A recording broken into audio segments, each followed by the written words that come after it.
Hello, everyone. Welcome back to Project Horizon. It's our community stream for VCT China. I'm Charlotte, joined by Echo, and we are going to be taking you through all gamers taking on Wolves Esports. But before we get into that, I just want to know, Echo, how are you doing today? I'm doing pretty good. I am very excited to see this matchup. I think on paper, this matchup, it should be relatively one-sided, but all gamers surprised us against Jai Li. They've absolutely got a chance here. So I'm excited. I'm a little bit tired, way too warm. The UK is way too hot at the moment. Boiling. But I'm excited to get into it. Yeah, I'm also very excited to jump into things because it's another day of China, and this region always has so much excitement, so much where we just don't know what is going to happen until we actually get into the server. So for me, that's what I'm going to be looking at because, like you said, all gamers did surprise us a couple weeks ago, actually, last play week against XLG, and I was casting that game as well. So this is clearly I'm just the all gamers. As we can see, the lineup here, we've got a bit of a change from last time out. JDG has been taken out and Huncher has been put in. So a little bit of a switch up. What do you reckon that's going to do for this side? I think realistically, it shouldn't have a huge difference. I think, basically, they were pretty low on the scoreboards. Their impact wasn't super high anyway originally. So I think Hunche coming in now has the potential to essentially come out on top and start to show, what XLG can do and push them that little bit further. Because other than on Sunset last week, they needed that extra push because their Lotus and their Ascent needed a lot of work. And, you rely on your recon player a lot for that. So I think Hunche coming in has the chance to really switch things up. Yeah, I have to agree with you. Obviously, we saw Spitfires doing ridiculous things, but when you really only have that with a one player popping off, you kind of need that extra bit of a push. But the team on the other side, I don't think have many issues with needing players to pop off. You've got YU, you got Sufat, you got Spring, and then Lysor and Juicy also are able to be that dependable backline in those big moments. Wolves are looking formidable here. They are, but last week they suffered a pretty rough defeat against FPX. And yes, okay, FPX, they seemed like on top form. Wolves, obviously a lot of traveling recently. They maybe hadn't had the chance to practice like FPX had, because obviously they didn't make it to Toronto. So there's definitely a difference there. But I think the biggest thing for me is Juicy. You mentioned that Juicy's been looking good. I think this has been Juicy's weakest start to a season yet. And that's what I really want to see Juicy start to pick it up with, is building up on the performance that, he had at Toronto, he had in Stage 1, and start to push it that little bit further. Yeah, I think you're absolutely right with that assessment, but at the same time, we've had other players that have sort of stepped up more into the moment, namely Spring, who, Juice and Spring kind of traded that duelist role back and forth for quite a bit. So, Spring's kind of come up, Juicy's kind of come down. If both of them can get going together, I mean, this could be a force to be reckoned with. And you mentioned about FPX Echo, but they also ended up winning they're top of the group right now. They're looking fairly legit. So my question is, how much can we put on that loss to an FPX who look very strong? And also, Wolves have had 2 weeks really to prepare for this game as well. How much are we putting on that first week performance?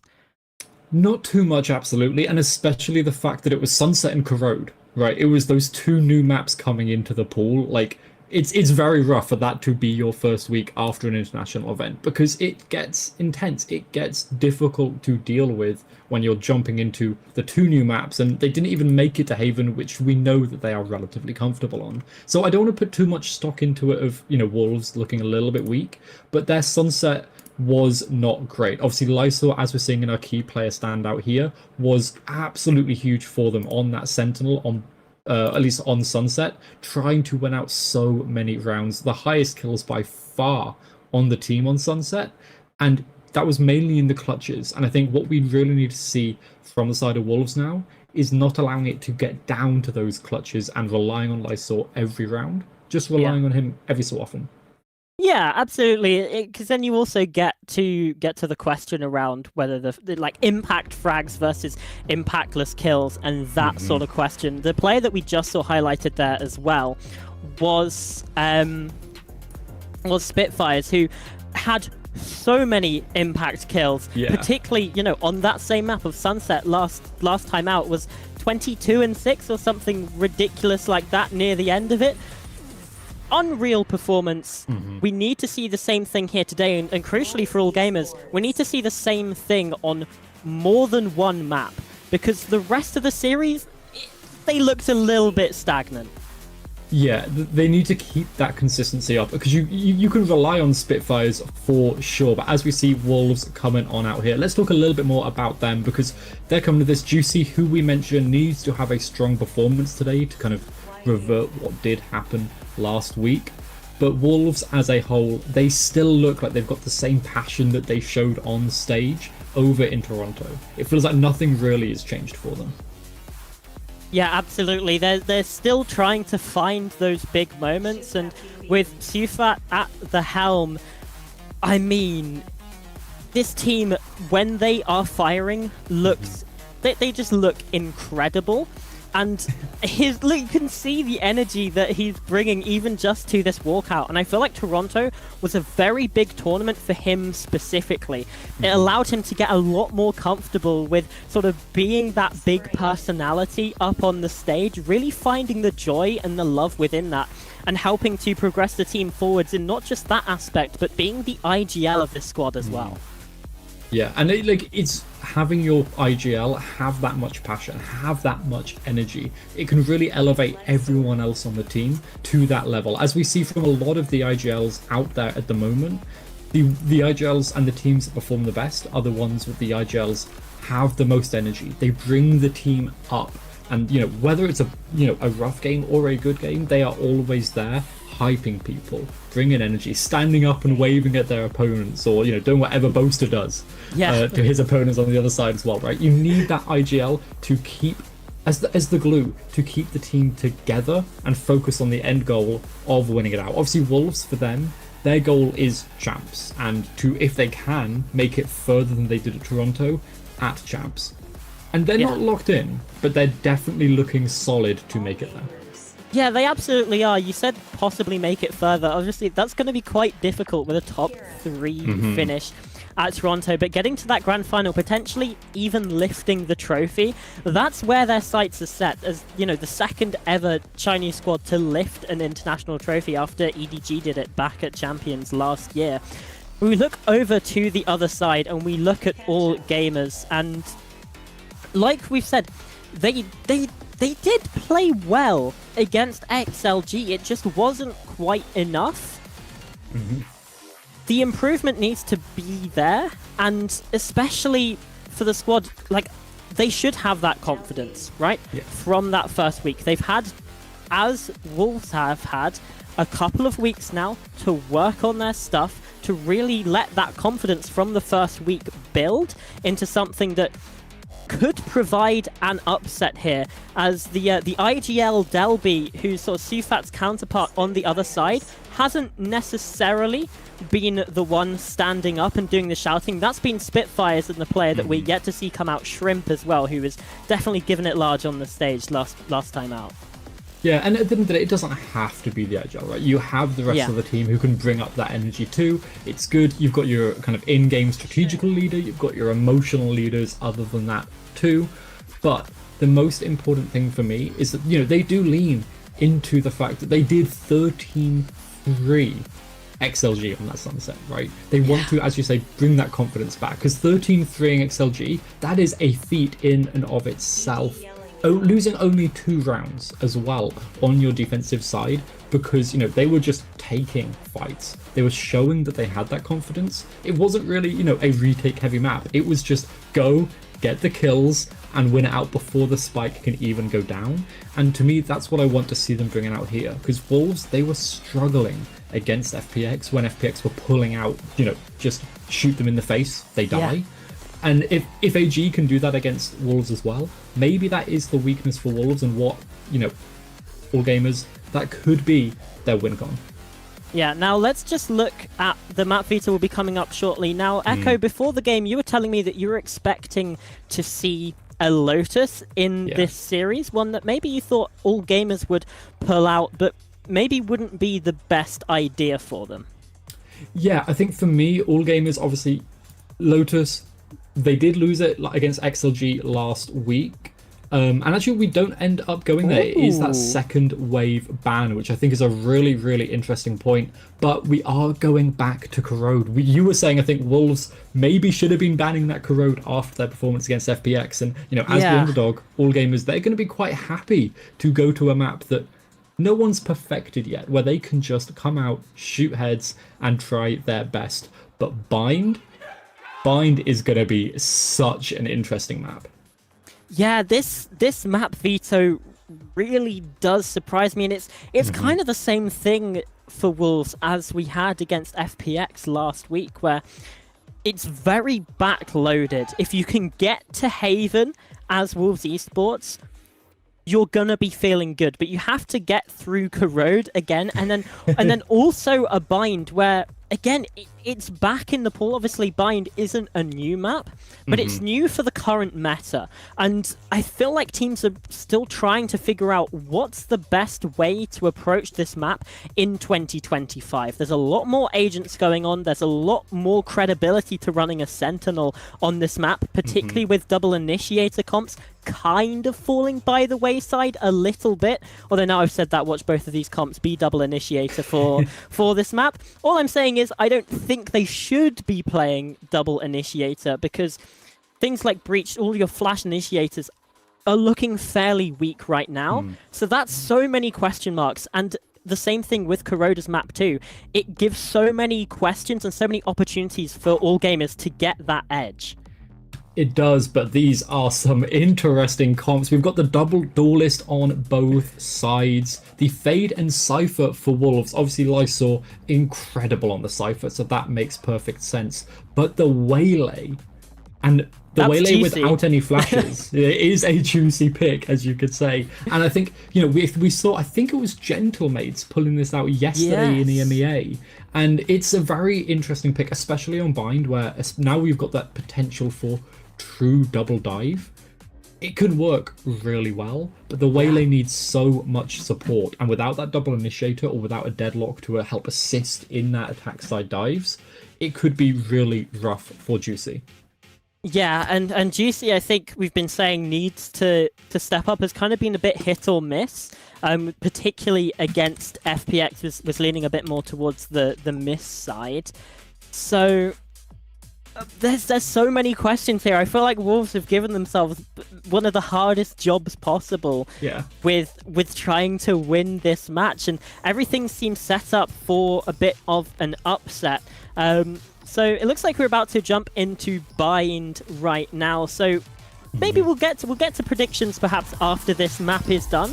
All I'm saying is Snow is continuing with just predicting AG until they win. And after map 1 last time, I started to get worried that he might be a genius. Here again, things could get risky as, well, YU has taken a lot of damage right off the rip for Wolves.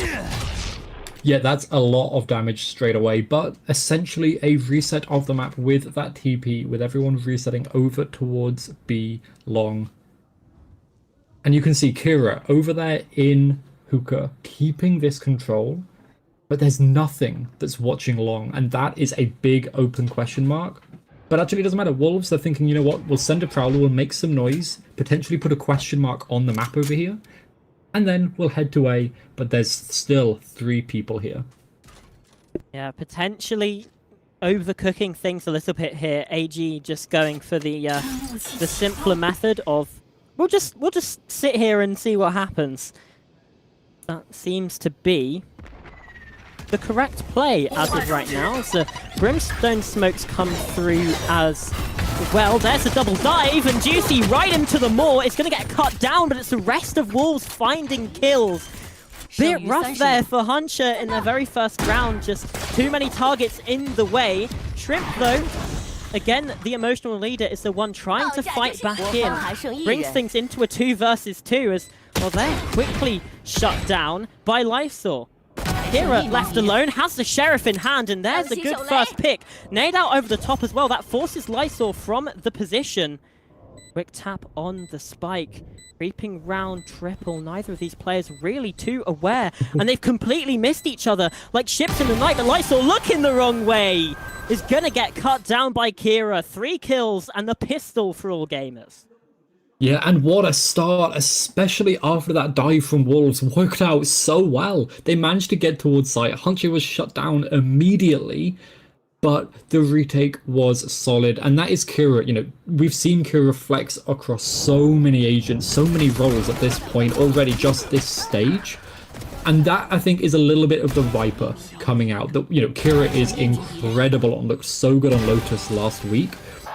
You know, the awareness, the angles, the timings that he's going for, that all comes from playing, you know, that pseudo sentinel smoke style agent. It looks great, but now AG, they're up on the buy. They've got a lot of bulldogs, so let's hope they're good at that spray control. But this defense now, they just need to keep all of these players alive. At the very least, keep 4 alive. Yeah, bulldogs are quite an expensive weapon too, so like you mentioned, they're going to want to keep as many numbers as possible into the next to avoid having their economy really unsettled. And while Wolves are going for the all-classic buy, it honestly is more successful than you'd might think. There's something about the classic that just makes the impossible possible. And already Wolves are taking that look in towards the B site, and Shrimp just shuts down that initial look. Yeah, and immediately the molly comes out just to get all of AG over here. They've got 3 people over towards the site. Shrimp spots the angle as well. The arm showing. Oh, a little bit of spray. Spitfire going for as much as possible, but it's just so Fat Baby shut down. Shrimp with a 4K, 2 away from a Nightfall already as well. That could prove so much value in the next bonus round, especially because, you know, he's typically starting over towards B. That B orb is easy for the fade to grab as long as they've got 1 person supporting them. Another kill, and then, you know, immediately Shrimp with that Nightfall bonus round, especially in a retake or to stop an exec, could work incredible. And we saw there primarily, the issue was Wolves just got stalled out. And as soon as their comp gets stalled out, they basically have no momentum. They don't have the tempo of the match. They are really struggling. And now 3 people from AG pushing up long. Yeah, and they've got decent weapons for it as well. That is the upside of going for those expensive guns in the second round. They got a flawless, they kept everyone alive, and now they have a real chance to fight back into this one. And Shrimp hasn't been the one to pick up the orb there and be long, actually. So still 2 away from the Nightfall. That could be a question mark to raise later, but as of right now, they're still just sitting back and sitting pretty.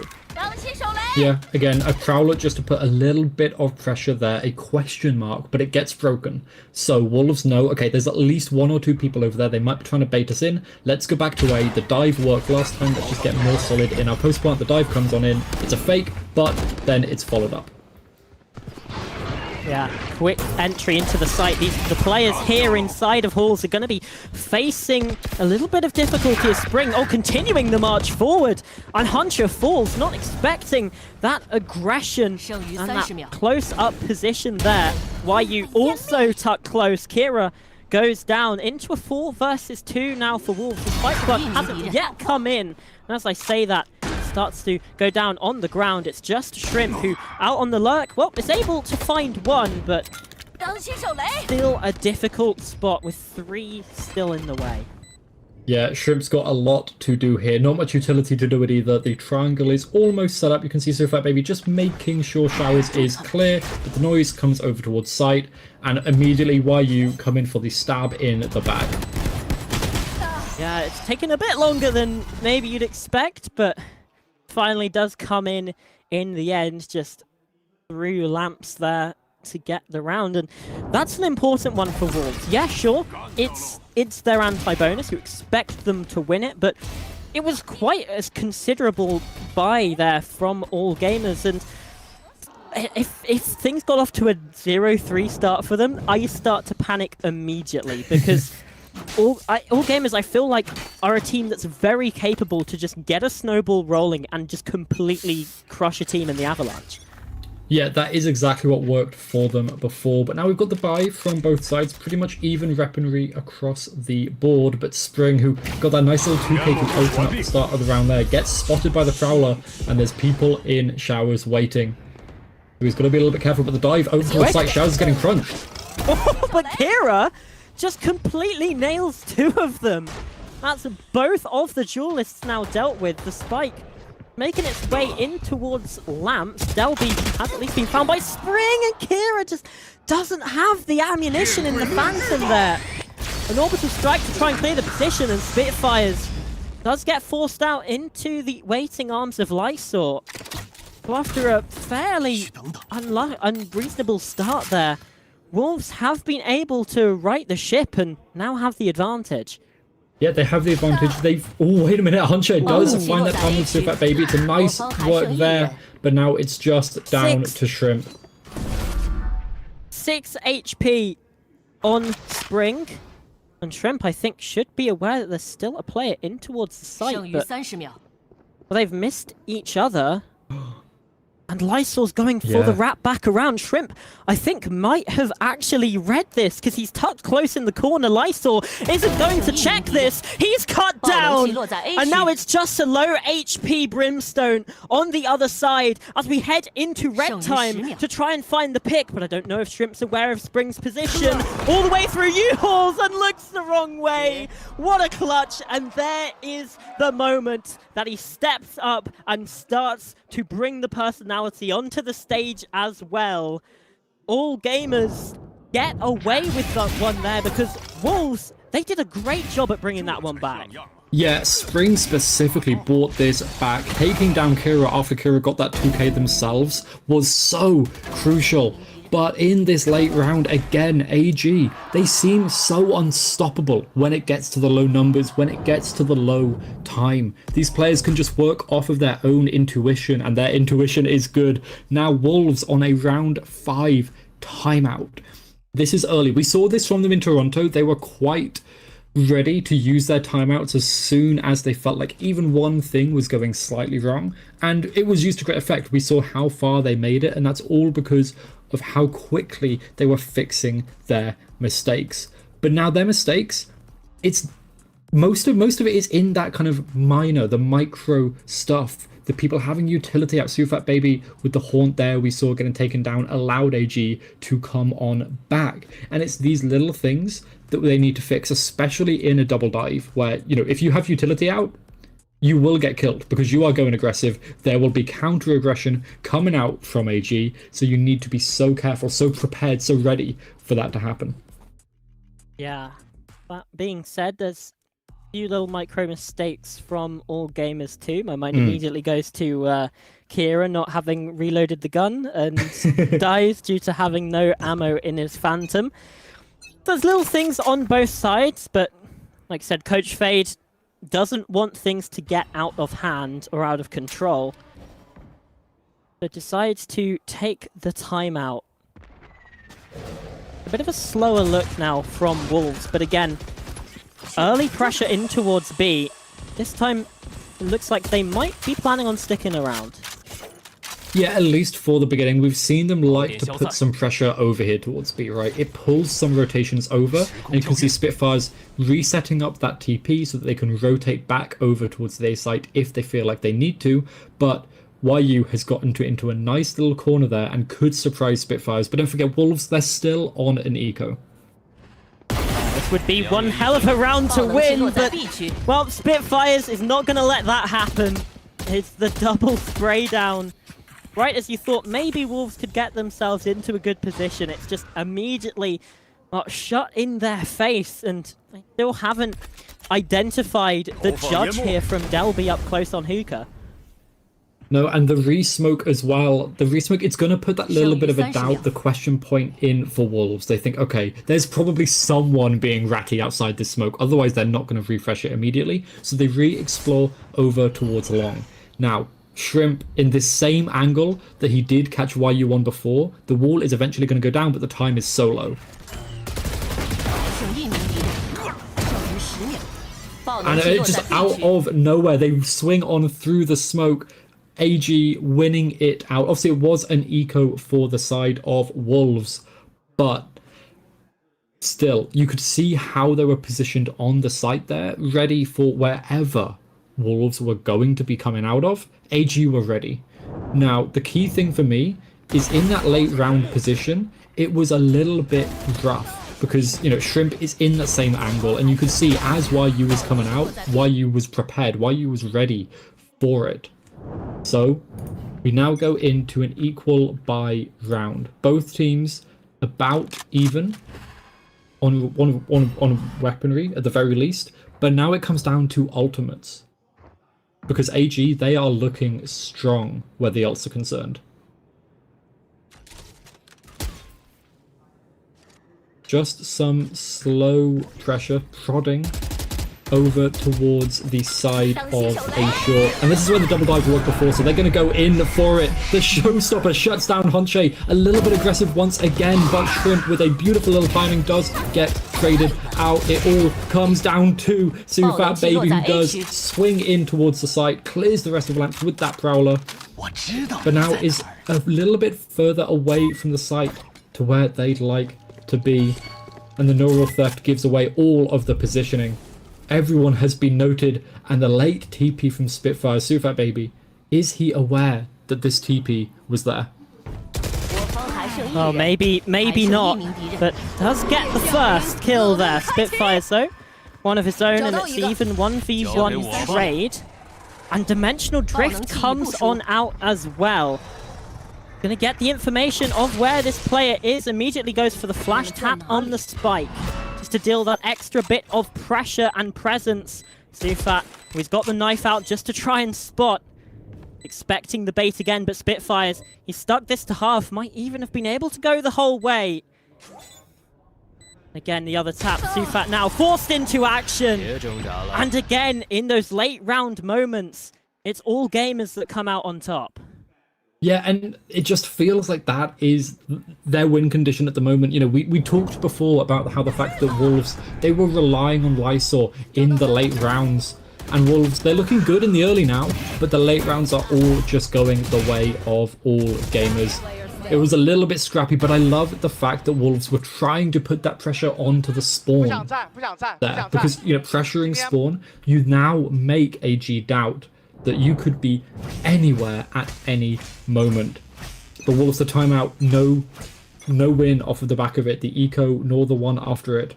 So now coming into round 7, we're going back to that classic B control. The C should slow things down just a little bit though.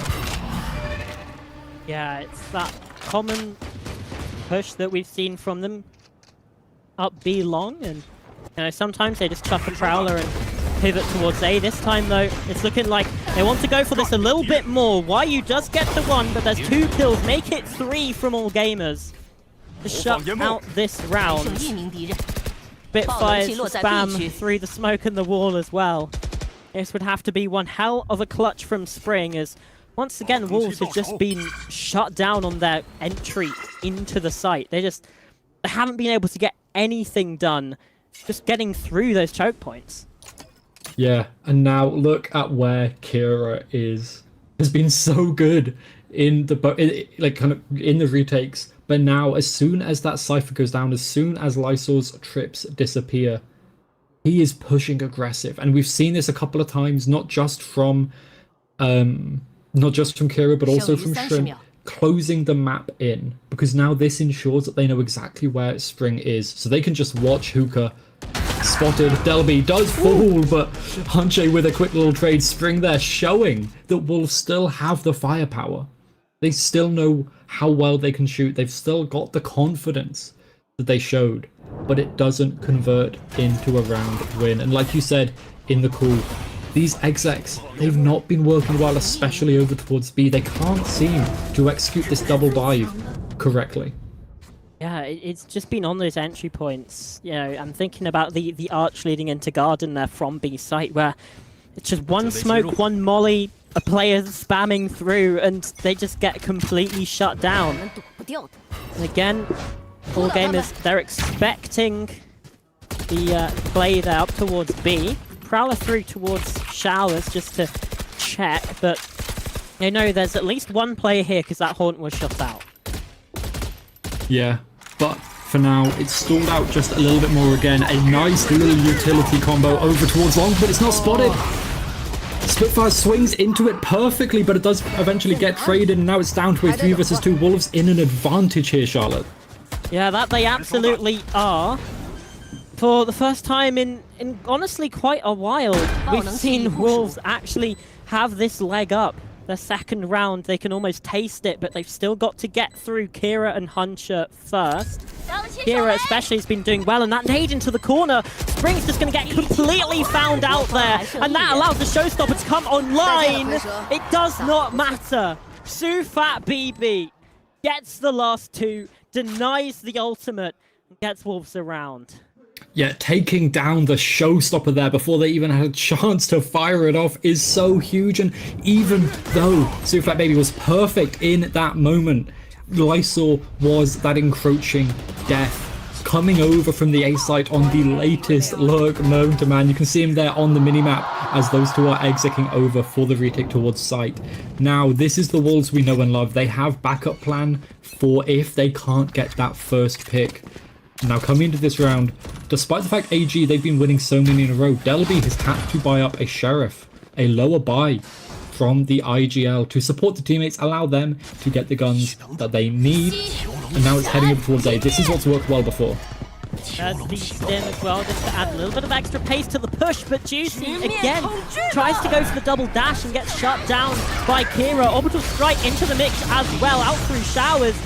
YU gets caught.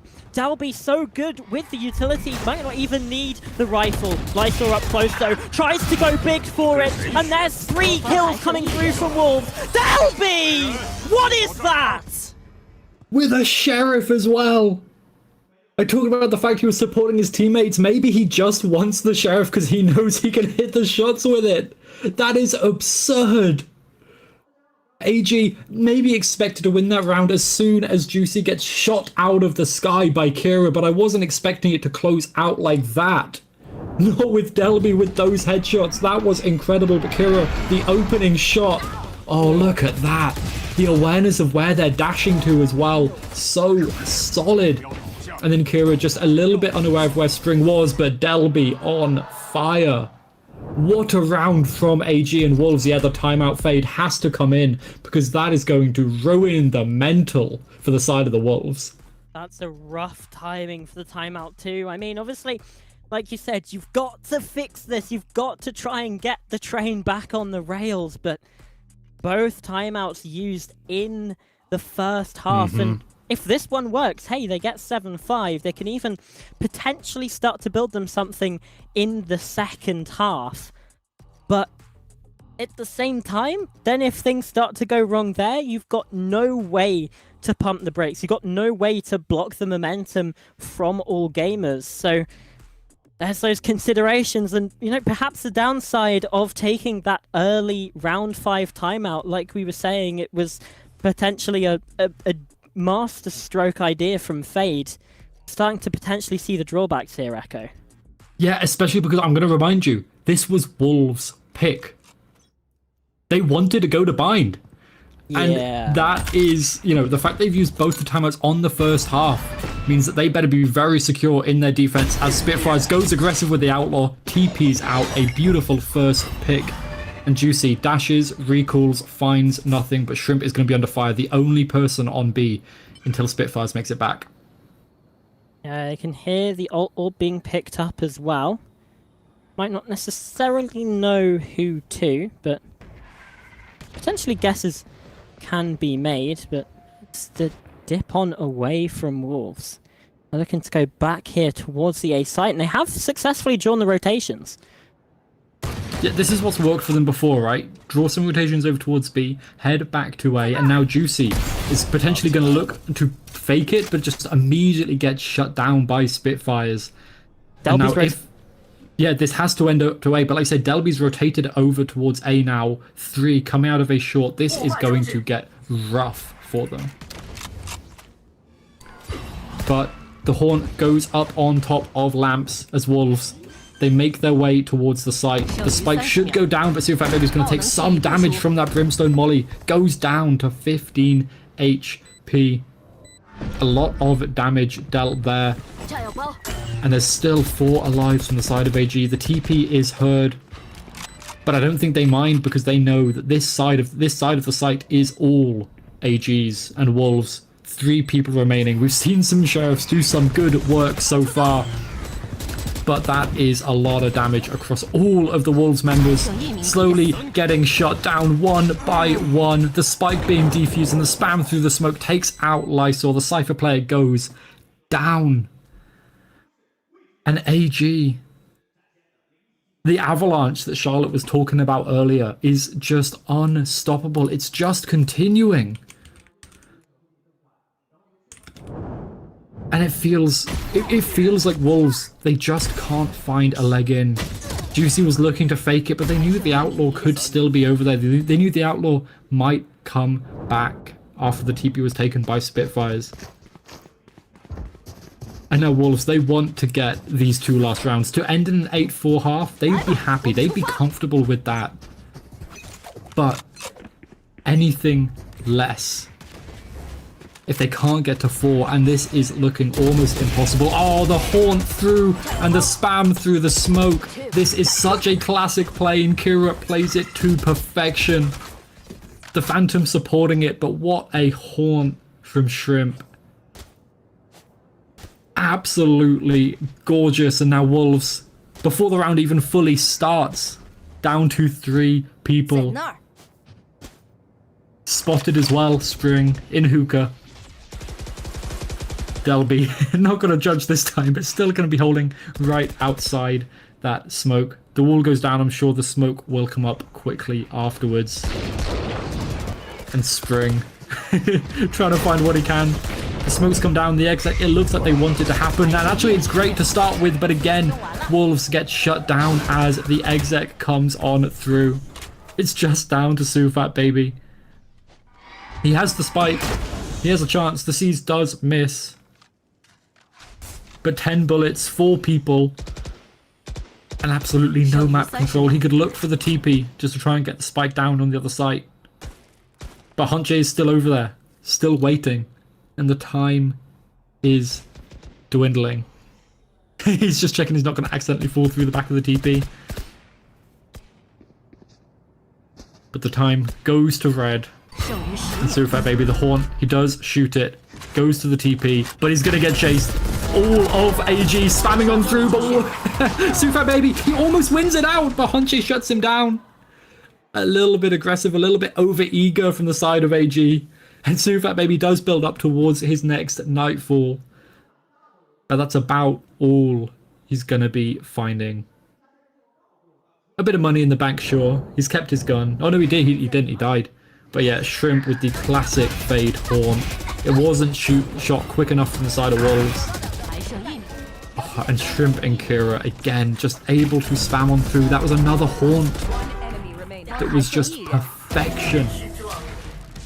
Shrimp's supportive utility has been incredible. And I think this is a really interesting point that Hunche's moved over to the Viper. And Shrimp, not being on that controller role, but has gone to Fade. And it's working so well for them. But now, round 12, the last chance for Wolves to stop AG from getting to double digits. And there's a Viper's Pit in A short. They've got a couple of things that could try and push the Viper out. They've got the Showstopper, got the Nightfall. They could find maybe something. But instead, it's going to be Showers to start with. You can see the pings over towards A as the Nightfall and the Showstopper both move over towards that angle. But Kira, here's that just avoids the Nightfall and the Viper's Pit. They're giving it up. They're allowing it to go down. The Showstopper misses, but Spitfires cleans it up. Why are you taken out and immediately that dive halted again? Wolves cannot find a single way in as the dash from Juicy shut down. Wolves finding absolutely nothing. Lysol comes on through with the Guardian, finds again naught. And now it's just the Agile. Surafat Baby peeks through just before the night, falls as he falls as well. 10 and 2. AG are looking so clean and Wolves are looking that little bit lost.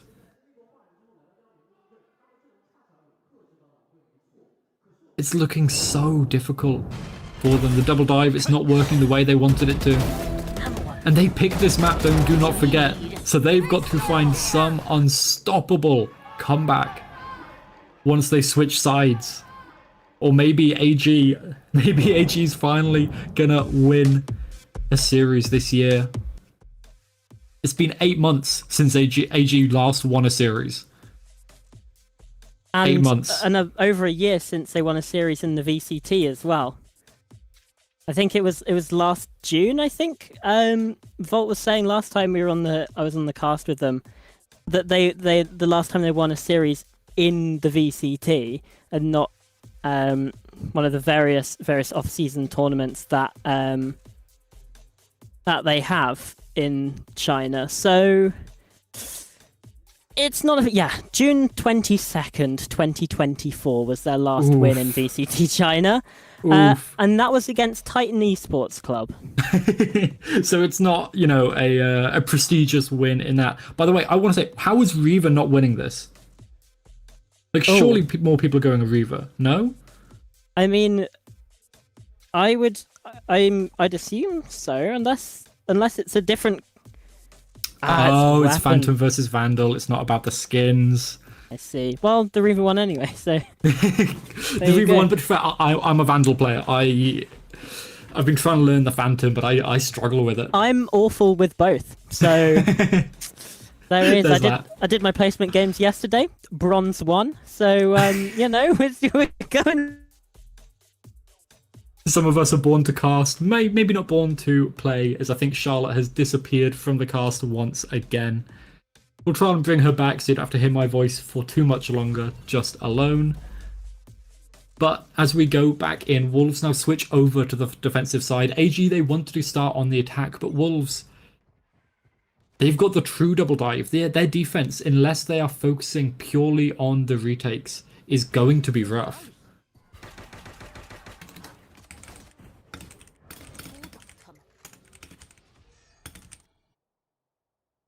But the start of the round, nice and slow from AG.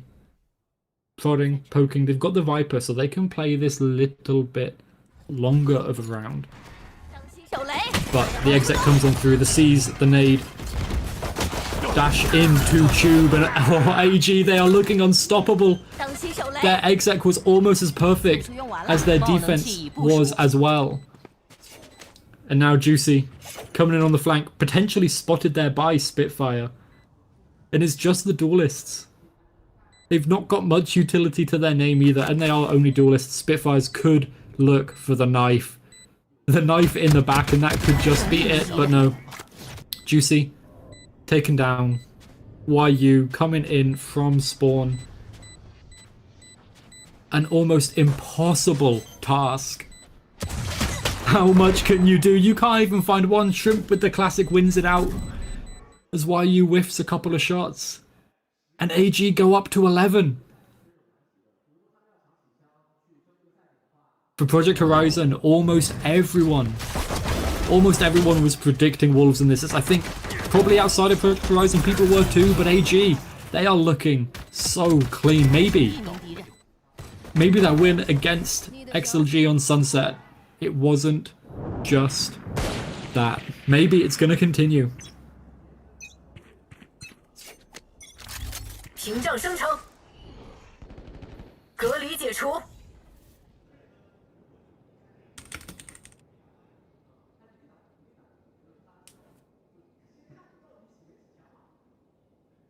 Well, into the round we go, as my internet is very seriously trying to stop me from casting this game.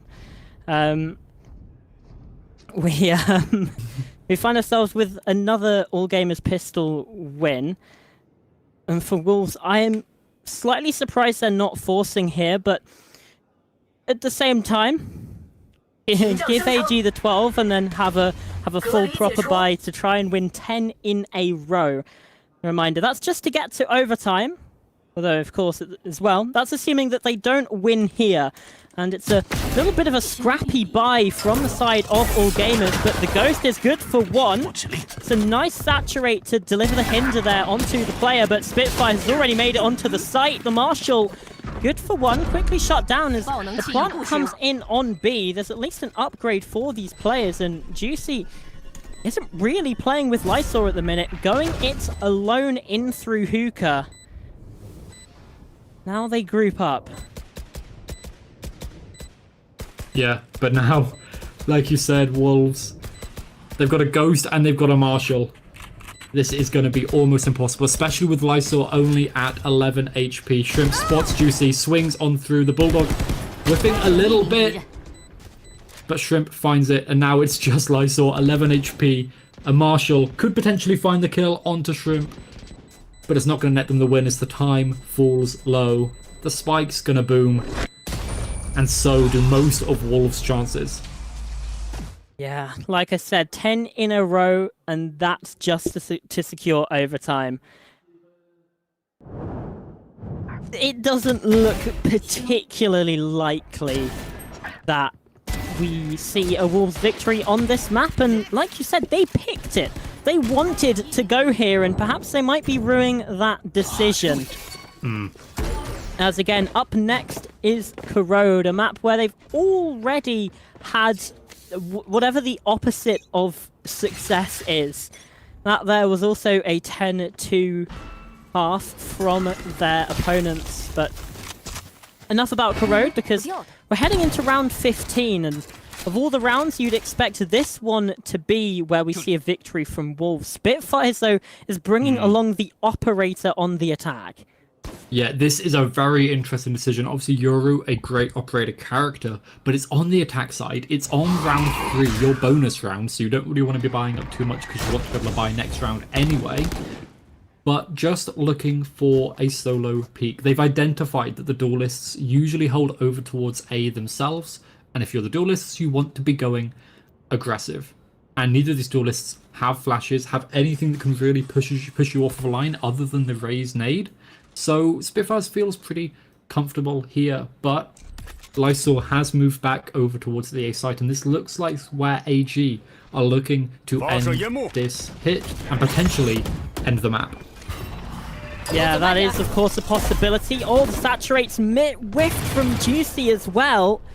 But fortunately, the push through showers is still stunted. The flash on out. Do they expect the players up close? Oh, they do! And they're finding the kills to boot.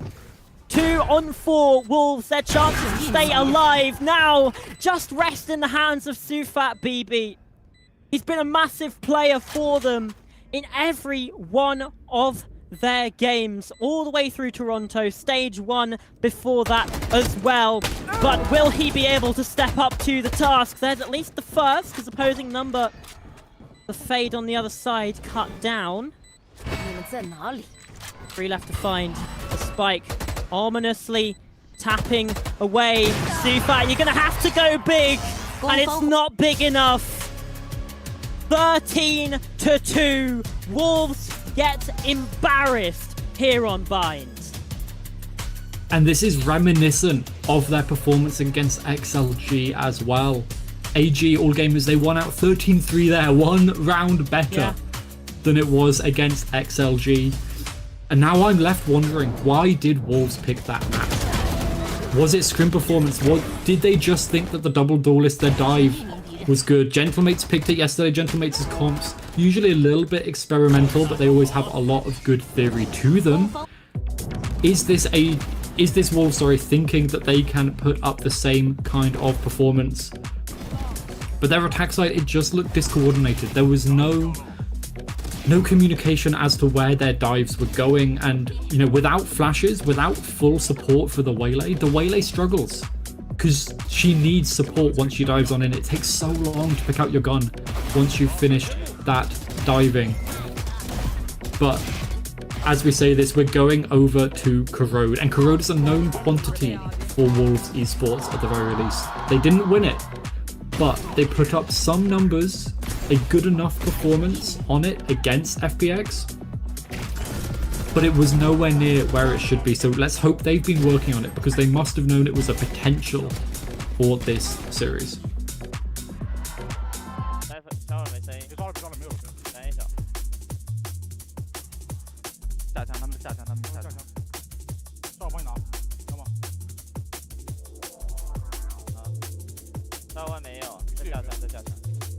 A 小保安，A 小保安，3楼我打了。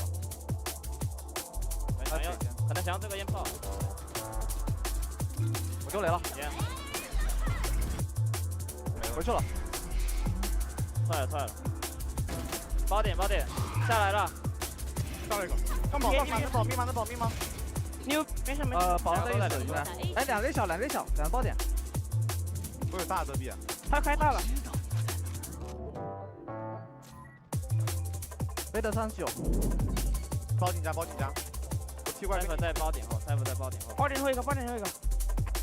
别他妈退警察了，应该。退警察了龙哥。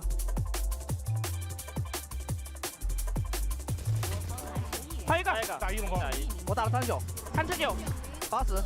有大龙哥。你有大龙哥。80。他能 TP 的。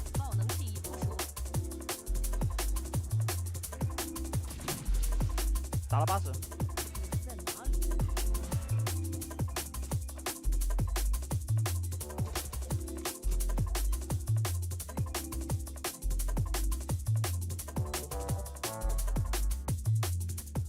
要走近点，有手近点可以。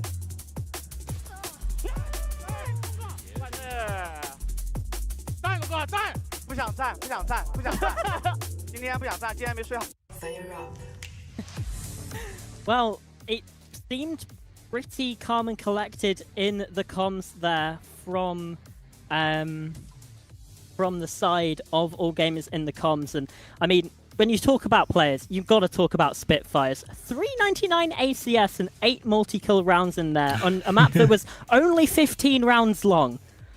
Again, this is also reminiscent of Sunset, right? Just an absolutely outstanding performance. One more kill than on that Sunset map as well against XLG. Spitfires seems like as soon as he starts the first map of the series, he is just unstoppable, regardless of what map, what agent he is on.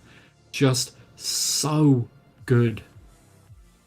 Yeah, he really did perform for them. And you look at the rest of the team as well. Kira and Shrimp as well, just putting in massive work. Maybe not the debut that Hansha would have wanted, but, you know, did what he needed to do, worked with the rest of the team to do it, and in the end, it's a very convincing 13-2 victory for All Gamers on that map. I know you said for Wolves, definitely the opposite.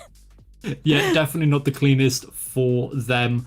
But as we now go on to Corrode, when they play against FPX, Wolves, their defense was not the best, but as soon as they went over onto the attacking side, especially when they were able to utilize Spring's Viper to its fullest extent on that attack side, trying to, you know, put up question marks, trying to give a little bit of doubt to the side of FPX at the time, it looked a lot stronger. They just left too many rounds in the dust on their defensive side. So let's hope they've built up that defense, because it's, you know, we know that they can do it. We know that their retakes and their pre-plants are really good on the defense. They just need to keep in mind what works for them. And I think, to me, what works for them is when they are playing together, when they have whoever's on entry, whether it's Juicy or not, when they have that entry supported fully, when they've got the utility there, when they've got the trades there, they look so strong, because their fundamentals as a team have always been good. That's just where they need to keep it at, and I think that's where the double duelist didn't work so well for them. Yeah, for sure. One thing I think as well, like from memory from that game where they played Corrode, they didn't do a lot of playing with the Odin, something that you'd say is something you want to do on this map. All of the walls are made of paper, and we didn't really see wolves really factor into that too much against FPX. So that's another area where I think it's a fairly simple, in quotes, fix, and that should hopefully yield results. But all of that is for map 2. We're going to throw it over to a break, and when we come back, Corrode is on the platter.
Well, no rest for the wicked. We have to jump into map number 2 shortly, Corrode. And we were saying just off air that Wolves did kind of disappoint us a little bit on map number 1, especially as you look at how many people predicted for Wolves to win. They did not show a winning performance on map number 1. And so this is only the casters that are on for this week. Snow as well, who you mentioned beforehand, has predicted all gamers until they have won. It's the old Shanghai Dragons strat for those of you that know Overwatch League back in the day. And I mean, I put some, very controversial words in about all gamers in the caster chat yesterday, not expecting them to get even near the level of performance that they have today, but they are looking so incredible. We need to give them the props because they've come back from, not a good start to the year, not a good end to last year either. And they are showing consistently, at the very least, the first map that they play of each day is incredible, almost perfection in how they play against teams. So now, like we say, Corrode, we've not seen it from them yet. So this is going to be very interesting to see how it goes for them.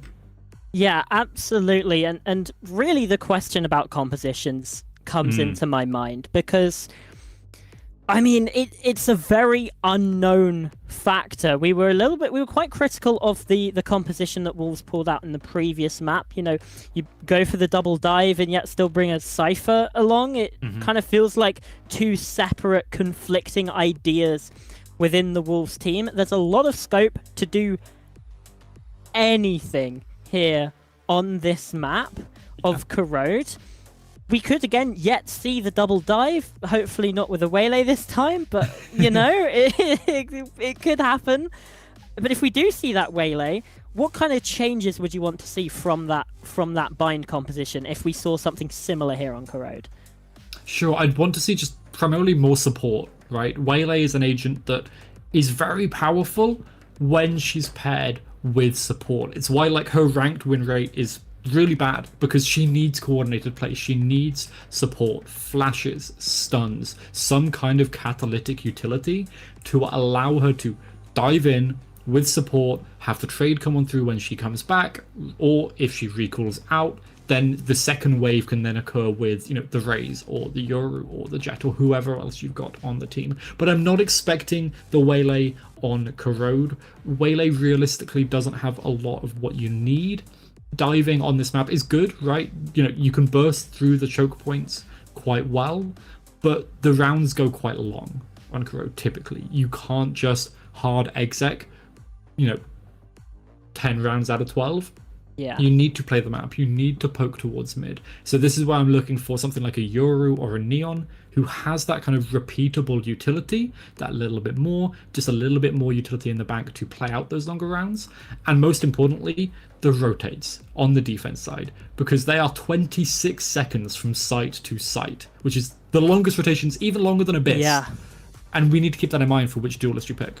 Yeah, I was going to say I hope we see a Neon, because I think Neon is the best duelist for this map. Juicy, sorry, has decided for a Yoru instead. And the other agent that I was going to say that I hope we see is the Viper. Both of these teams are opting for a double controller Omen Viper setup, and I think that Viper is so good on this map. She allows you to get some really nice control of mid. She allows you to block off those really long sight angles that defenders or attackers, you know, regardless, can get, that can try and disrupt those rotates, which, you know, if you don't have control of mid, those 26-second rotates take even longer. You have to go the longer way round to get from site to site. Yeah. Having that Viper who can have chuck the wall across and block off that sight line, allow for those quicker rotations, is going to be really key. Yeah, exactly. Mid control, hyper important, and Viper exactly like for that. We saw Viper from one of these teams, obviously on Bind as well, having that A short control, another very important part of the map to allow attackers to really play around with rotations. It's a similar thing here for the defense, and that's why you can see the wall that you mentioned from B over towards mid to help to allow the defenders to go that way. But this is going to be a B fight, a bloodbath to start with. There's 3 people from the defenders and 5 from the attack. Yeah, B looking like it's going to be a bit of a blender right now.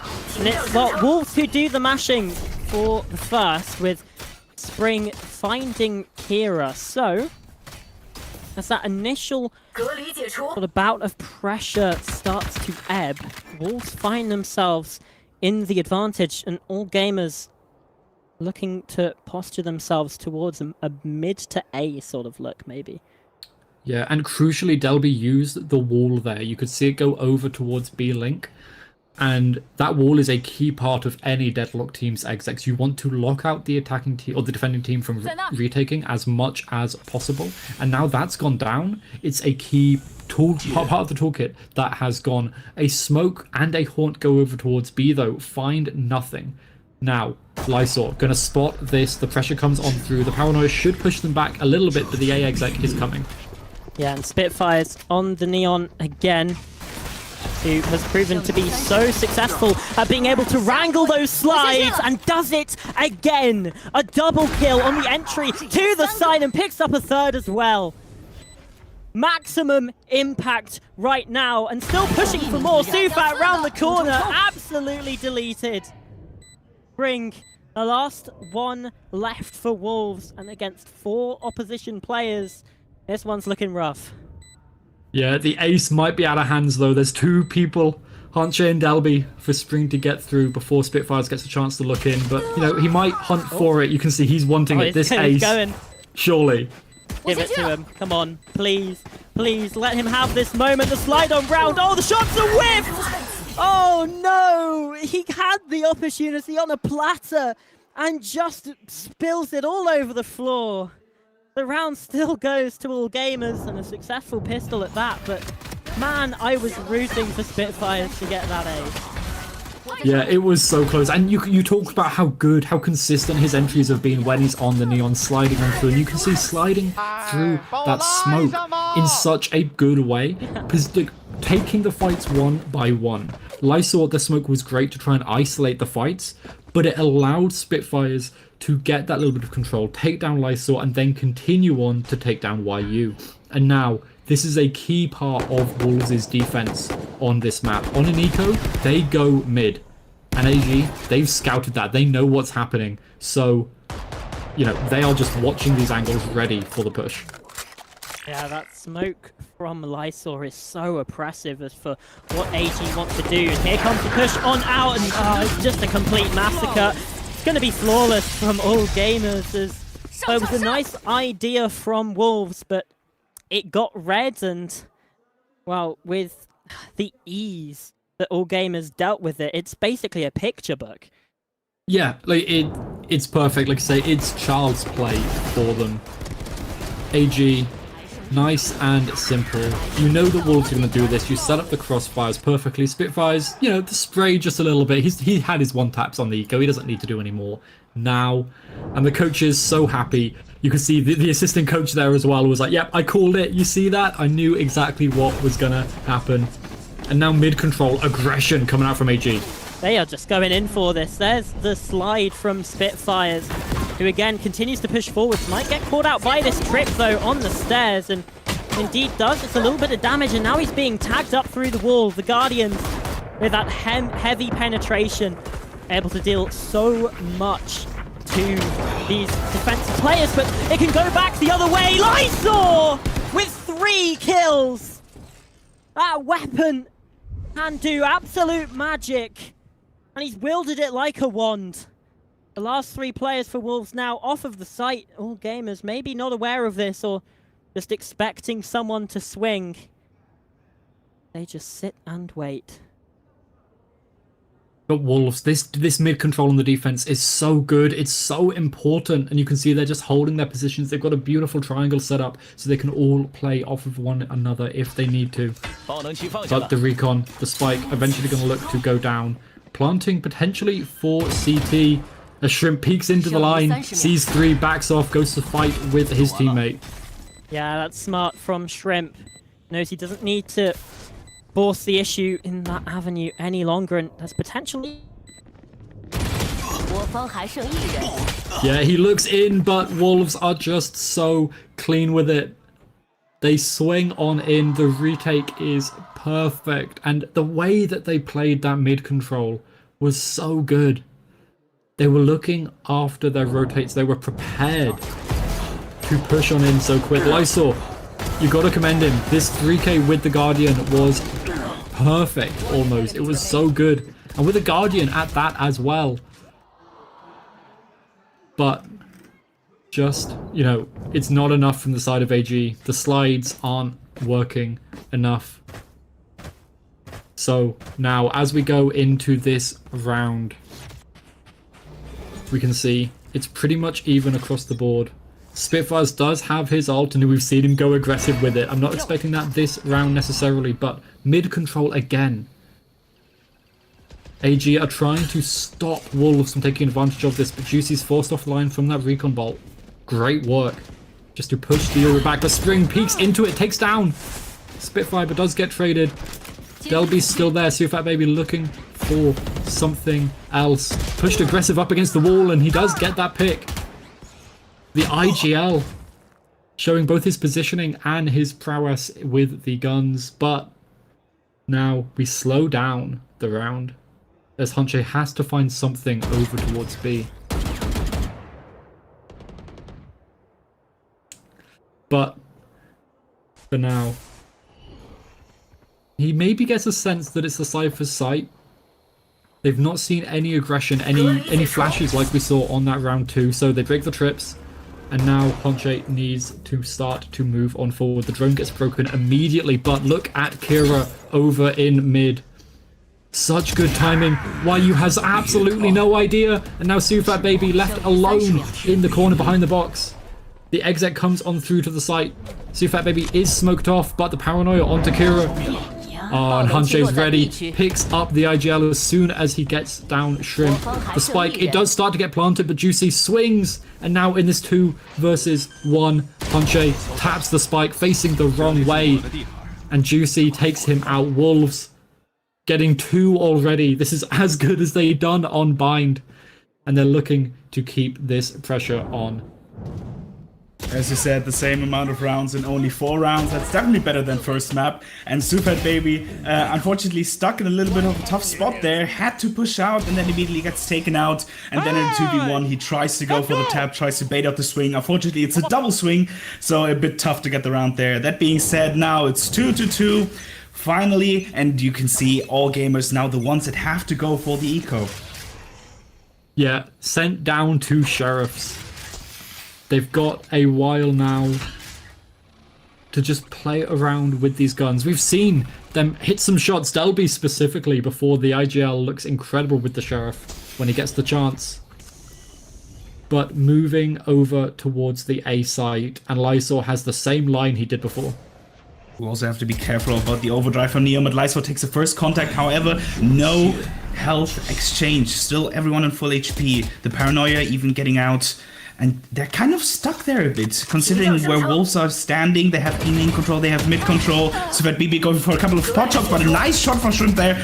A couple of spam backs, but it's only a bit of damage. And that's a gun which I don't think they will be able to retrieve, but it doesn't even matter. It's a 4v5 now. Yeah, and again, they pause for just a second, but the drone pushes Lysor back. He does break it, as he's got Juicy watching his back, but the ult comes on in.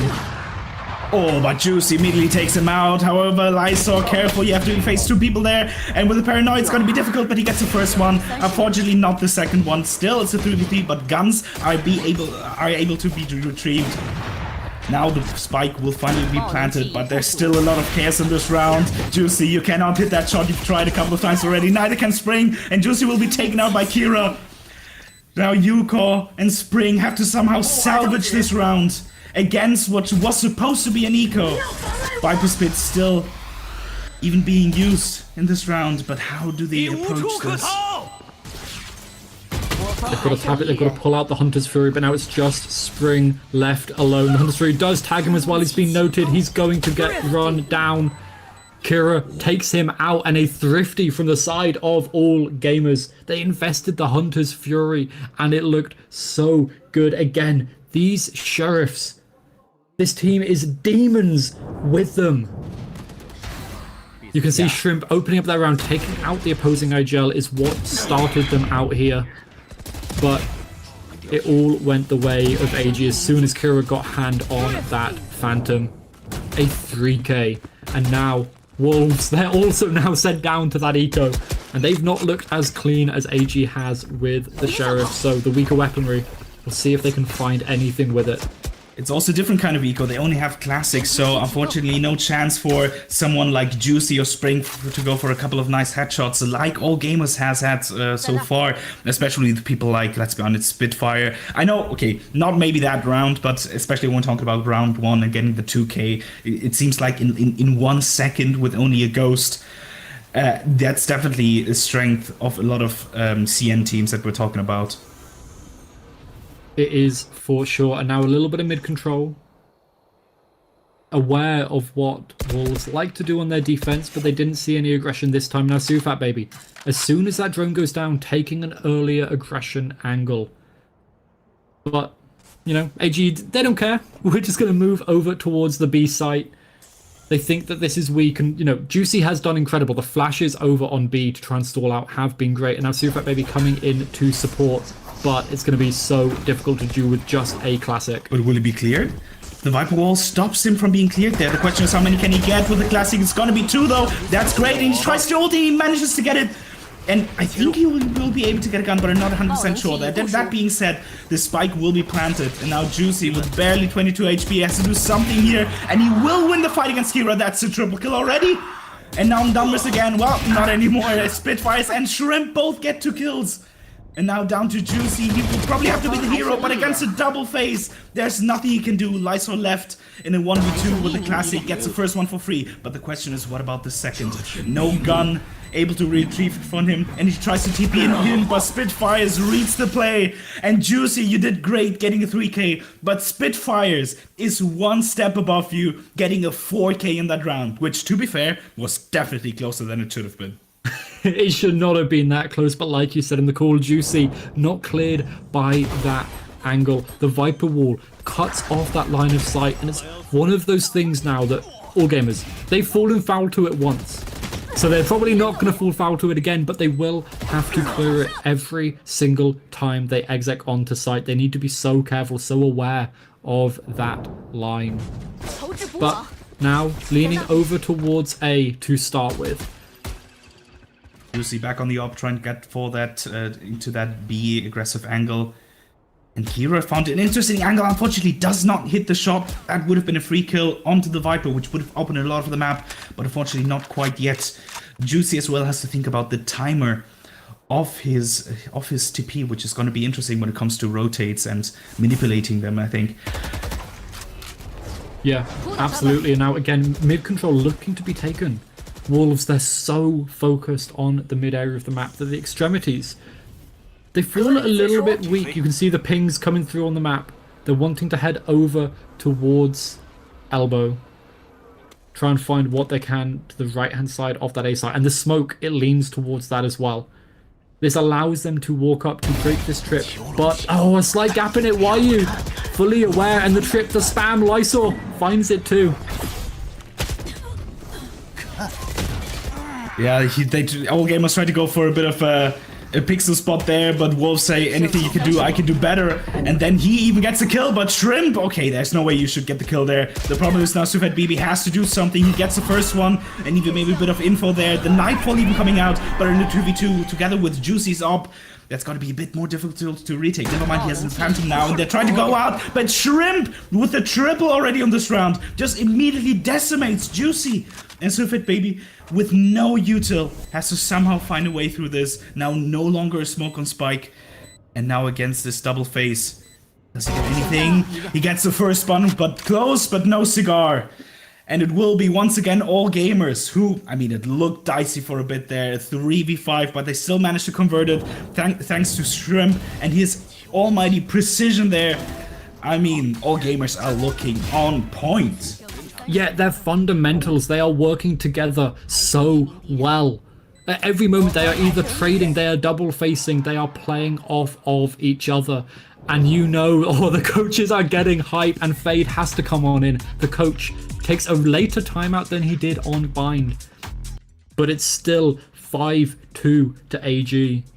Yeah, the Wolves, they need to try and find as much as they can here. You also have to consider that it's probably now an eco, so presumably it's like 6-2, so then it's even rougher. So, but I like these kinds of timeouts because you think, okay, are they gonna give them a plan for this round or for the next round? So a bit of putting question marks into the enemy's head.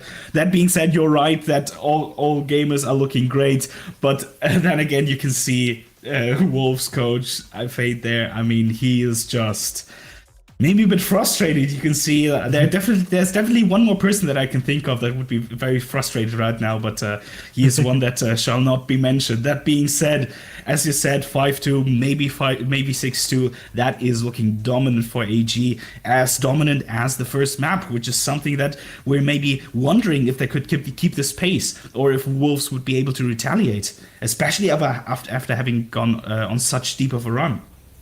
Yeah, but Wolves seem a little bit tired, and AG, it seems like this map 1 is their best place, but Wolves going for the B main play. They've got the flash and the haunt set up like they did earlier on as well.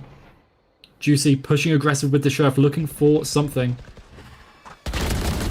That's the first contact. Spring takes take now, but they don't clear the corner. But it doesn't even matter. Just like that, 3 kills, 3 seconds. The round is dismantled, and at this point, well, I don't know if you had anything else planned.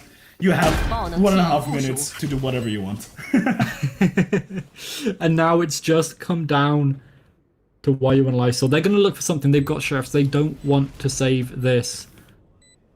So they're going to try and find a couple of kills, try and find a way into the round. But this deadlock wall, again, we talked earlier about how important this deadlock wall is on the execs to stop the retake from coming on in. Lysol on the flank. Shrimp already watching it. Watching the wrong angle at just the wrong time, but YU goes down. Lysol's teammate, he is going to get that first kill with the sheriff, but now he's just going to get focused on Spitfire Dragon that rotates, the stun, the smoke.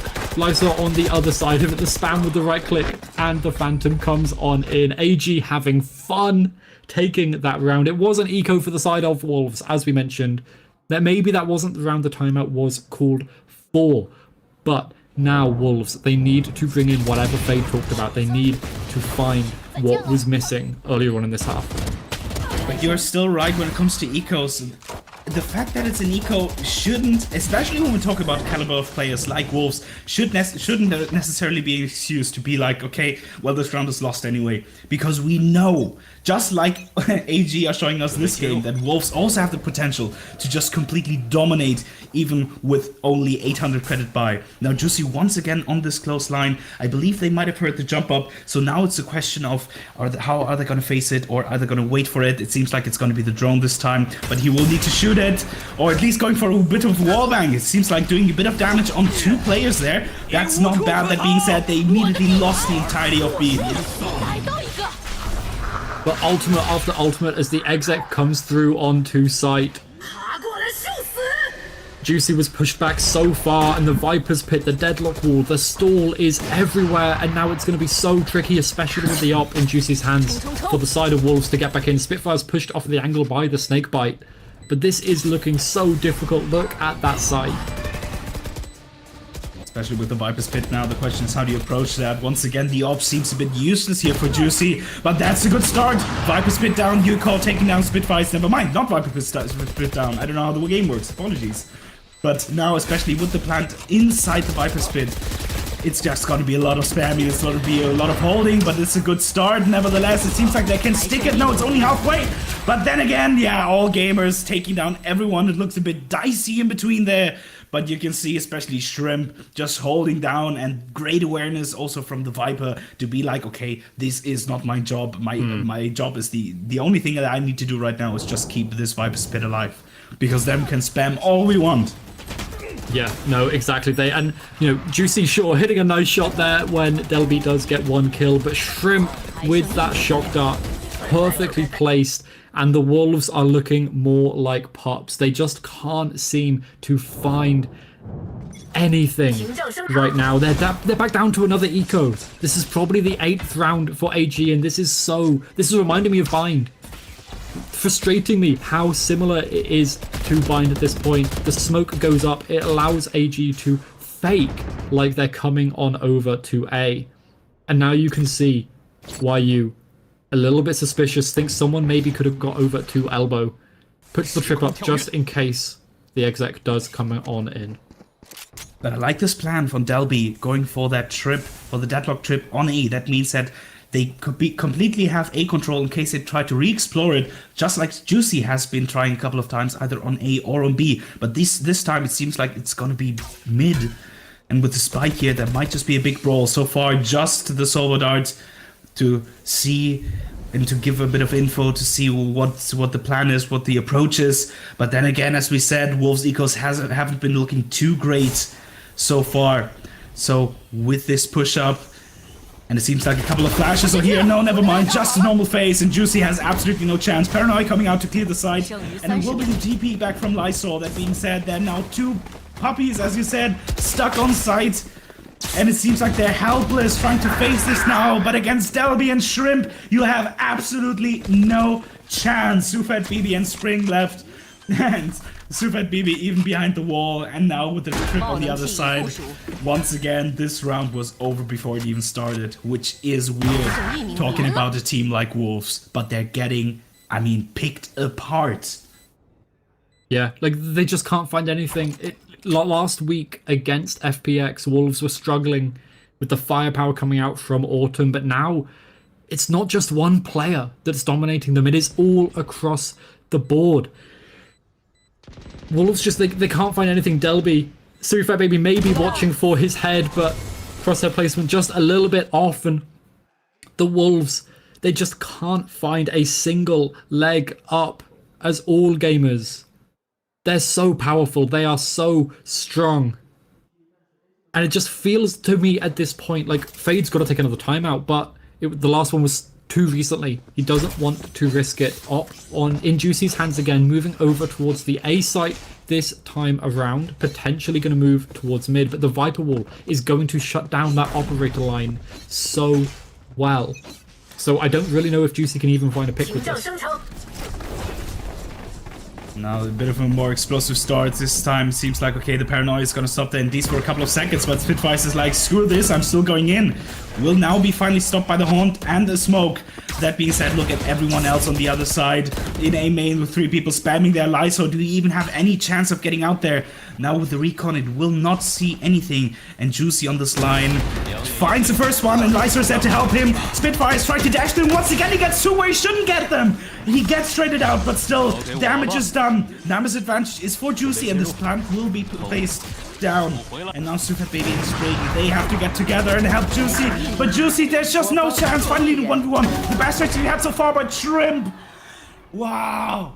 What can we say about this round? 3v3, 2v3, 2v2, 2v1, 1v1. There's just so much happening. But in the end, it's a familiar sight. AG coming out on top. And with a couple of heartbreaker kills there, especially the shock dart onto Juicy was just, I believe, 8 HP. I mean, and now, I wonder, I think the economy is once again so fragile from Wolves that they have to go on another eco. And this will be 10-2. And now you're asking yourself, well, should have Fate taken the timeout? Because the 10-2 is, well, it's basically as difficult to recover as possible. That was Wolves' one chance to try and stop AG from getting double digits again on the first half, like on Bind. Juicy, with those shots, with those up shots, the timing, the positioning was perfect, but it wasn't enough. Juicy now, we talked about earlier on, with Charlotte, obviously, we talked about Juicy needing to step up, needing to find the positioning that he's had previously, and he is, but now the rest of the team is failing to pick up on everything that he is putting down. And again, this trip, you mentioned it over towards A main coming out from Delby. It's such a good trip. It keeps this area of the map in control of AG so that they can literally just walk away and then eventually come on back themselves. They know it's under their control, and Wayuko, again, pushed off the angle. This Viper smoke is so good. Okay, again, a tag, the Haunt, everything is looking so good. Spring does get a kill, but AG, they've got to find something more. Super Baby taken out, but Lysa gets 2, and Spring against with the Molly, and well,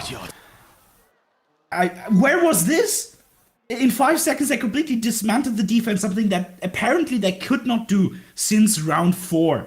But never mind, the scoreboard still stands 9-3. That's, well, a lot better than 10-2. But still, it seems like it will be a rough time for Wolves. That being said, if they have anything special cooked up, okay, that kill is nasty, Lysor. How dare you? How dare you get that kill? Okay. Let's go! So, still, yeah. The main thing here for the side of Wolves is, like you say, 9-3 is much better than 10-2. It's only that 1 round diff, but it does allow Wolves to have that little bit of something else to fall back on. The comeback is possible. It's very difficult. 9-3s, although the curse is there, we all think they happen all the time, they are still extremely difficult. They are nowhere near, you know, a real potential curse coming on in. But if they win out on the pistol, which their pistols have looked okay, they have a chance. 家长送孩子去高考一样，这件衣服交警队服嘛，也是小肥的一个梗，象征着这个旗开得胜，就是也是希望有这样一个美好的寓意。确实，小肥选手在场上这个感染力也是拉满。那今天来到图2，其实对于狼队来说是至关重要的。所以有没有什么祝福的话语想要送给他们，为他们家加油呢？对，我觉得狼队的精神是这样的，就是你们可以打得赢我，但是一定打不怕我。我也希望选手们在场上打出自己的风采，打得尽兴就好了。 So here they're 不管 asking 考 for 得怎么样， words 家 for 里永远 Sufat. 爱你。 Obviously, Sufat's baby, 是的，粉丝 his 永 birthday 远 is 是选 tomorrow. 手薄荷 So 的那个 very 支 excited. 持。乃 Ask 是 for 再次 some 感谢你 words 接受我 for 们的 him 采 to 访。 hype 接 him 下 up 来呢，我 to 们也 bring 是 him 把 back 时间交给 into 我们 this 下 map. 半场的比赛。 And as we go back into the game, as we go back to this map, what matters now for Wolves, and you can see Sufat Baby, given his passionate speeches that we've come to know and love from the stage at Masters Toronto, he's now bringing forward the pistol round, I would imagine, prepping the team for how they're going to play, because now they've switched over to the attacking side. It's their chance to take tempo into their hands. As the signs in the audience are telling Lysol to stand back up again, we need that passion from Wolves, the energy to bring them back into this. Honche's smoke there a little bit too early, so it's not in the perfect position, but Wolves heading over towards the B site. The lineups come on in, and now this is their chance to give them a possibility of a comeback. Look at AG, already 3 people going through mid. The question is, will they face him? Seems like they want to push this. And Yuiko, if he stays in the open here, that could be difficult, but he has 2 players waiting for him. Now the question is, will they actually play together, or will Yuiko, who is a bit of a more aggressive angle, will be caught out? But it seems like in this case they just want to place Kira down there.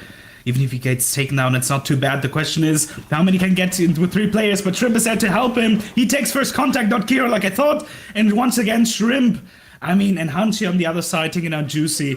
It's a 2v4, and it seems like AG just know exactly what Wolves are gonna do before even Wolves know it themselves. Spring down to 19 HP, basically one shot with any gun, and just like that, he will be taken out, and it's down on a 1v4 on our man, our hero, Sufat Baby. But he will not win it this round with only 1 fatality. AG. I mean, what a statement to start the first half. Yeah, double digits, one round later than it was on Bind, but it's still double digits already for AG. And this mid fight, the haunt was so nice from Sufat Baby. It should have allowed something more to happen for Wolves over towards mid, but the positioning nice and aggressive, and Shrimp hitting those headshots as he always does. And AG know that that round was a must win for Wolves, so they are so hyped, so energetic, so ready to win their first series in China in over a year at the VCT level. They're so ready for this to ruin everyone's predictions, and the Ares spamming on down mid. Shrimp. This is ratty, but we love to see it.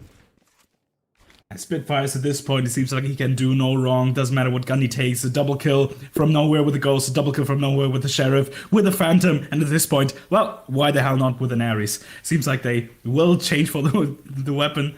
But like, still, these players have shown so much caliber, and Wolves this time, it seems like they are just waiting. They are not proactive. They are reactive. They're trying to react with whatever AG throw at them. The problem is what AG throw at them is a kill from Kira. And yeah, just like that, they're 45, yeah.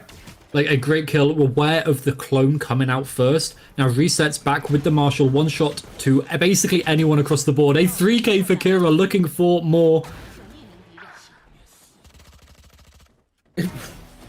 Yeah, what can you say at this point? There are 2 possibilities. Either Wolves' mental is just completely shattered, or they're like, well, we didn't have shields anyway. It was a Marshall. Well, it's like the Alpha Year clutch, you know, in Toronto. So... I mean, no knife though. No knife. No knife. That's, I mean, true. Kiro should have surpassed that and should have gone for the knife. Anyways, but it will be an ace there, a bit of an eco ace there. Shout out to Tarek. Favorite aces for him to make. But nevertheless, as you said, wow, only 2 rounds. And is this going to be a timeout? It seems like it, right? Yeah, so this is a timeout. It looks like it may have been called from a player. You can see there on the cam, it's not Fade talking. It is all Sufat Baby, bringing the passion, bringing the energy. Fade now pitching himself as well, bringing some ideas forward. They've got 2 rounds that they can lose. Essentially, They need to get now 10 rounds in a row, or we're going to go to overtime at this point. And Wolves, this map, it looked not great against FPX. It's not looking so good here, but Fade's still got a smile on his face. He knows CFAT Baby is bringing that passion, the energy. You can see he's hyping everyone up, bringing them up to the level that they need to be. And we need to start seeing people like Lysor standing up, like the sign said in the crowd earlier. We need to see the passion of the Wolves, the roar that we heard, over in Toronto. But AG, they are looking solid. They're looking like a rock that is impossible to push over, impossible to move. And they've gone for a full bonus round. No point spending money that they don't need to do. Be aggression to start with for AG, closing down the map as much as possible. And this forces Wolves over towards A. Yurika aware of this push out, and Kira once again, the question is, oh wow, the beautiful headshot there, taking out the Cypher, and that's a lot of the map opened up now for AG and Wolves. They're forced to do something, at least if they go on this A side, that would be a good call, considering there are no people there. But then the question is, how do you deal with the retake? But still, every step, one step at a time, the first thing you need to do is get the plant down. Yeah, getting the plant down though, it looks like that's AG, they're happy with that. They're fine to allow Wolves to get the spike down here because they can come in for the retake. The wall went up over towards mid, and now Wolves think that means no one can come from mid on that flank. But Spitfires was ahead of the wall, so this is going to be so unexpected, and then the rest of the retake coming on in through CT. Now, the Wolves, they have the weapons, they have that advantage, but Juicy needs to find his pick to even up the numbers. He does, and now this is where AG, they need to show some kind of aggression, so show some kind of pressure to make the Wolves crumble again. Don't forget, this is technically AG's bonus round, so anything they can get out of Wolves' hands would be good. But it seems like they still want to go for this. A couple of spams there, or Lysor basically down to 2 HP, maybe with the refract shield a bit better. But okay, Spring gets the first one. It seems like in this case, one of the few rounds that we've seen so far where Wolves win with a clear advantage. And now, I mean, 3 players for a bonus round surviving, that's not too bad. And that is the first step if you want to win this map. Yeah, exactly. They needed to win out on that round 3. They couldn't let it get up to 12. It started with a nice kill from Kira. That Marshall, 6 kills in a row, essentially, if we include the ace on the last round as well. But the post plant was brilliant from Wolves. They shut down what they need to do over towards CT. They were ready for Spitfires. I didn't know if they would be. And now, the Wolves, they have what they need. But the Odin is in Shrimp's hand, spamming down mid. The TP from Juicy to try and take some mid control, but Spitfire's ready, watching for it, and Juicy goes down. The entry point, the best fragger on this team right now, is out of the map in such a crucial round. This could swing this map either way, potentially. But it's looking so good for AG, as Wolves have to go back over towards A, or waste more time towards mid and try B later in the round. Spitfire is only one hand on the keyboard. He knows that he doesn't need to do anything. His mere presence here is enough. And now if they want to re-clear this, it's going to be a tough task, but Lysor takes him out. That's not too bad. And Spring gets another one, but Shrimp almost getting 2 there with the spam, but he gets spammed back. I don't know how you get a spam back with the Phantom, if you're spamming by with an Odin, but nevertheless, 3v2, another question, Spring, you cannot overheat. That is exactly what I was talking about. 2v2. The deadlock trip is no longer there, so Sufat BB can go for this. The question is, will he get spotted? And he will by Kira. And it's left down to the standing mummy, Lysor. The statue of this team has to somehow prevent AG from getting to match points. And he's only on 30 HP. And this position from Kira is just so ratty, so aware. And he swings around and gets AG up to 12.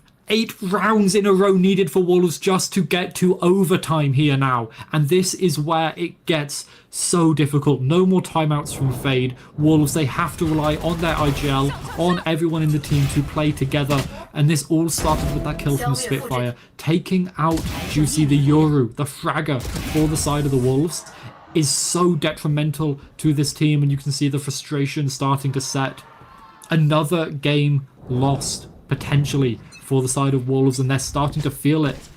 They're put down to not an eco, they've got a force up here, but some util missing, some guns missing across the board. And the Wolves have to find something, but they're waiting, because this Odin spam is dangerous. 4-12. The last time I've seen the scoreline actually come to fruition for the team that's down 4, I believe that was like 2022 or 2023 DRX. So something that only happens one every, let's say, 5 blue moons. That shrimp just completely, at this point I can't even hear my own thoughts. The Odin spam coming out so loud and no damage so far, but well, he's definitely stopped them from going mid, at least for now. Kira on the same familiar spot, popping the clone a bit. Will get spotted out, but he can just go out, and Spitfire is finally not good for 2, but it's at least still for 1. But with Delby doesn't even matter. Kira even pushing out, and with both flashes, this is the beginning of the end. Wolves Spring finally gets 1, and Kira will back down. Or never will he? Oh, a bit of spam that looked dangerous for a bit there. But now when Shrimp comes with the Odin, this could look dangerous. So they have to go through this, but he will get spotted out, and just like that, Spring gets 3, but it's not enough. It's been 391 days since AG won a game on the VCT China Stage, and they are celebrating while looking at the misery of their enemies. I don't know why they're not celebrating enough. I mean, let's be honest, that should be a great way. But at this point, they're like, it's almost like, well, Wolves, who are they? And, well, they might be right. 13-2, 13-4. That is a clear statement from AG. We are here. We are ready to play. Yeah, and ready to play they are. All the gamers that were shooting were on the AG side as Wolves. They look upset. They've not been able to find a win this split yet. And, you know, at this point for Wolves, the only thing they will accept is a top 4 at champs. I can't imagine they'll allow themselves to get anything less than that. And at this point, it is looking like that might be difficult. As all gamers, they finally get their win this year. They finally get a win after, like you said, 391 days, at least in the VCT CN. And they don't, you know, they're celebrating, they're happy. But now Wolves, this is rough for them because they play again in 2 days. They don't get to rest. They don't get to try and rejuvenate. They have maybe half a day's rest the rest of today, maybe tomorrow morning, and then they've got to hit the VOD dungeon, hit the practice, and fix the mistakes. Get their fundamentals back to the level they were at Toronto. Get their macro better, because AG were outdoing them at every step of the way on both of the maps today. Yeah, and when we're talking about the future of Wolves Esports, after going on such a great run in Toronto, even getting 3rd, it would seem like Wolves should be automatically having a spot onto champs, but that's not the case so far. And with them now having lost their first match, and as you said, the second one, which will be against LG, a formidable opponent, in only 2 days. That, I mean, if they go down 0-2, it gets exponentially harder to get to playoffs, and if you get to playoffs you still have to get to champs, and then in champs you obviously want to do something if you're Wolves. So, well, it's gonna be a rough road ahead for Wolves. Yeah, we saw a lot of really good things from them. We say this, it wasn't like this was a bad game overall from Wolves, but they just don't look like the Wolves that we saw at Toronto. There's a few mistakes that they're making that are repeated. Otherwise, they were just getting outshone. We're going to see this ace again from Kira. Absolutely gorgeous. It is an eco ace, an eco frag movie, essentially, but he still went for it. Spitfire missed an ace earlier on in this map as well, but, you know, Kira getting it, he's going to be happy. He's going to be moving on in a positive way. 出来是吗？出来，我直下。好。TP 中路了 ，TP 中路了。要帮吗 B 啊？我放墙。要帮吗 ？B 不用帮。他 TP 中路比较假，中路放墙了。B 好棋，你们守3 B，A 点不好棋。可以。哎我去1楼，中路要回拿中路。别，拿我宣。拿 B 他中路强拿不了。你补个眼，我看一个人看就好了。没事，他等波进来哦。哎，我你先这中路没有人就小心 B。B 小心 B， 就小心 B。我封不了 B 的眼，把球需要。在支架吗？我没有。A 一个 A 路。我没有支架。小心波。中路能摸了，开个飞机，开个飞机。没飞机，没飞机。天下 C 点，还得追一个，要起飞。准备丢图，准备丢图。哎，来了，我丢盾来了。我撩 B，我撩 B。选中龙过。我不管。哎，左边。小。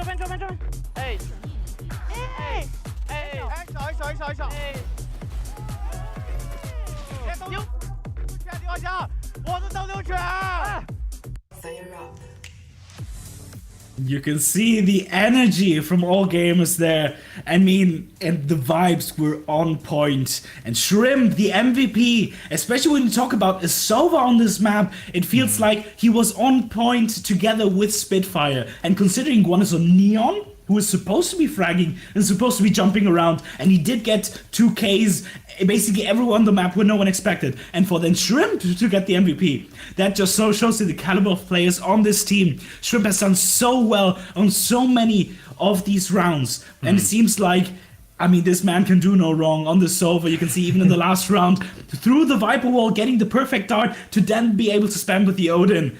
What else can you say about this man? 300 plus ACS and almost 20 kills. This guy was definitely on one. Yeah, absolutely on one. And Spring on the other side on that Viper. He looked okay against FPX. He looked pretty good here. Had so many good moments, but all gamers came out on top. And if we look across the board, Kira, Shrimp, Spitfire, all up there almost at 20 kills each. It was just unstoppable from the side of all gamers. They got the momentum. Charlotte called it an avalanche before you came in to fill in for her, and I think that's the only way you can describe it.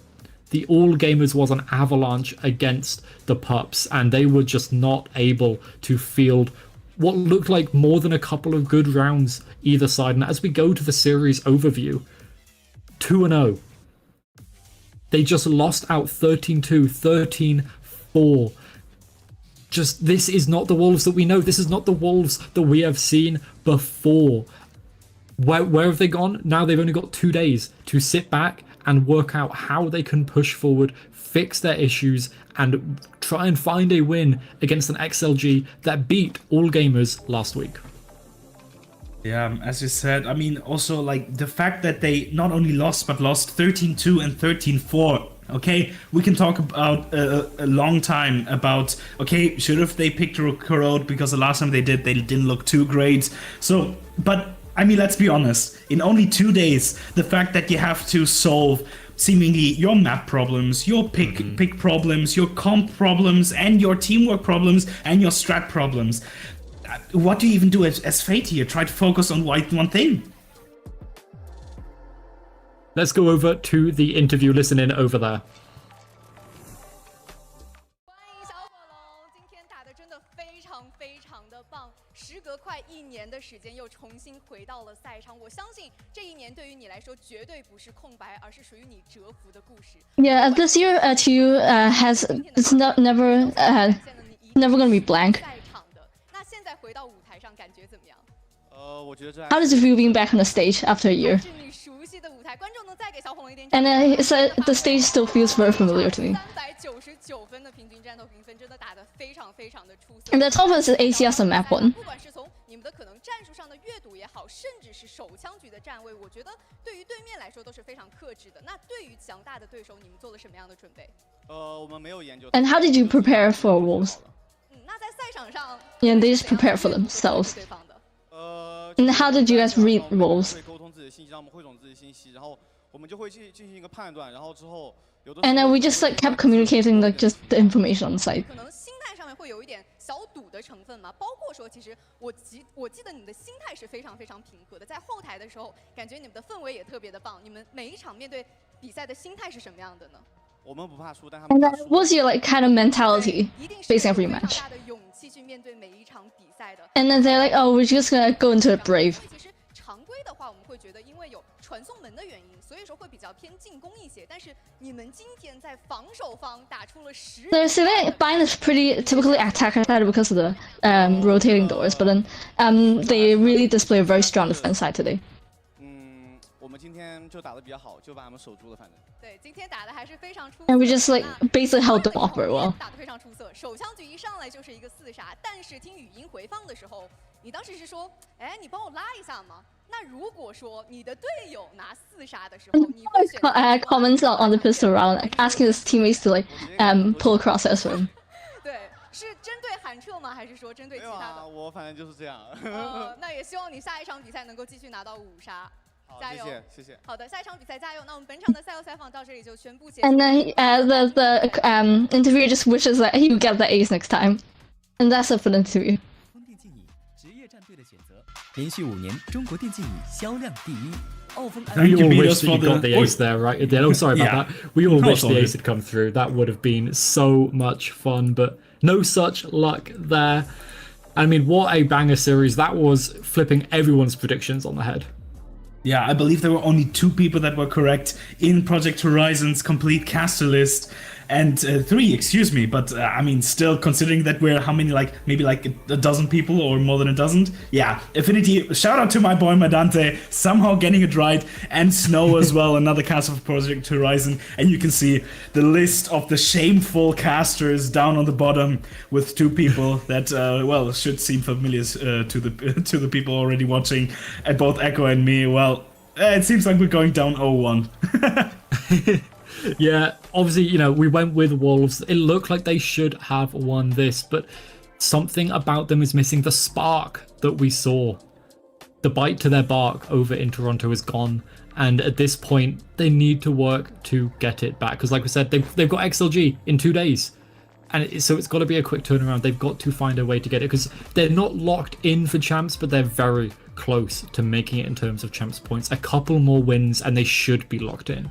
So they need to start to turn this around because there's not, you know, a lot of the season left. After their next match, they're halfway through the round robin. They need to find a way to push slightly further and to get enough champ points to make it all the way to Paris.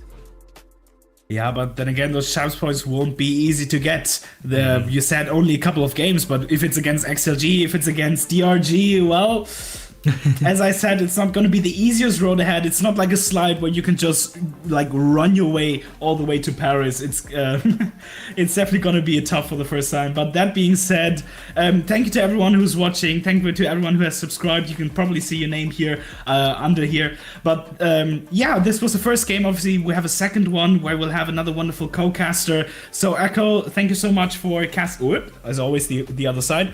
Thank you so much for casting this game, and for the other people, give us a short break and we will be back for, I believe, JDG versus Tyloo. BLG. I'm stupid. Yeah, BLG. Exactly, yeah.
Well, hello again, you wonderful people. Welcome back to the second game of this VCTCN day. It will be, this time, JDG versus Bilibili Gaming. We just came back from, spoilers, a very one-sided game, especially, yeah, against Wolves.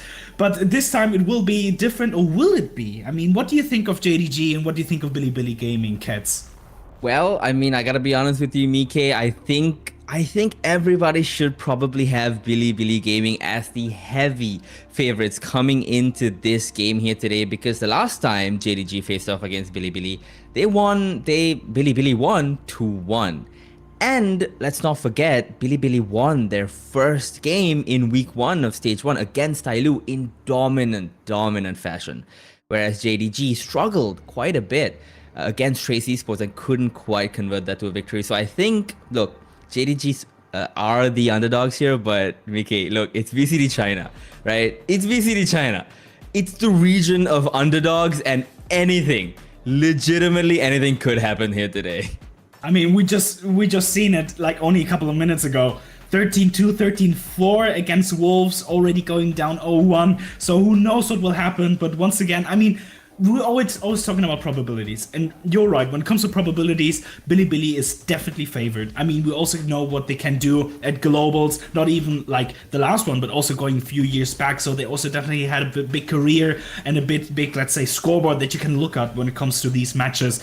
But then again, who knows? I mean, I don't even know if there's any reason to even reason about this game and be like, okay, it's more likely, because legitimately, for me, it's 50-50. It's either Bilibili Gaming or JDG, because there's no in between. Who knows what will happen? My belief got completely shattered after the first game. So at this point, I'm just down for a good ride. I just want to cast a fun game, and that's the only thing I want to do today. So I don't care, honestly. Let JDG win. I mean, you're right. You either win or you don't. It is 50-50.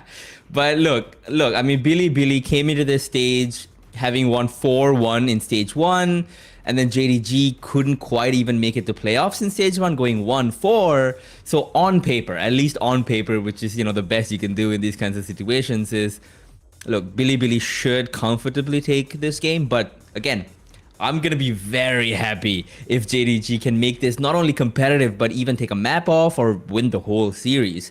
But speaking of both of these teams, there's some insane players on both sides of this. I mean, look at YZ, who's known for his Raze plays, but we haven't actually seen him play Raze at all this stage. He's played Yoru, what has he played? He's played Yoru, he has played his signature Jed, Raze. He's played Neon. We haven't seen Raze. So maybe today is the time that we actually get to see him return to Raze in the same way that Bilibili Gaming have returned to their regional powerhouse form that they were kind of lacking in Toronto. But I also wanted to say, you said, okay, one team is 4-1, one team is 1-4. The last time we both casted together, it was the same thing. A team that was 1-4, a team that was 4-1. And I don't want to spoil anything, but like, something crazy happened that time. So, I mean, I'm just prepared to once again cast a fun game and see what is going to happen here. But you're completely right. Absolutely, yeah. And now let's take a look at our cast of predictions for the old game, which we already know the results of. And, ooh, look at this. We've got Affinity again going for the underdogs. Well, she was right before. Maybe she's right again, Mike. Well, at this point, I mean, if Affinity actually gets it right, I'm just gonna go to the casino with her, and I'm gonna tell her black or red, because at that point, like, she can do no wrong. But we can see Volt as well, who maybe didn't quite believe in AG, but now does in JDG, and the rest of us plebs going for the percentage play. You can see both of us there, and also Charlotte and Echo, the casters for the previous game. And I mean, at this point, I legitimately don't know what to believe, because half an hour ago, I would be like, okay, these are two very clear 2-0 games. And okay, to be fair, the first one was a very clear 2-0 game, just for the other side. I mean, well, I mean, it was definitely clear, and it was definitely 2-0. But yeah, look, again, it's only 2 people going for JDG, and it's for good reason. If you thought that AG versus Wolves was one-sided, well, this is probably just as much one-sided on paper. And on the other hand, though, AG, you said it best during that cast. AG hadn't won in, I think, 390 days to 290 days, and then they won. But JDG have won recently, so they can just as much easily win again. But let's talk a little bit about maps, Mike. Let's talk about what maps you want to see. I mean, besides Lotus, and what maps you don't really want to see. I'm a stickler for clinging to the past, so I'm always happy when I see YZ playing Raze on Split.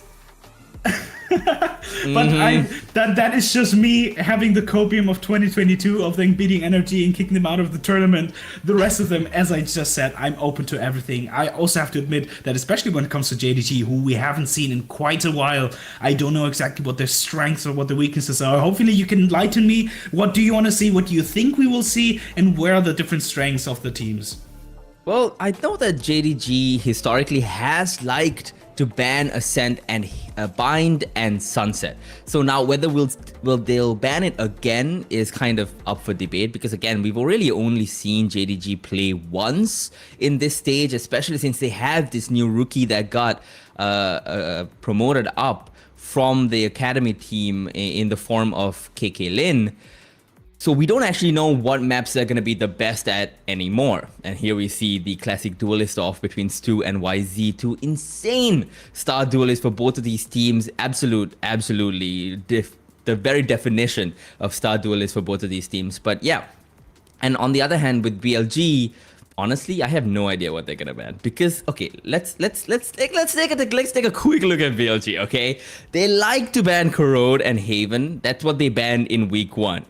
Then they went to EWC, and what did they do? They banned almost every map across 3 games. So I think they were just experimenting there, and I hope they got something out of it, because I didn't get anything out of it, and I have no idea at all what they're gonna ban. That's a good question. Do they even know themselves what they're gonna ban? It's always like a bit of a meta game there. Do you want to ban your worst maps or the enemy's best maps? And especially when you go against a good player like Stu. I mean, the fact that he is up on so many stats above YZ when it comes to ACS and KDA and all of that. I mean, this is also one battle of the giants, of the Chinese giants, that I want to see this map or this game.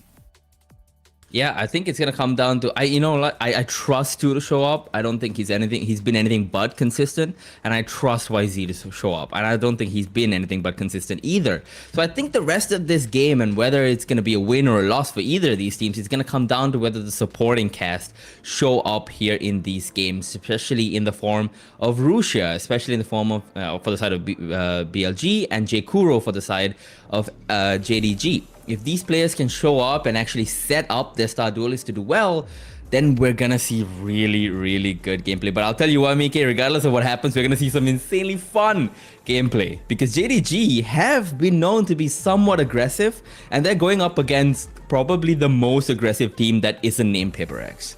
Yeah. We usually talk about, if it is, you see, like, remember the old clash of like Paper X versus DRX, and we would say it's the unstoppable force against the unmovable object. Well, in this case, we have 2 unstoppable forces going against each other, so who knows what's gonna happen. I mean, at this point, just a small prediction for any map that we see. One team aggresses A, one team aggresses C, and at this point we have just a complete flip map. I mean, that is something where, like, okay, you would never see that in any other region, but for VCTCN, like, who knows? We just want to have a fun time. We just want to see a couple of fun plays. I will correct you a little bit there. We would see it in one other region. I think we can think of one other region where we would see that a lot, thanks to a specific team that can't stop pushing. But yeah, absolutely. This is going to be a really fun game. And I think the Chinese desk itself is also talking about Rusia and BLG being extremely proactive in the beginnings and the mid rounds of, well, these rounds, where they take so much space and take so much map control. And I think that's so important, especially in a map like Lotus or Haven, where there's 3 sites, but even in maps where mid is a big factor. Think Sunset, think now if you see Corrode again, that's going to be really interesting to see how much space either of these sites really can take in that mid area and get so much control. Because remember, retaking A from just CT it's a losing game in Corrode. Yeah, you're right. And as you said, the support players seemingly will be the ones to decide this match. And when it comes to BLG, it is proven variables. It is people that we know. Obviously, YZ on the duelist, but like K-Knight, Levius, Neff, and Rusia. All of these are players that have been known to step up. But when it comes to JDG, I don't know if it's just me who's just basically has no idea. Like, for me, it's almost like some of these are still unproven. And yeah, they could turn out to be the greatest players in the world. but who knows at this point? And that is one thing that we have to see afterwards as well. If there are people like, for example, Baby Blue, if he can stand against people like K-Knight, who have been proven to be incredibly solid and be able to either help their duelist setup or just lock down side completely.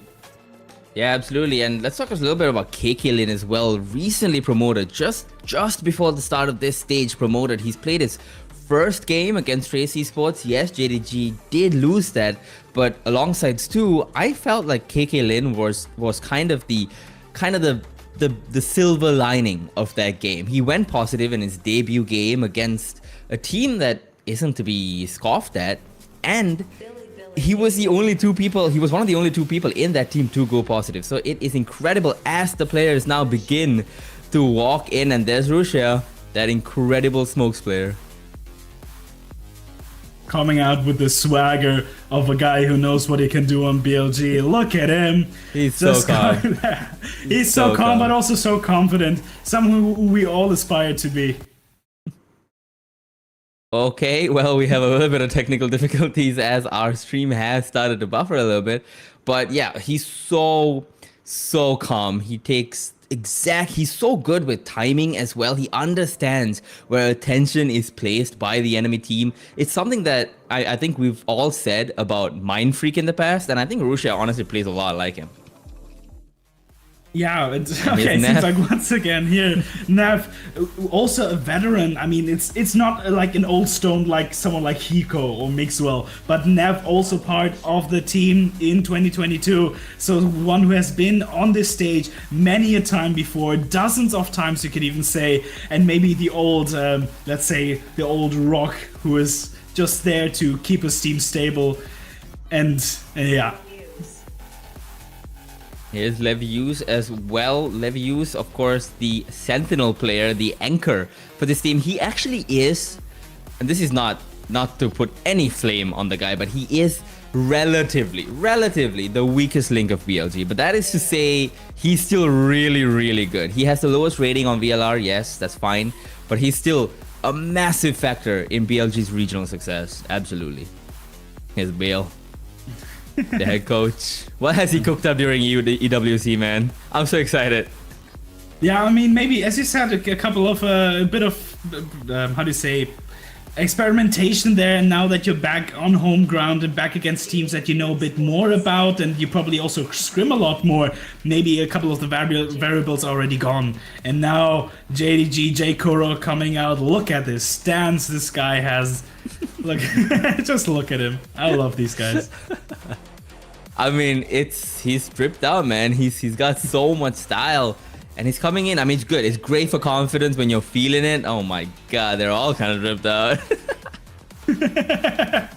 I mean, good for them. You have to look good for the posters, right?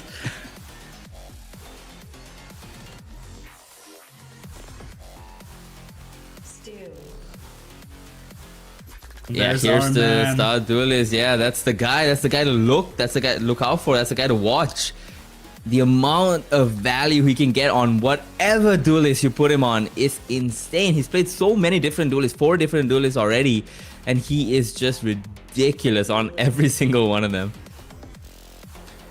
Baby Blue also there. Well, I'm wondering if he has the baby blue eyes, but nevertheless, he comes on stage with the confidence. Doesn't look like he does. Yeah, with the lighting, it's difficult to see. But you're right. Here's the end, yeah. Also, Ziyan. Last play for JDG. And he looks ready to play. These walkouts are so great in VCT China, actually. I love seeing it. But it always looks so narrow that they have to walk across the screen. What if they fall?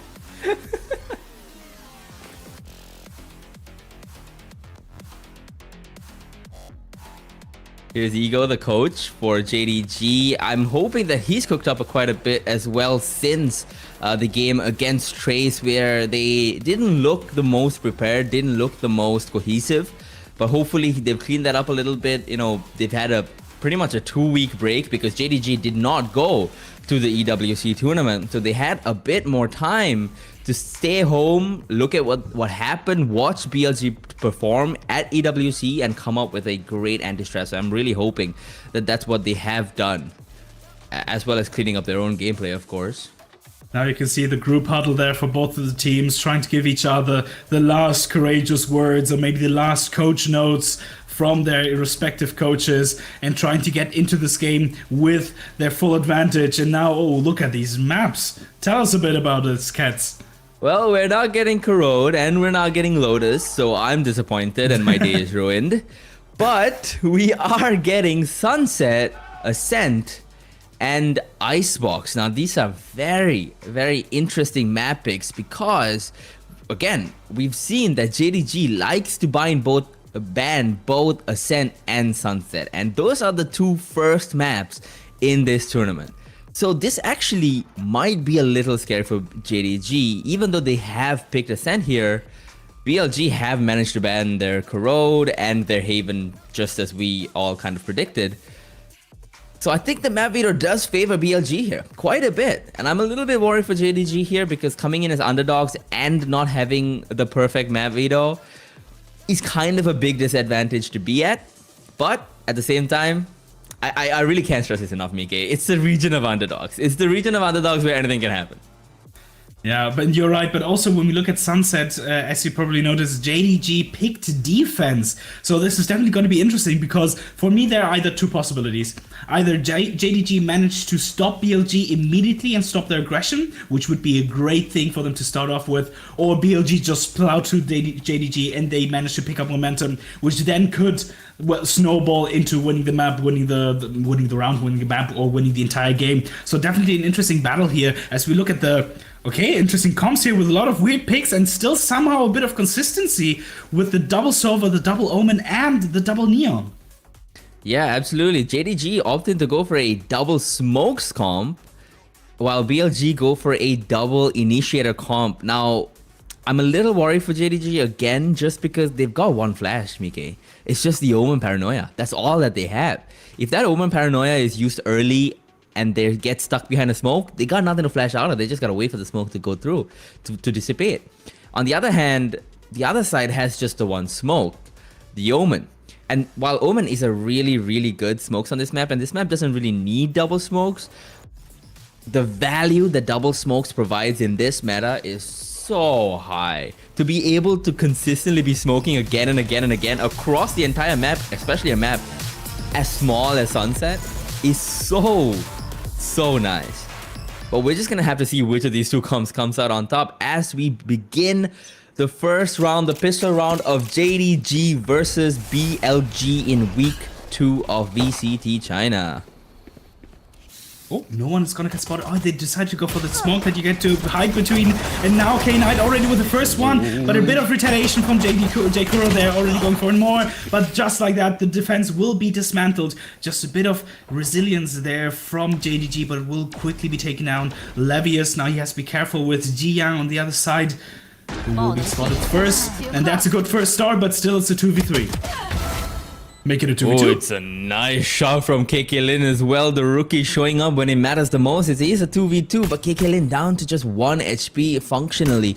As Zian peeks, he can't quite get the shot. Why Z whiffing as Zian drops him. It's a 2v1. Rusha, the only one left with 65 HP to his name. KK Lin just 1 HP. He just have to pick a little bit. Shoot him in the arm. It's enough.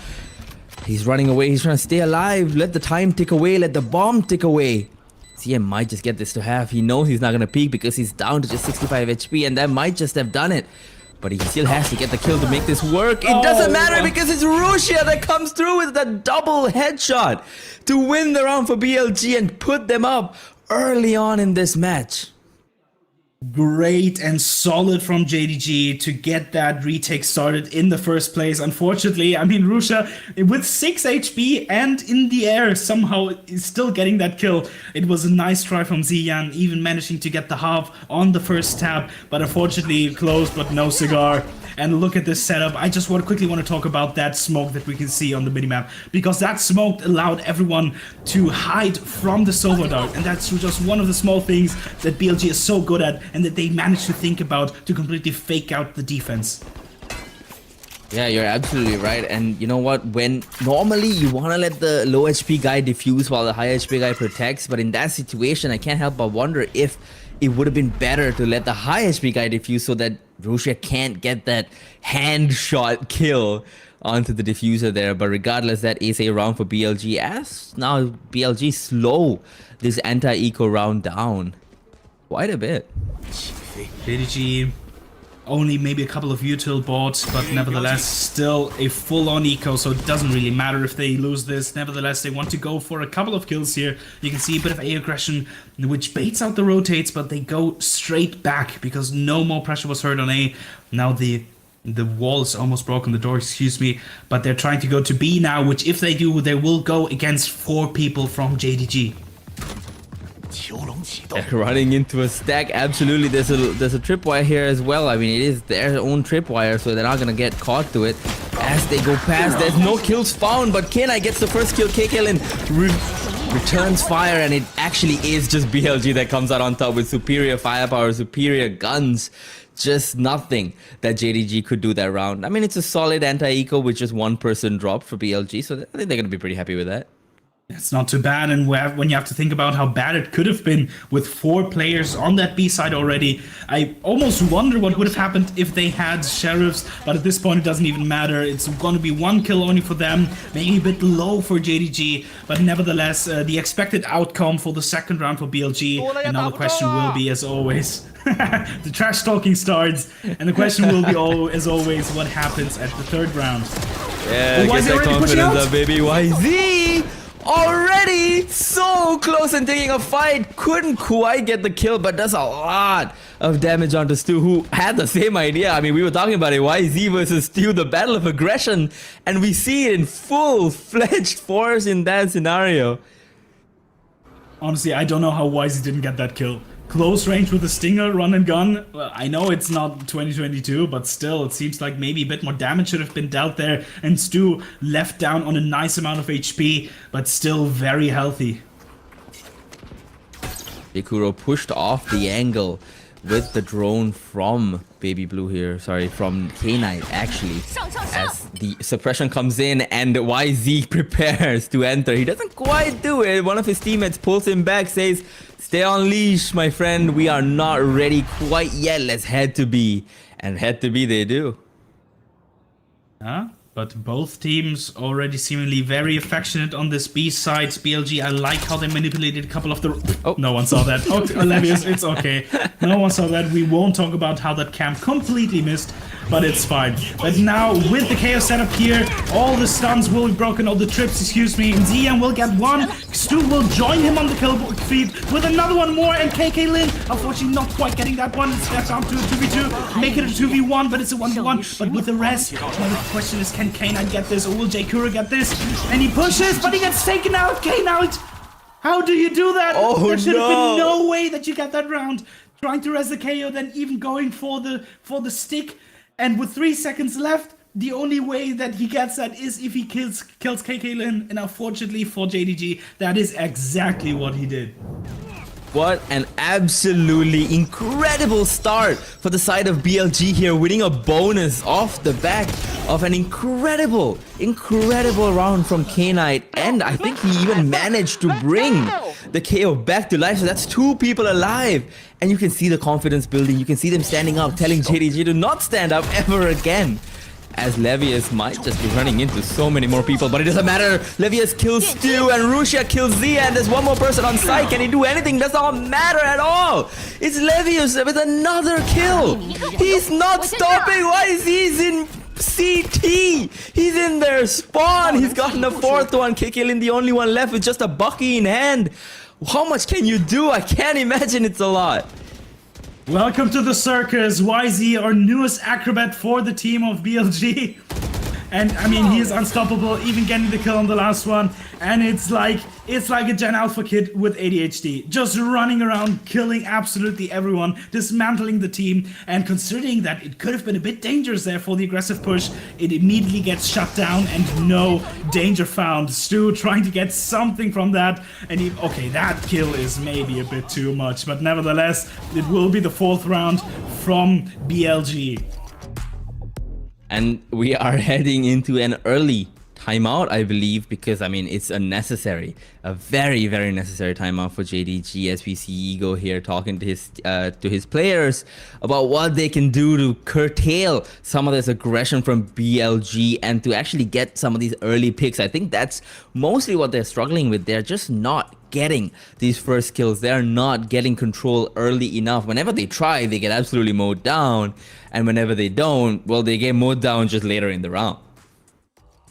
Yeah, a convincing start from BLG. Maybe technically what you could have expected at this point, but I mean, you can see a couple of nice ideas from JDG there. The stacks and even the manipulation of the rotates not quite working for BLG there, and JDG standing on top. But unfortunately, if you cannot shoot back, there's just no way you will around, even if you have 5 people on site. And that seems to be the case here with the BLG, just staying on top, and they are not budging. They are staying there, and with a 4-0 lead, well, that's a pretty good start. I mean, it's as good of a start as you can pretty much hope for and ask for, as they have yet to drop a single round. And honestly, these rounds, the one round that seemed close was that K9 round, but at the end of the day, he still survived with 2 people alive. So in the grand scheme of things, not a very close round either. And as BLG now take mid control essentially for free, I'm a little worried about what JDG are gonna do as an answer to this. And it seems like their answer is to push A main and take that control instead. The drone will come out, will show a couple of people. Maybe seemingly only the one. He will be stopped by that shock dart. Just not a lot of damage, but still a lot of info taken away from BLG. But now look at where everyone is standing. They decide to push through this. The paranoid doesn't hit, but so again the stun doesn't. And at this point, only a bit of information gained through from the other side, getting Levius, but Baby Blue here, and there he is, going from 0 kills to 2 kills in a matter of seconds. JKuro is there to help him, and just like that, the first round for JDG, well played from the entire team, and it's just down to Russia. What a round from Baby Blue, just staying tucked in. BLG having no idea that he's there. I mean, Russia does manage to pick up the spike here, but he still has an absolute mountain to climb here, thanks to the extended efforts of Baby Blue, who, like you said, got himself on the board in the most spectacular fashion possible. Interesting to see now Ziyang on the other side. Obviously that is because of the From the Shadows from Russia, but now with 10 seconds seems like he just has to go either for this tap and kill, or he just has to try and stick this. It will be the latter, but Stu with the shock dart, no chance. He even stops the plant. And Stu, I mean, he had an op, so obviously he changes to the classic, but still a bit disrespectful. And Stu is just having a great time. You can see him there. A great way to start the first round. Maybe a bit too late, at least for the beginning, but it doesn't even matter. It's the first one there on the board, and in a convincing fashion. Baby Blue there, I mean, what can we say about him? With JKuro just holding the side down. Yeah, you ever notice how popular the Recon Phantom has gotten? I'm happy because I love the Recon Phantom, but man, it has gotten really popular ever since they released that Run It Back bundle with it included. And now JDG on the board, a bit more of stability for their economy. That is an incredible couple of ults combination from YZ. Coming in and getting 2 quick kills on the site is theirs for the taking. There's nothing that JDG could have done to prevent that, with both of those ults from K9 and YZ absolutely demolishing them. I wonder if JDG even want to go for this. It's a 3v5. The bomb has been planted. They still have so much util, and they have a lot of strong post-plant positions here. And you can see, yeah, they want to go for it. They don't want to go for it. So at this point, I'm sorry, I just want to take this time and I want to talk about that setup. Because, I mean, I'm sorry, Ziyang got spotted by the cam, then he got paranoid, then he got hit by the Hunter's Fury, and then he got killed by the Overdrive. So, I mean, he just didn't even get to play the game there. He was revealed, he was ulted, and then he was killed. That poor guy didn't even stand a chance, just like Baby Blue there. JKuro wants to go maybe for that gun, but unfortunately Russia is there waiting for him, so no gun retrieved, and he stays on that judge. Well, or he loses his life for it. Only 1 gun retained in the end of that round, But I mean, BLG at this point, okay, you're maybe like, okay, they got the Hunter's Fury, they got the Overdrive, but still, that combination of the ults and getting such a nice play from that, you can see, I mean, no chance from Ziyan with the Neon not. just running it down, and even with the second kill, the side got completely open, and I mean, the round was already over before the spike got planted. Yeah, the round was over even after the spike exploded. More devastation to follow as they lose the only two normal rifles that they were trying to save. The only one actually being saved. Wait, sorry, Cats, I want to cut you off because look at this play. From the shadows already, and with the Neon, the question is will they get that? Oh, I see that as a nasty kill, but he got straight out by Ziyan. He only has Guardian though. No, he doesn't know. No, but the Nef is on the other side. He gets squeezed like a piece of cheese. Absolutely no chance. And Arusha, now on this top angle as well, gets the first one, does get the second one after a bit of labor, and a familiar sight here. Stu left on the other side with only an operator, and look at that beautiful play, the aggression of BLG that we're talking about. It's not like in your gold or bronze games where it's like, okay, 5 people rush. It's, okay, what ults do we have? What chances do we have? And then with the wall going through mid and then pivoting into B and pinching everyone on B side with the From the Shadows. What an incredible play from BLG there. And it seems like JDG just had no counter. This BLG team has a bag of tricks that's an ocean deep. I don't know what they figured out at EWC and what Bale has been cooking up in that coaching booth, but my god, they've got something new every round, Mike. You said it best. This is not just random aggression. This is not mindless aggression. These are set plays that they've got for every round, and they just keep BLG guessing. And if they keep playing at this level, I don't think there's any team in China that they couldn't beat, maybe even globally. That's a good point. 6-1. I mean, it looks dominant so far. Only that one round that they got with a bit of a pinch play, a bit of a trap play there. But once again, JDG, I mean, they're just looking for info on BLG. That's the good thing that they also have, is that they bide their time. They know that they don't have to rush into things. Obviously, when they have an aggressive plan, that's great. But still, sometimes we can see them play them a bit. Will where we go B? Will we go A? And in this case, one smoke going up. And since they don't even have a trip on B, I mean, Baby Blue has to wonder, are they even sneaking up on the side? He might just be getting killed in 2 seconds. Obviously, this will not be the case, but you can see that they're so paranoid of all the possibilities from BLG. They are, I mean, they have taken this mid control, and as Stu watches this angle with this op, which he saved now for 2 rounds, this could be a massive win con for this team. No, he looks away, but he flicks back. How's he done that? Stu whiffs a Knight, and Levius gets 1 kill each.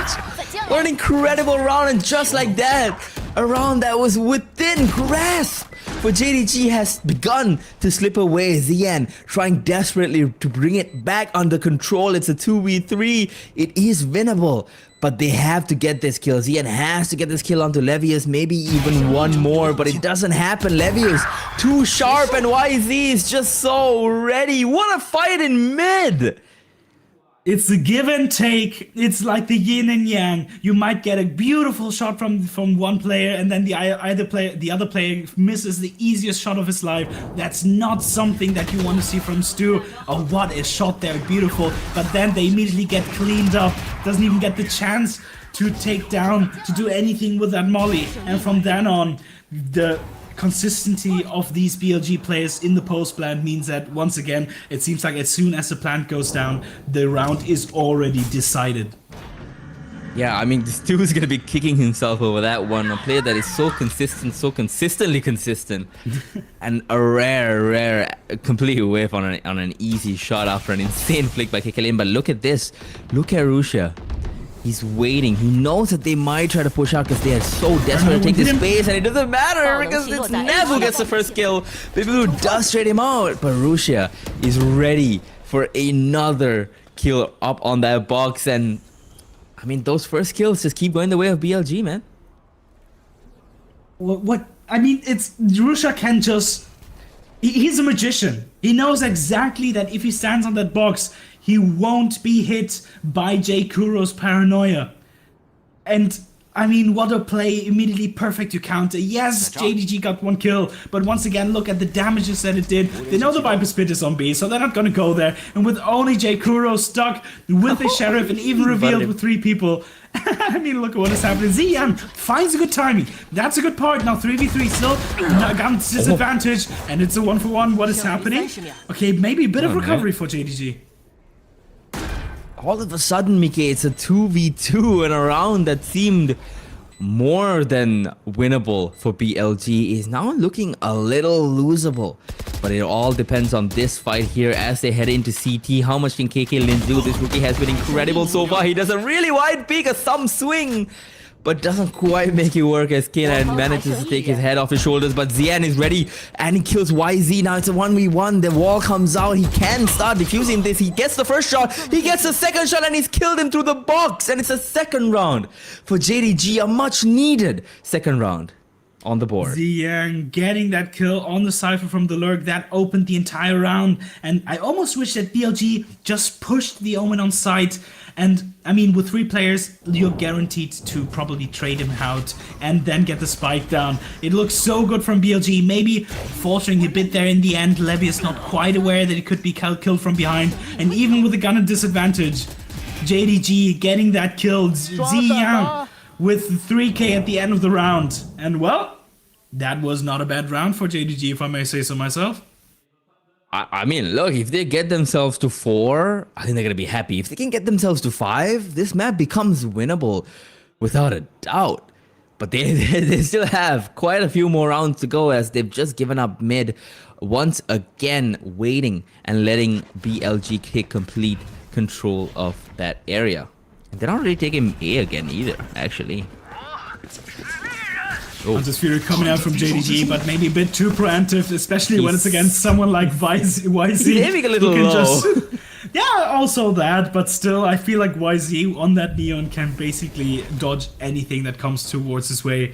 And the Hunter's Fury also not being combined with anything, not a flash or not nothing. They will see the information, but also maybe a bit of a very good ult being wasted, seemingly. Yeah, I mean, yeah, absolutely. A bit of a waste of a very, very good ult that could have been used to stop a plan, to delay a plan, to even delay an actual push rather than just blindly ulting and then, you know, not getting even a lick of damage onto BLG. But they are now heading towards B side, the side that only has 2 people.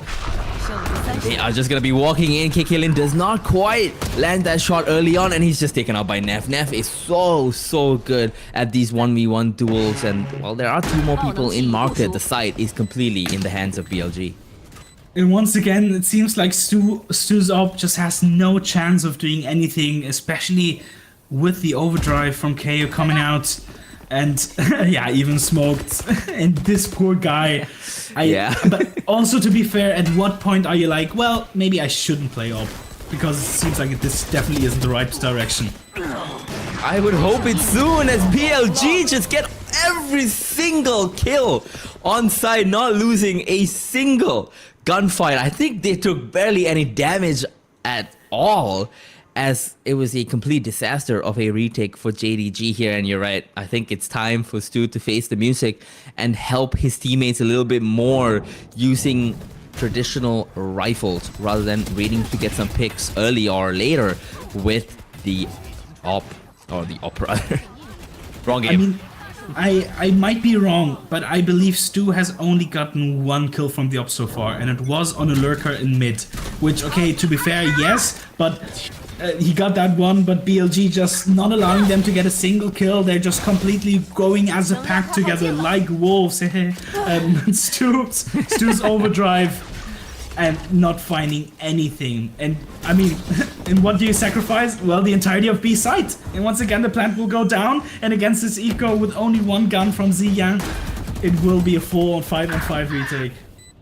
I'd be shocked if this wasn't a round converted for BLG here, especially with 2 quick kills coming from Neff and Livius, and now a 3rd kill coming from YZ. Only 1 kill from the side of JDG by Ziyan, and that is, I think, that might be the map, Mike. 9-3 on the board, on the cards now, now that they are, you know, almost there. It's 9-2 now. There's only 1 more round left. But the fact that YZ uses the overdrive when there are only 3 enemies left, basically, the second one, I mean, one getting immediately taken down, that is confidence. Not, yes, that's exactly what I'm talking about. That is not a strategical play. That is a mental play.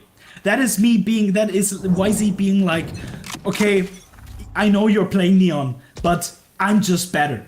I can kill you with this ult, and you just won't have any chance to respawn for the entire round. And now, at this last one, a bit of pot shots, and once again, it seems like they... Oh, goodness. But I also don't understand the idea of JDG for that defensive play. They just have 2 people with no utility. It's...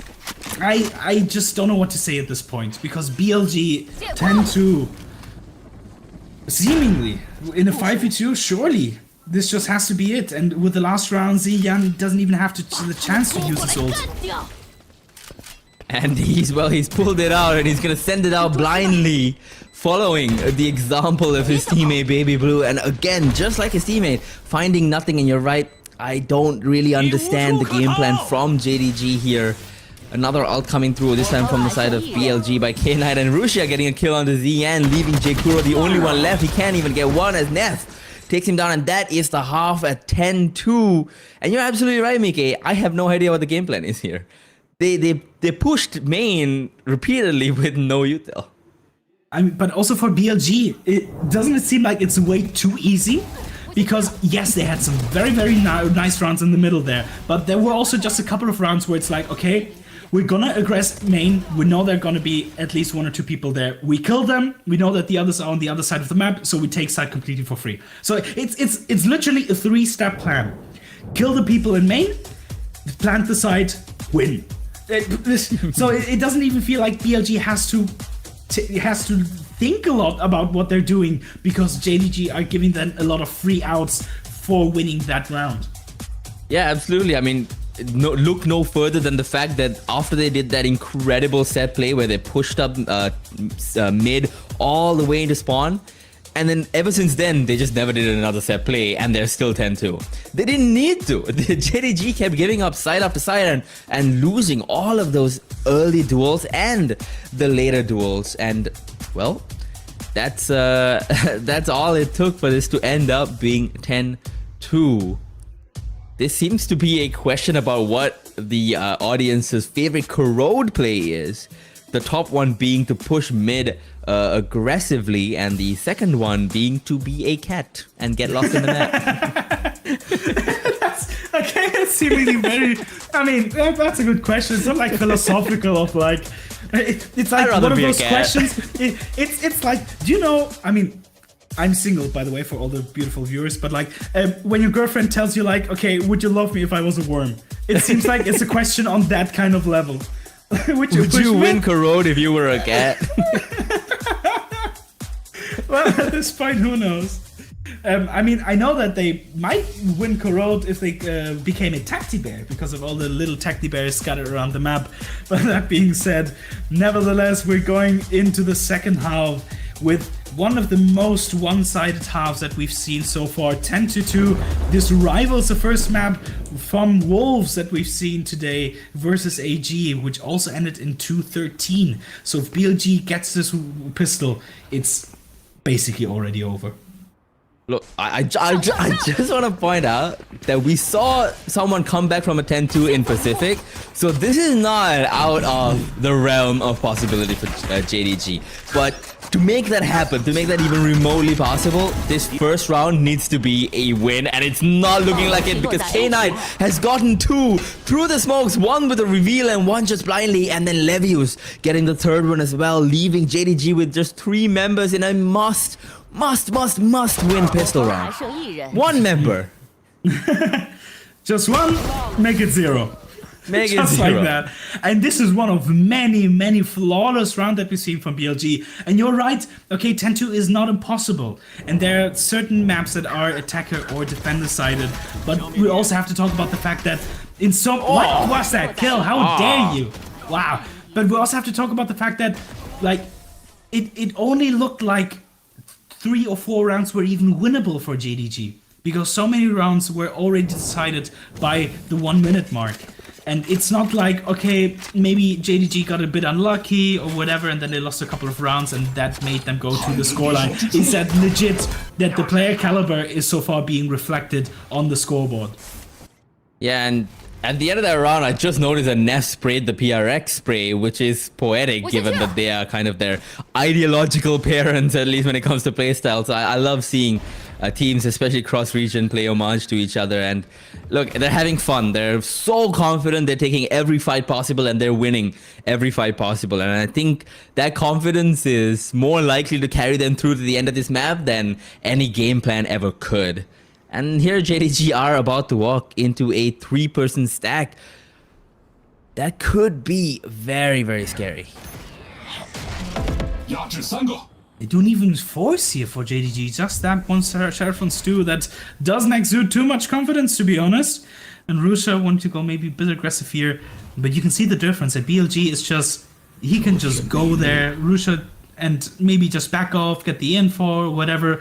And they don't even care about mid, because even if they force, like, who the hell goes mid in these rounds? That is true, I mean, who would?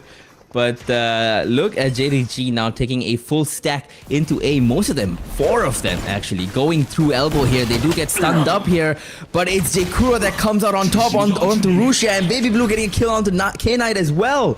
All of a sudden, BLG find themselves with just 3 people left. Is this an eco?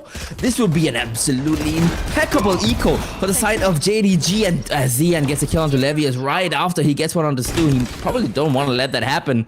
YZ getting a kill on the KK Lin as well. Wait a minute, this is actually doable for BLG again. YZ getting another kill. JK Ro gets the 3rd and the final kill on to the round, and then it's an important, I mean, it's kind of like winning a pistol, but not quite. They still have a massive mountain to climb. Just a bit delayed there, letting the enemies get to 11 rounds, and a great pack mentality. I mean, even if you all have shorties, if you run as 5, you will most likely get a couple of kills there. And then, I mean, KK Lin's push there, maybe not quite necessary, but the fact still stands that one player of JDG managed to win that round, maybe also a bit closer than you think with a couple of guns that they got in the end. And now with that bit of momentum that they got from that one round, JDG immediately called a timeout because they want to find a way to win this, which, well, as you said, will not be easy. I'm a little worried that they're giving BLG a chance to come up with a set play that'll close this out. But I think it still is probably a good idea for the JDG to take a timeout here so that Ego, their coach, can tell them, hey, you guys can win this. This is entirely winnable as long as you do well on those initial fights, on those first fights.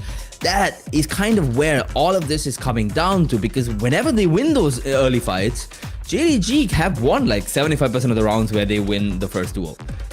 And they've lost all the other rounds because they just don't win those first duels at all. So I think that's what Ego is probably talking to them about. You know, be more confident, be prepared to take these fights and actually win. Even if it means losing one of your own, it's okay.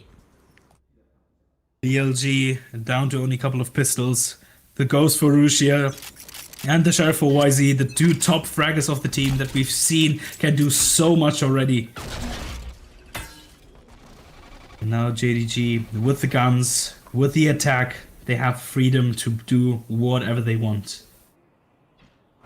They have used that freedom to take mid, which is something I'm always a fan of. I think Corrode. Oh, hang on a minute. Baby Blue did not see him there, I don't think. I think Neff has completely evaded detection here. Baby Blue has no idea, but it doesn't matter because they're not actually pushing B. They're going to A. That could have been an absolute disaster there. Rusha now following Baby Blue out. Sorry, it was Rusha, not Neff, but regardless. And since it's a deadlock trap, he can just push through it and look at all the info. Everyone already rotating to A with 3 players, and Neff even already going to the other side. And that means that even if they want to go back, they have to contend against Rusha here. So now, once again, if we said, if they all go together, even pistols can be very dangerous. Oh my god, YZ gets 2 quick kills, but it does end with JDG coming out on top with that superior firepower, and there's just 1 person left. I'm trying to regroup, I think, with Rusha here. Surely you don't expect Neff to be behind, able to pick up the Phantom, but they don't expect it. They don't It's have too eyes in the early. back of the heads, in the back of the heads. J-Kuro, okay. A triple for him. Now once again, a bit of gift there from JDG to BLG. Rusha, I believe he just spotted J-Kuro there on the other side. And J-Kuro at this point, I believe, I would say that he should TP out, but in this case he doesn't, and he pays for it with his life. 1v2, a familiar situation that we've seen so far. And JDG, they just need to stand solid, and we know they can win this, but once again, it's Rusha on the other side, even spotting one out. And he decides, okay, he still wants to go for it. And it's a double phase, and it's so close. But Ziyang, the pillar for JDG, helped them win so many of their rounds that they've got so far. Gets them this next round as well. And, well, one step closer to glory. I mean, to be fair, though, I mean, these shots were incredible from both sides here. And J-Kuro turns around just in time to not get backstabbed by Neff there. I think if Neff goes a little bit sooner, a little bit quicker, he might be able to get J-Kuro before he turns around. But more importantly, they didn't see Rusha do all of that in B main. That could still be a play that BLG can run to get themselves to match point here. But this time, again, they're taking that mid control JDG, which is, I love to see it. Couple of usual exchange, A's main from control so far for JDG, but they also have to use a couple of their abilities so far. You can see a nice double up for BLG on the elbow side, and with the Cypher setup on B, even the knife coming out, giving them info that there's no one A so far. It's gonna be the first phase, but it's a quick trade. It's a 1v1, I mean, maybe even a bit lucky there. But YZ wants to push out, and he gets the first one, even though the paranoid doesn't hit, it doesn't even matter. And BLG already going out. Never mind, Rusha maybe a bit overeager there. And it's a 3v3. He's a 3v3 here, and YZ does get spotted out by that recon data, and he is forced to retreat here extremely quickly as he uses his movement to prevent any damage from landing on him. As the spike begins to go down, YZ might still be able to peek here and get a quick kill as Zian tries to get a quick pick, but doesn't quite get it. Neff, though, insane peek from him as he quickly takes the head of one member. Zian returning fire, and Baby Blue. Did they line up for him or what? We couldn't even see it. So much happened there, but still, I feel like we said in the beginning, it's all about the support players in this case, especially when someone like Stu is maybe not quite stepping up compared to what we're used to him. And Ziyang getting the kill through to the revealed Cypher. You can see that there. And now Baby Blue, yes, it's a lineup with only 9 HP and a molly on that right side between a rock and a hard place, and he somehow manages to survive with the barely 1-digit HP. Yep, takes the head off both the rock and the hard place in that scenario there.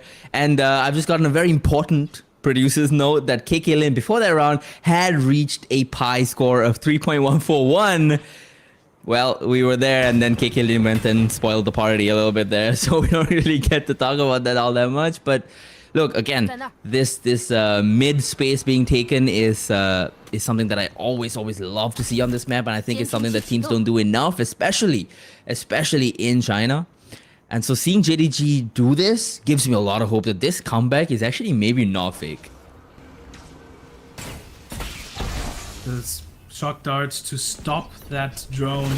Just once again taking a bit of info away. Now Stu is the one who seemingly is aggressive on the other side.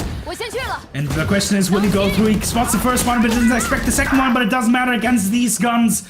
There's no way for BLG to get a single kill at least so far. YZ, oh, what a shot! And once again, the player that I've been talking about this entire map, Ziyang. And also top fragging for his team with 14 kills. It's just such a stone pillar, and it's just no way inside for Rusha. And even, I mean, on this range, I don't think the judge will even do anything. So it might be even the 15 bomb for Ziyang. I think Rusha, I mean, he's in a good position to get a quick little exit frag here, and I think he really needs it to get that economy back on track here. If you look at the amount of money that everybody has, I think Neff is going to be able to buy just because of the loss bonus of having lost like 3 rounds in a row. But this might actually be on, Mike. Look at how many people are alive on the side of JDG. It's the entire team. Yeah, you can see that pistols did do some damage. And whoa, what do I do? Oh my god, okay. It's okay. Now, apologies for for the interruption there, but Rusha in the end, doesn't matter if it's with the judge or if it's a classic, he gets the kill, manages to pick up the Vandal, maybe a bit of consolation prize there, and it's not quite a flawless round in the end, but doesn't really matter, I don't think so. They get the 6th one, and we're talking about an 8-round deficit, and now it's only 5. 5 still quite difficult, but it's only 11, it's not quite match point, so the leeway is there, the momentum is there, and there's definitely a chance, and well, I mean, BLG's coach wanted to go for the timeout to maybe stop that momentum that JDG has been trying to build up and has managed to build up so far. Yeah, and they really want to stop it here, because if they win another round, they'll be 7-11, and then it's an eco again for BLG, it's 8-11, and that's just 3 rounds. I always say this in my ranked games, 3 rounds is not insurmountable. 3 rounds is nothing. 3 rounds is like being 2-5. If you really think about it, 8-11 and 2-5 are the same thing, and it's totally winnable at that point. BLG should be favored to win here at 6-11, but they need to stop. They need to stop the momentum before it really gets rolling, because it's gonna start to get scary if JDG wins just one more round. 6-11, still quite a way long from that map win, but you can see Stu once again smiling, even though he's been struggling a bit. He doesn't care. And you can see everyone there just trying to feel it right now. They can feel the comeback and they have to push, but they have to put all their backs into this. And it's once again a full gun round, something which, I mean, 10 minutes ago we would have been very scared of, but now with JDG looking on quite good on that attack side, maybe not as much. Look at YZ, he's not spotted, his feet are just above the lower bound of that little smoke there, of that one way, and JDG once again taking that mid control, and they might be trying to pull a BLG here as they step their way in to CT, and their Nef, he's watching though, he knows, he's done it before, he knows it's a possibility, and with that drone coming out, they know it's not just a possibility, it's a reality, but Stu is too fast. K9 can't get away, Rusha does get a trade onto him, and Stu, and can kick it, and Stu again! JDG are gonna be up 7! Unless Nef can do something about it, but it doesn't seem to be the case here with the with the spike seemingly being planted now on B, and Nef having no idea what the others are, has to just tuck in his legs and go for the save here. And I mean, I wonder if it is a play that JDG cooked up so many times before and they practiced in scrims, or if they were like, hey, BLG did this, but I'm just better, so I'm gonna do the same thing and it's gonna work out. Because that seemingly that push in middle worked for both teams, and Stu, well, still not looking quite so great when it comes to KD, but his confidence is up, and for the duelists, that's also, I mean, might even just be the better thing. This is getting really scary for BLG now, as Nef does manage to get a kill, leaving just 3 people left and a forced armor rebuy for Stu, but still, regardless, it's getting really scary for BLG here, Mike, because they're up to 7. They were down 11-2, by the way, and now they're up to 7. They won 5 in a row, and BLG are about to head into an eco round. That means JDG could be up 8. And then again, we're down to 3 rounds. So this is a comeback that's actually fully in the what the hell, Stu? You cannot be doing that. You cannot be doing that. And those are the kills that give you the confidence to keep on stepping up and show what you can do. You can see an interesting, I love this, Ziyang. I mean, at this point, he's becoming my favorite player in JDG. Decided to go for that outlaw with everyone being on either regen or low shields. Why is he going for a bit of a push there? And they will get the B main control and the orb there. So great for ults. But Ziyang, once again, maybe pushing out a bit here. He has to be careful about Wise's positioning though. Ooh. That looked like a hit on my screen, but it wasn't. One tag from the Hunter's Fury, but he will take... Okay, that's not too bad. That's the first kill for BLG. That has been the win condition so far for BLG, but not if YZ wants to do things like that. He needs to relax a little bit. They got that first kill, and Rusha is in so much trouble at this point. He stopped to smoke and took a little bit more damage before he got out, though. Now it's a 4v4. Damage numbers are about even, actually. 70 and 70 on both the controllers here. The spike is still down B, so seemingly they want to do something here, but also they have to from the shadows. The question is, how will they face this? It's a quick 1-for-1, but now KK Lin maybe doesn't quite want to go for this, especially with Levy's on the other side getting that kill. And now, wait, no, Ziyang dying on the other side, and that is the spike down. No from the shadows. KK Lin even spotted out by the Cypher drone, by the Cypher ult, excuse me. And yeah, oh, what a comeback in this round for BLG after looking so down, and even against the Outlaw, which against low shields should have probably gotten so much more value. It seems like finally, after quite a long wait, BLG are up to match point. Quite a long wait indeed. They were one away 5-6 rounds ago, but hey, I don't think they're going to be complaining about getting to match point, especially... Yeah, they're definitely not complaining, Miki. I'll tell you that much. As they get themselves a match point, especially on an eco round, a round that they desperately needed. And YZ, he can't keep it to himself. He's so excited. He needs more. He needs to be fed. And they're not gonna feed him. They're gonna run away from him. And now JDG finally at the point where they cannot lose a single round. The good thing is they do have 5 ults. So the question is, as always, what ults do you use? What ults do you want to use where? Because obviously using 5 ults in one round means that you don't have any left for the next one. So it's a careful game of balancing. This time they want to push in Rusha once again on top, but he finally doesn't find anything from there. Even gets spammed back a bit. Or, okay, finally, it seems like maybe he got spotted out. But this time with the Viper Spit, and even with the plant on backside, will be taken down Ziyang. And Rusha still with the Paranoia in hand. This looks, that could be dangerous for JDG.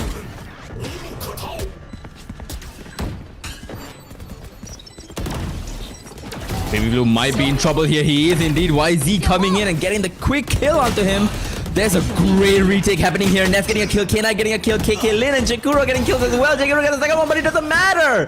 YZ finishes off this game. It's 13-7 as Rusha finishes the defuse, and BLG have pulled themselves across the finish line despite the incredible efforts of JDG to bring that almost to a great comeback.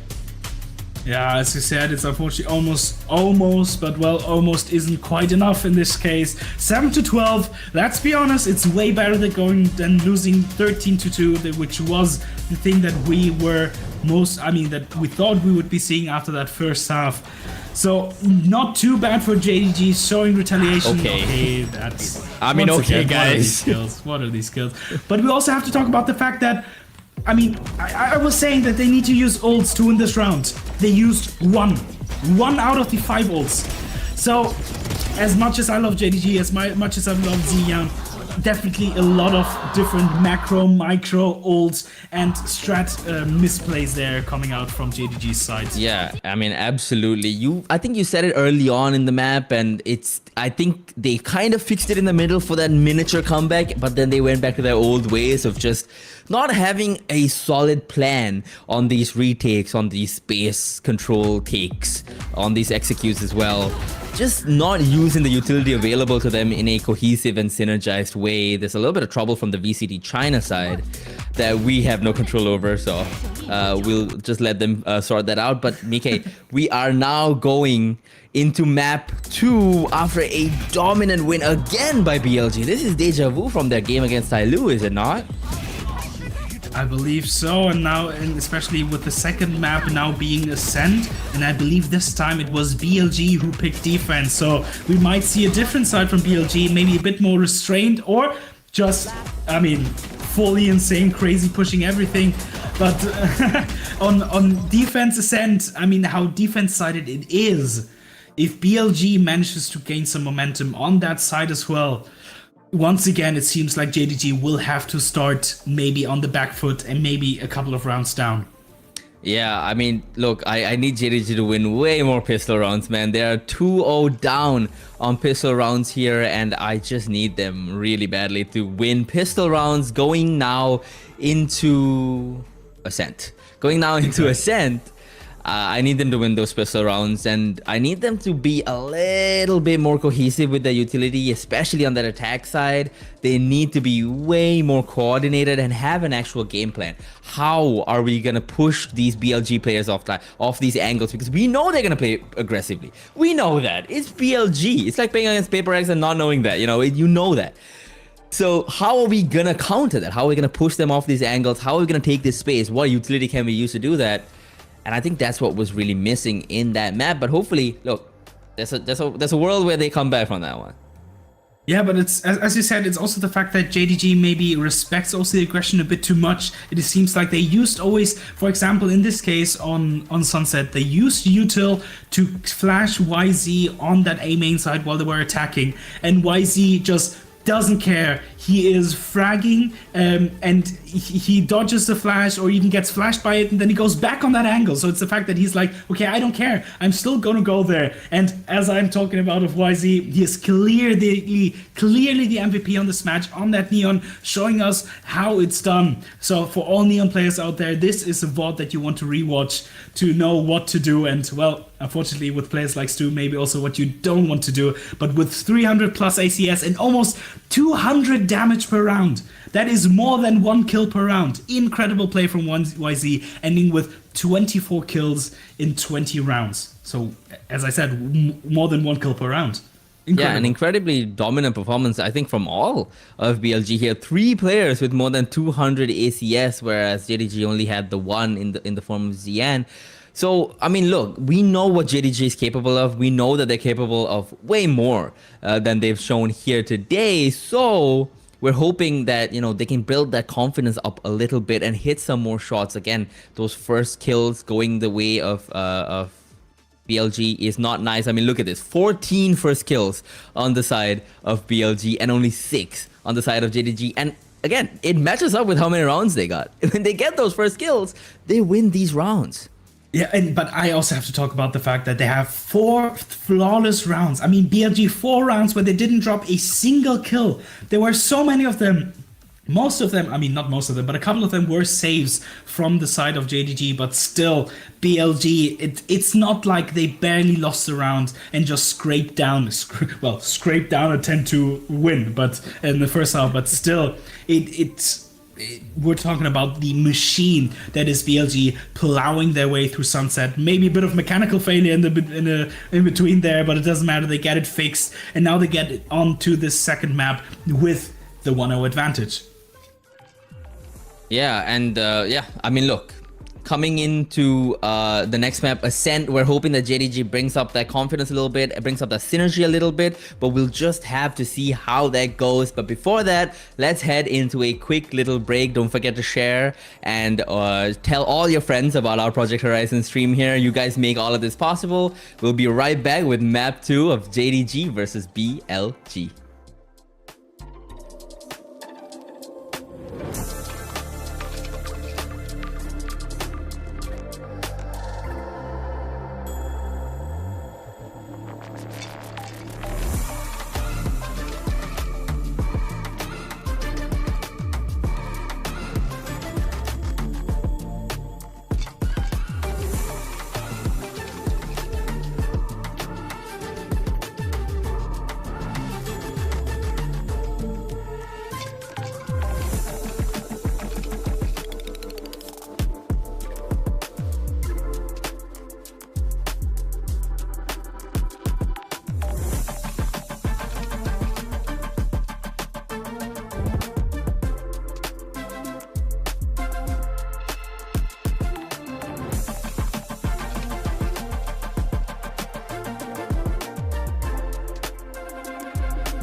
Welcome back, you beautiful people, to the second map, Ascent of BLG versus JDG. The first map was a one-sided affair with a bit of a mishmash in between, but in the end it was a 13-7 for BLG, who has been looking great so far. And now as you come into Ascent, a map that JDG has not played in 2025, BLG are looking to extend their lead and to get this to a quick 2-0.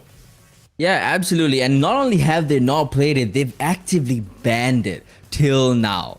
So either they've come up with some crazy comp and crazy strats in the last 2 weeks while BLG have been busy at AWC, or they've made a terrible mistake here today and they may be expected to win Sunset or something.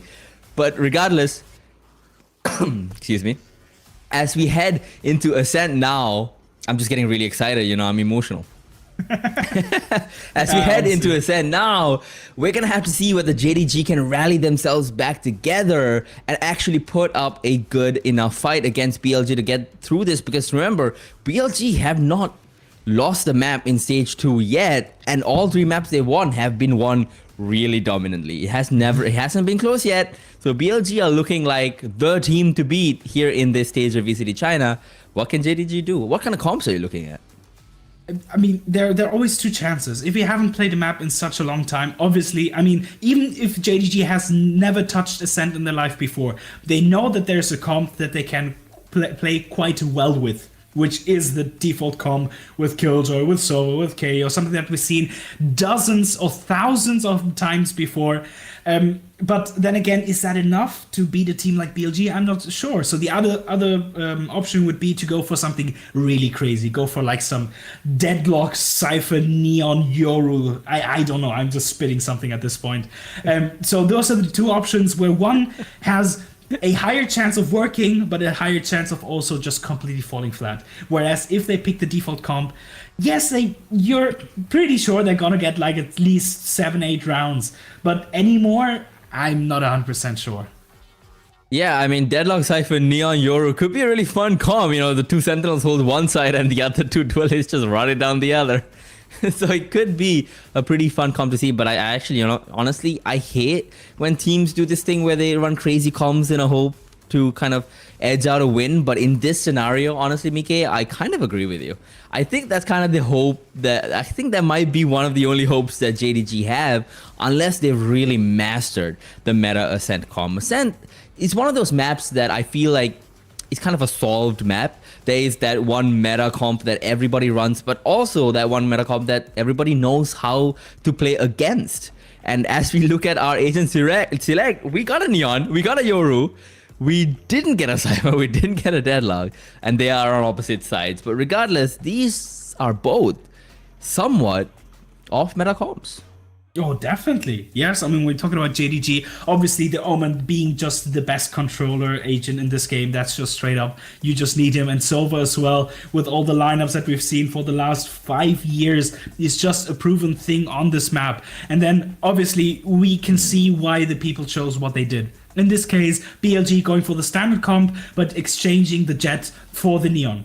And obviously, like YZ having shown us such a great prowess on that Neon on the first map, I wouldn't blame it if he just goes Neon for the rest of his career. On the other side, JDG going for the Yoru, also an interesting pick, especially knowing that Yoru has really proven himself in these last couple of months, maybe this last year, but also the Vice. So switching a couple of things up, but the core is still the same. You have Yoru for flashes and for entry. You have the Vice instead of the Cypher or the Killjoy for as the Sentinel, and you still have the Omen and Sova. So you can see where both people did it, but also, as we said, that maybe a bit of surprise factor, maybe a couple of nice strats from JDG, just to not give them the standard default that they've seen 1,000 times before.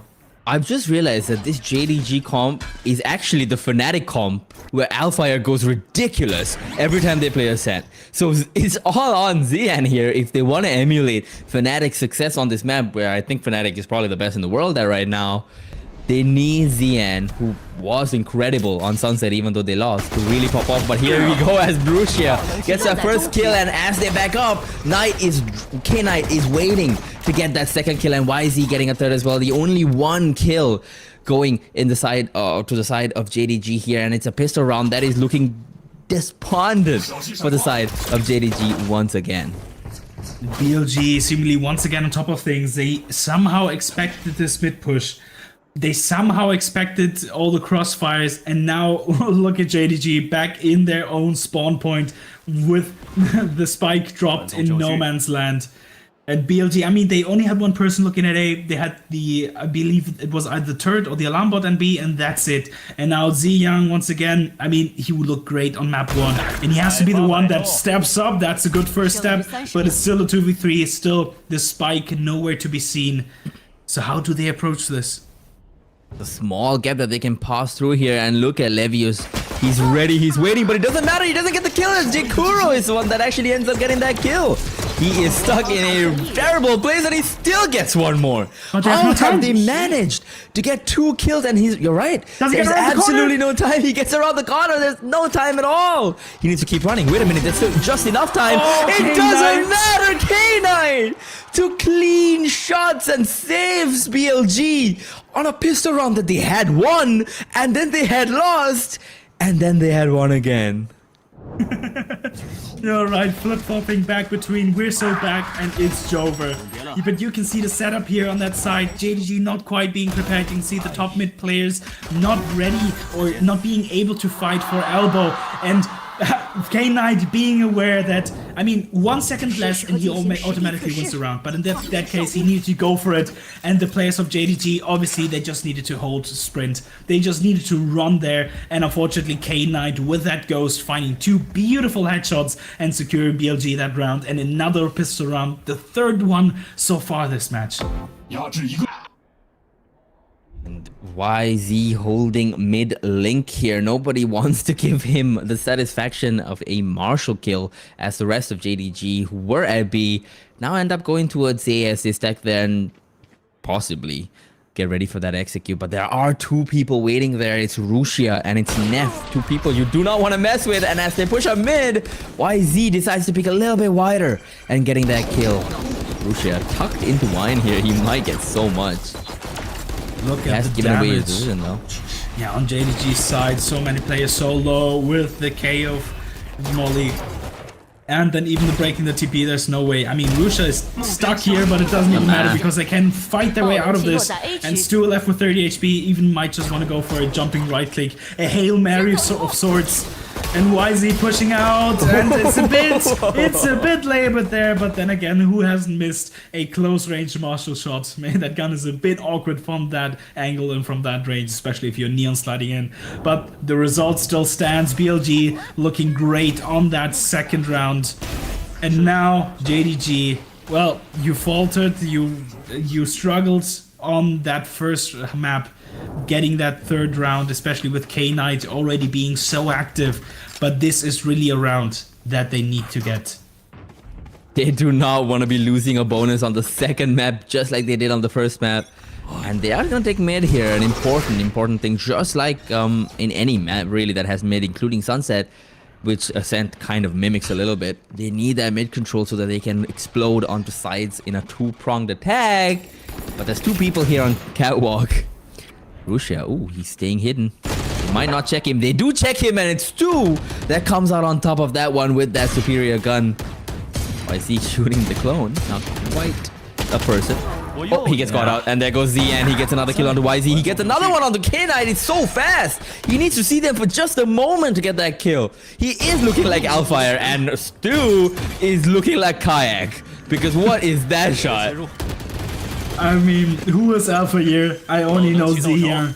He looks so good. At this point, honestly, I'm thinking about opening a Ziyang fan club. He's been looking so great on that first map, even getting the team MVP. And now on the chamber, an agent where you either need to get your kills or you are pretty much useless. And he is showing us that, well, he's anything but useless on that agent. Looking so great, so solid. Well, I think it's pretty clear for the audience that I like this Ziyang guy. I think you might. I think you might like this Ziyang guy. I'm not too sure, but I think you might. But this is a much better start for JDG than on Sunset, where they lost their bonus. And instead, they won it flawlessly this time. But now, this is the real challenge. It's a full buy round for both sides, and BLG are looking to once again run away with this map. They don't want to have a defense half where they don't get at least 7, and it is YZ that starts it off with a bang on to KK Lin and takes him out of the game, really. Once again, that's what you're talking about. YZ just having the confidence of being like, okay, I have the turret watching top mid. If someone's there, yeah, I'm probably gonna die, but who cares? Yeah, he gets 1 killed in tiles, and especially with the glass cannon, because he didn't have money to buy any shields. And it's a great start, and even Stu getting down to 30 HP, basically one shot from all these weapons. And JDG are scrambling to find a way back into this round. Yeah, glass cannonball still pack a punch, man, and oh, look at Baby Blue. Did he see him? I'm not sure if he saw him, but it doesn't matter because the damage does come through as Levius gets a shot off here, and Stu, oh, gets a kill on the YZ. A headshot. Glass cannon did not matter that he did not have shields there. Yeah, at this point with mid completely open, I kind of wish that JDG would have the courage to use this, because so far BLG has been just stepping on them when it comes to pushing things, and they know they'll probably not get pinched from behind. Nevertheless, with 2 people on side, Neff inside the smoke, he needs to get this kill on J-Kuro. That's exactly what he does. He flashes his own teammate almost. But now as they're going into heaven, they don't know where Rusia is, and he might just be the key to opening this round. That's exactly what he does. Despite his down 50 seconds, Stu on 30 HP. And it seems like he just has to go save here. Getting away with his life is the most important thing. Just get a kill on the Levius, but I mean, with 30 HP, he has so much to do, and I don't think he's gonna even bother to try and start doing it. But I think, I mean, someone on JDG just gotta be going, yo, that guy just flashed from main and flashed his own teammate? Because that is the exact bait play that BLG just ran. He flashed out of main to make the people coming from heaven think that Rusia is never gonna be in front of Dice there. Because why would he? Why would he flash if Rusia is in front of Dice? And but also, why would you be in front of Dice? Because that's only a position that works if you know that no one is free and they're coming from heaven. 100%. Normally, you're expecting to be behind Dice. That's the obvious spot, and the spot where, well, JDG tried to plant. So great mind games as well from BLG here. Yeah, absolutely. And look at YZ. He's taken the same angle, but from a different elevation, so that they can't expect it, and they're just gonna peek into him. But this time with a flash, so he doesn't quite get the kill, and they do manage to get control of Link here. Levius does not know there's one close to him, but he does manage to get one at least, and that leaves us in a 4v4 with an ult. Oh, look at ZN. He's actually made it through, but it doesn't matter. He wins on by YZ. Gets taken out by Stu as well, and he pops that ult.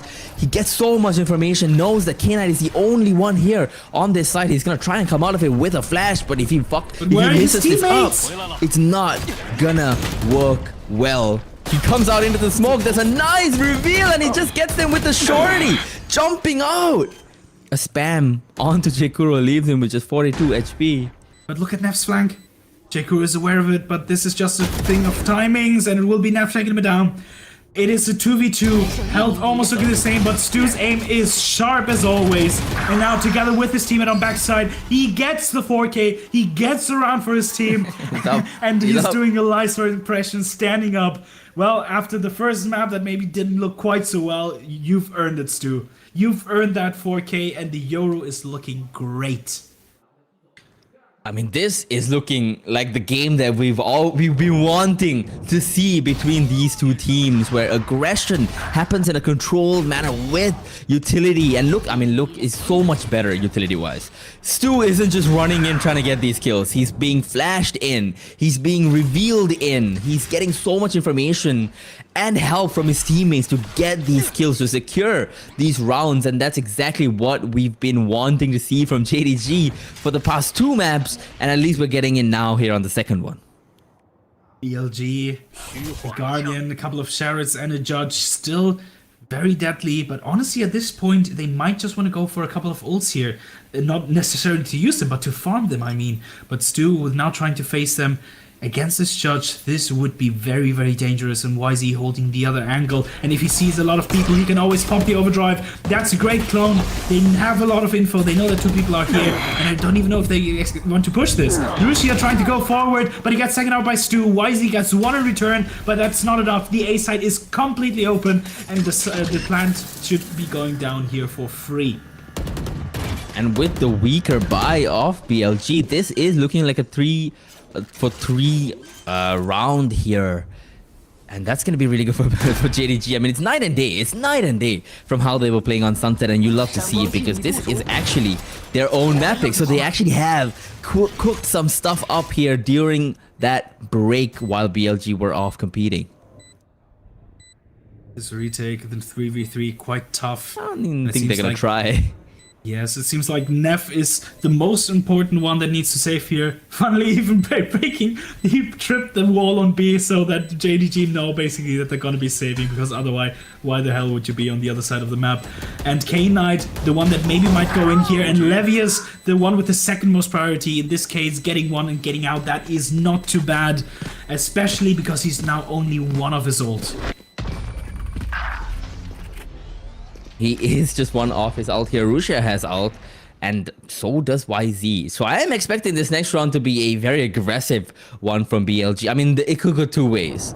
Either they could save these ults for the retake, or they can use it to get early control very quickly. And knowing BLG, it's probably gonna be the latter. It's probably gonna be the latter. But actually, now that I've seen the setup, it might not be. I mean, they have very powerful ults, and that's what I was talking about. Just getting those ults up in the first place to them being able to use them in the future. There's still 6 rounds left in this half. Still enough chances. And now with the overdrive from the shadows and... Oh, time out. Is it... Okay, but a tactical, it seems, in this case. Yes, you can see BLG talking to their teammates. But as I was saying, in the other 2 ults, which the lockdown especially, just being one off, that means that in this round they have 3 ults, and presumably in the next round they have a couple of ults more that they can use. Yeah, I mean, I guess Bale saw something that he did not like in terms of that setup with all of those ults on hand. And he immediately pressed the big red button. It's like, guys, you guys are not doing this round. But I think he just wants to get this team a little bit more stability. He wants to make sure that they are confident, calm, and know that they are capable of winning all of the rounds that they are losing. And I think it's the same for the other side. It's 3-3s, an incredibly even map as we head into this bye round. Even though JDG does have a little bit more economic prowess at this point. But this is a big round. It's a huge round. Yeah.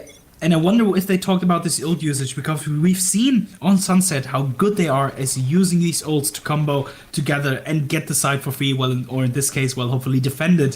What you can see once again, YZ on aggressive line, just waiting here, and JDG is slowly pushing up mid.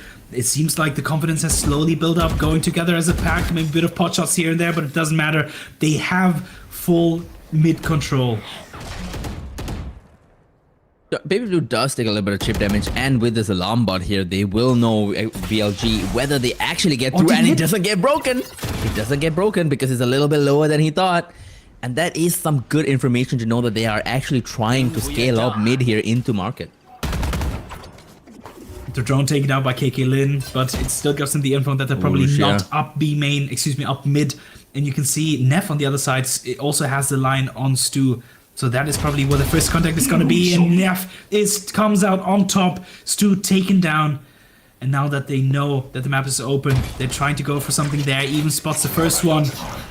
And now somehow they need to find for a split here or a pinch here. Even with VLK Knight from the other side of the map, finding that basically through the smoke. And they just need to run this down. And they have no chance against the pillar. That is Neff with the 3K, and from the same spot, he didn't even have to do anything. It was basically just hold left click, and you're gonna get 3 kills.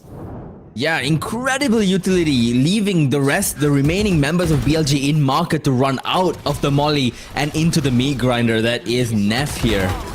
And I mean, Levius can clean up all he likes, and that is a really, really strong round from BLG that actually didn't even use their ults, Mike. They still have these ults for this round to break JDG's economy. That's exactly what they want to do. The first one already being used from Ziyang there.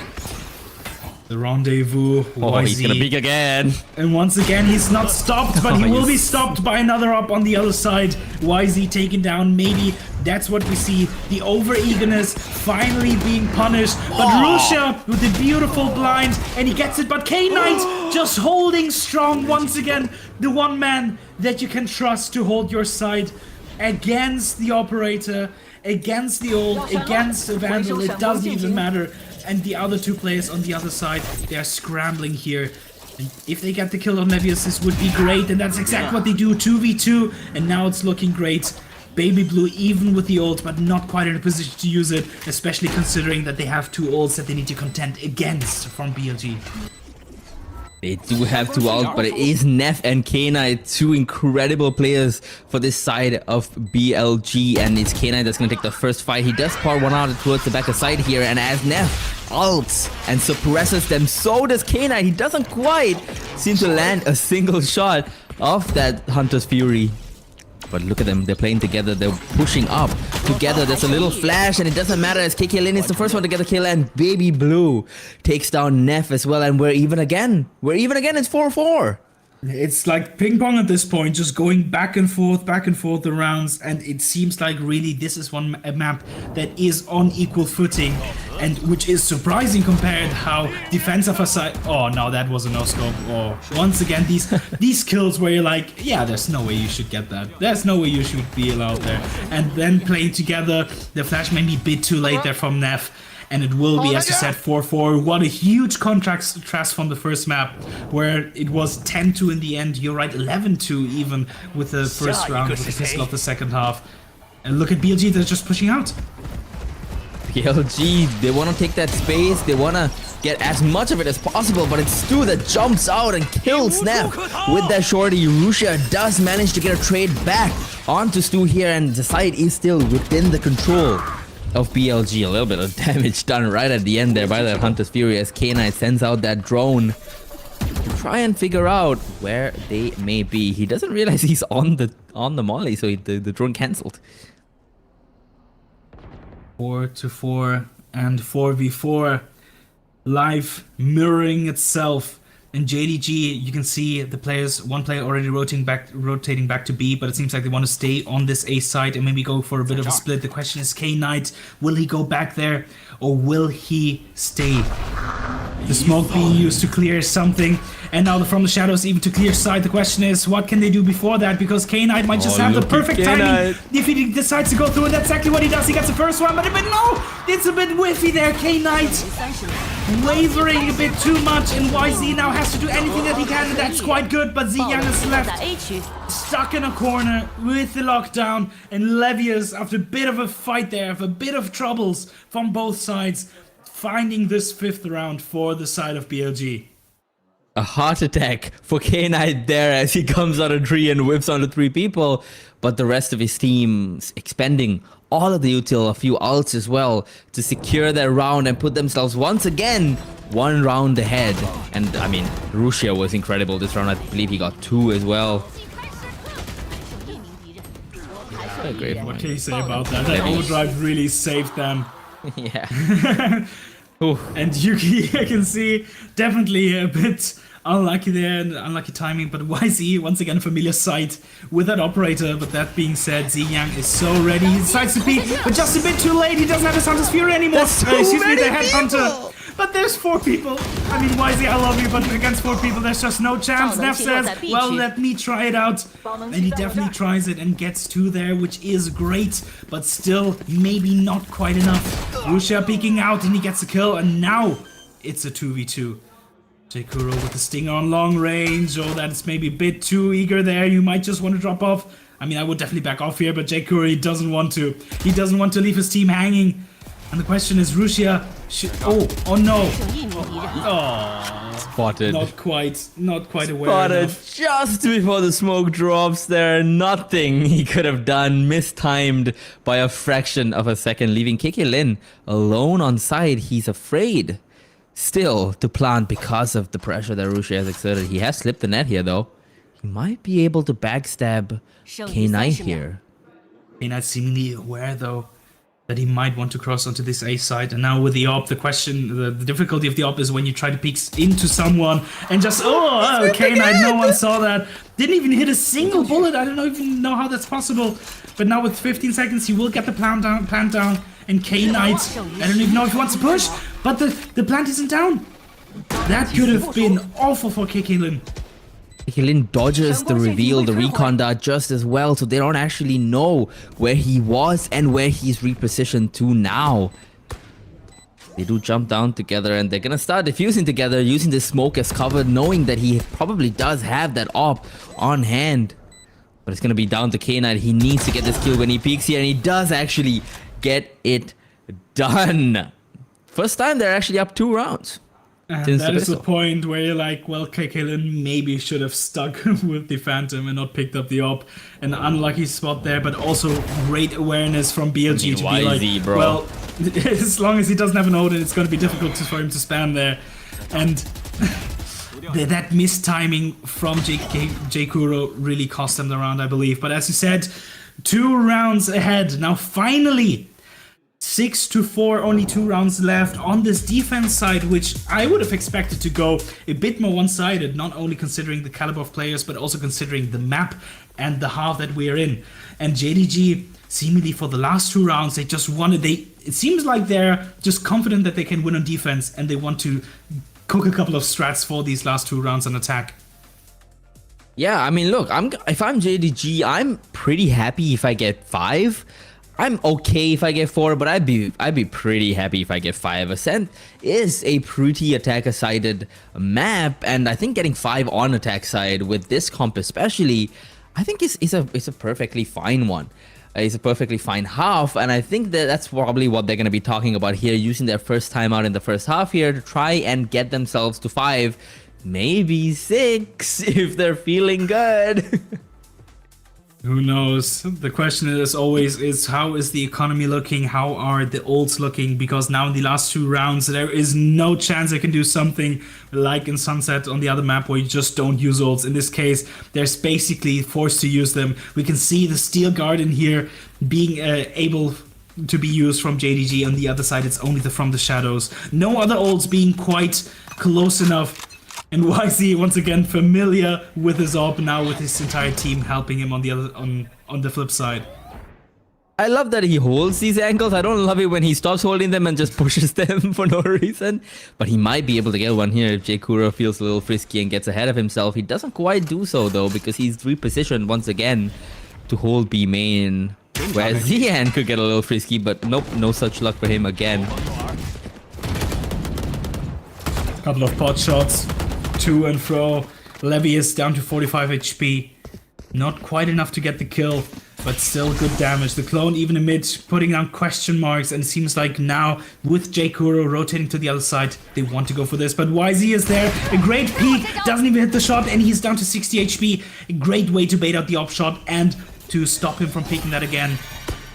It really has not been a good day for any op players today in the first map, nor this one, where we seem to keep seeing a lot of these shots miss on this op. So not a great day for ops, but now JDG are heading towards this A side, which has 3 people, where YZ has returned with the op, and just as I've said that, he's gotten a very clean kill with the op there just in time to make that work. And they're back to B. They're back to B. They're trying to make B work here, but it doesn't matter. J-Kuro sticks the teleport and just gets put down. Rusha getting another one. KK-Lin the only one left, and he gets put down finally by K-Knight.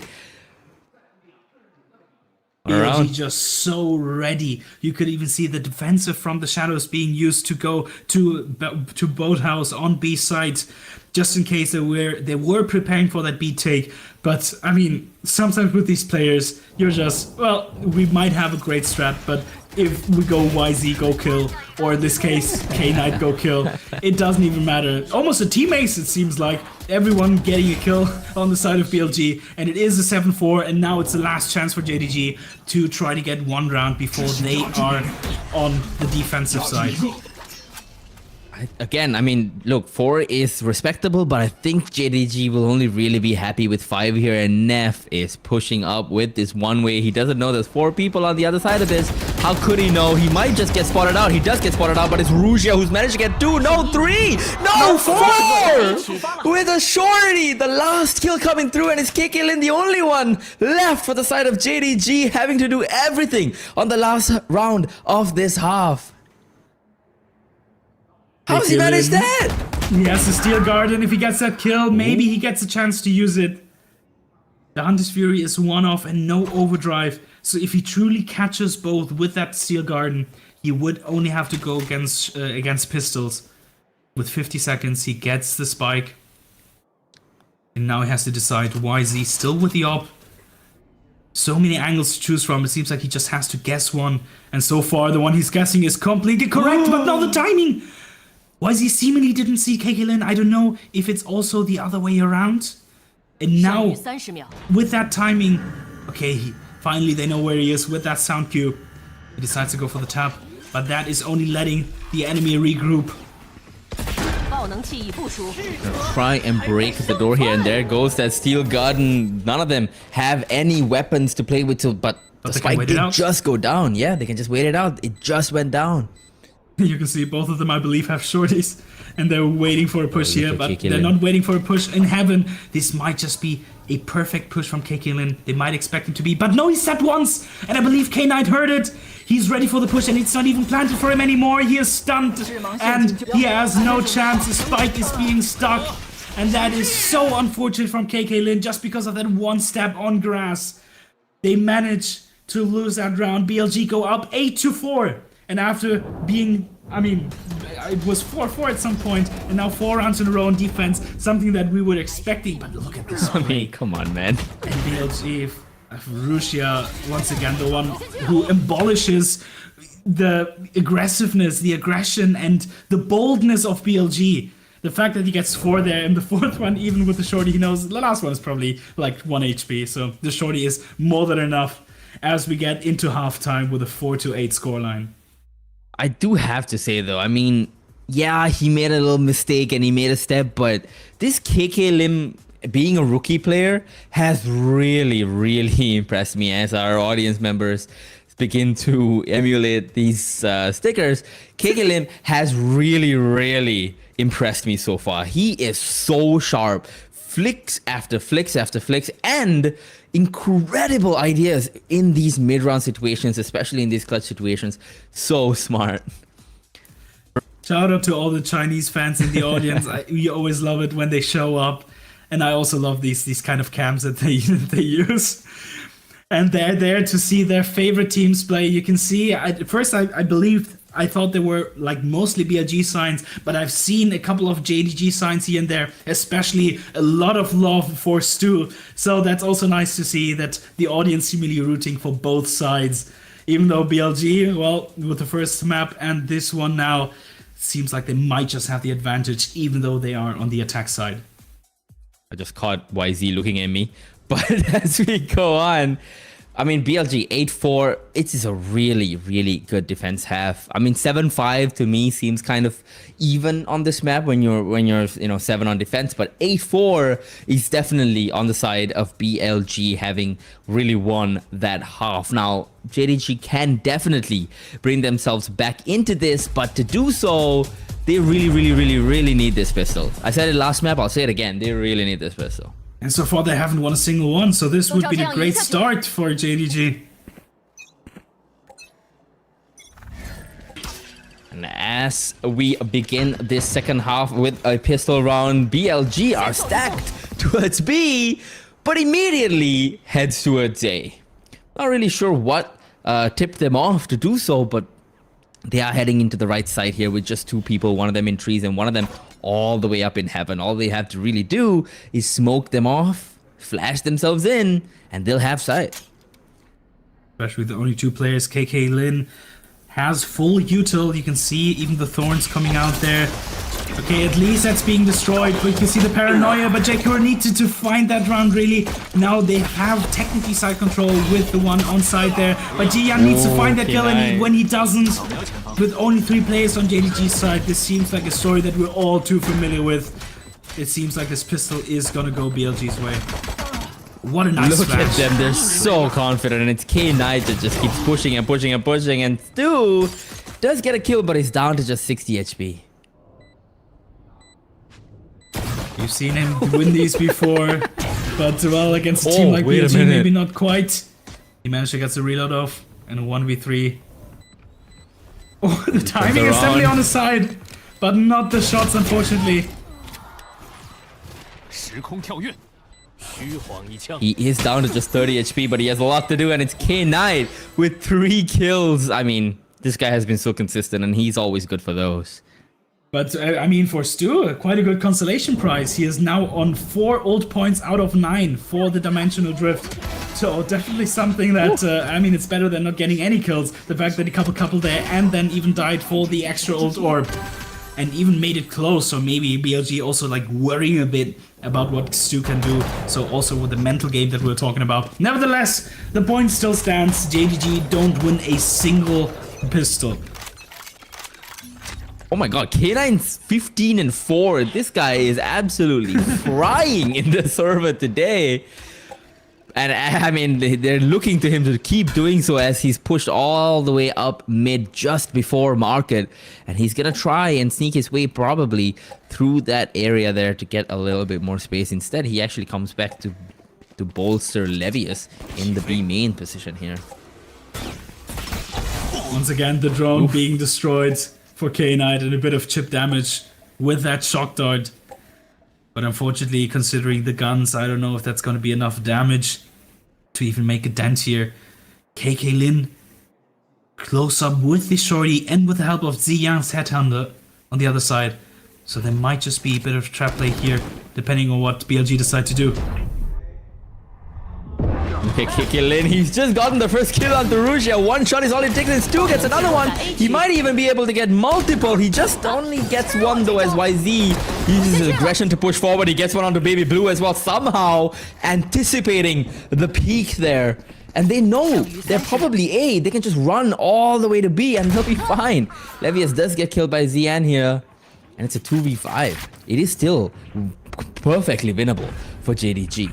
Yeah, but look at K-Knight's positioning. Okay, finally he waits for his team. It still seems like K-Knight should be able to get one for free here. Oh, but not quite. Not even a lick of damage. Ziyang, he is one. He should get that kill, but it's a quick trade. I didn't even notice. K-Knight, excuse me, YZ tried to help him there on the other side and also gets taken out. Well, this keeps happening with K-Knight. I think this is the 3rd time we've seen this happen. I think he's so much better in these dynamic fights, and he struggles so much when he's holding and has a timing. Not really sure if it's nerves or pressure or what it is specifically. This is the productivity that I'm talking about. JDG, then obviously, I mean, the fact that you know, okay, even if they flash us, it's a paranoia. It's not a blind, it's a near sight. So if I stand there with the shorty, I should get a free kill, even if obviously he had a smoke in his hand.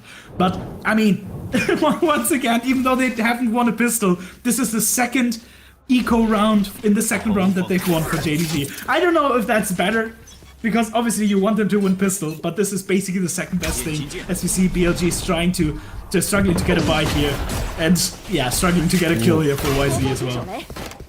KK Lin, early pick, and remember, JDG almost always win the rounds where they get that first pick. And this is exactly that kind of round as K Knight gets brought down to just 9 HP.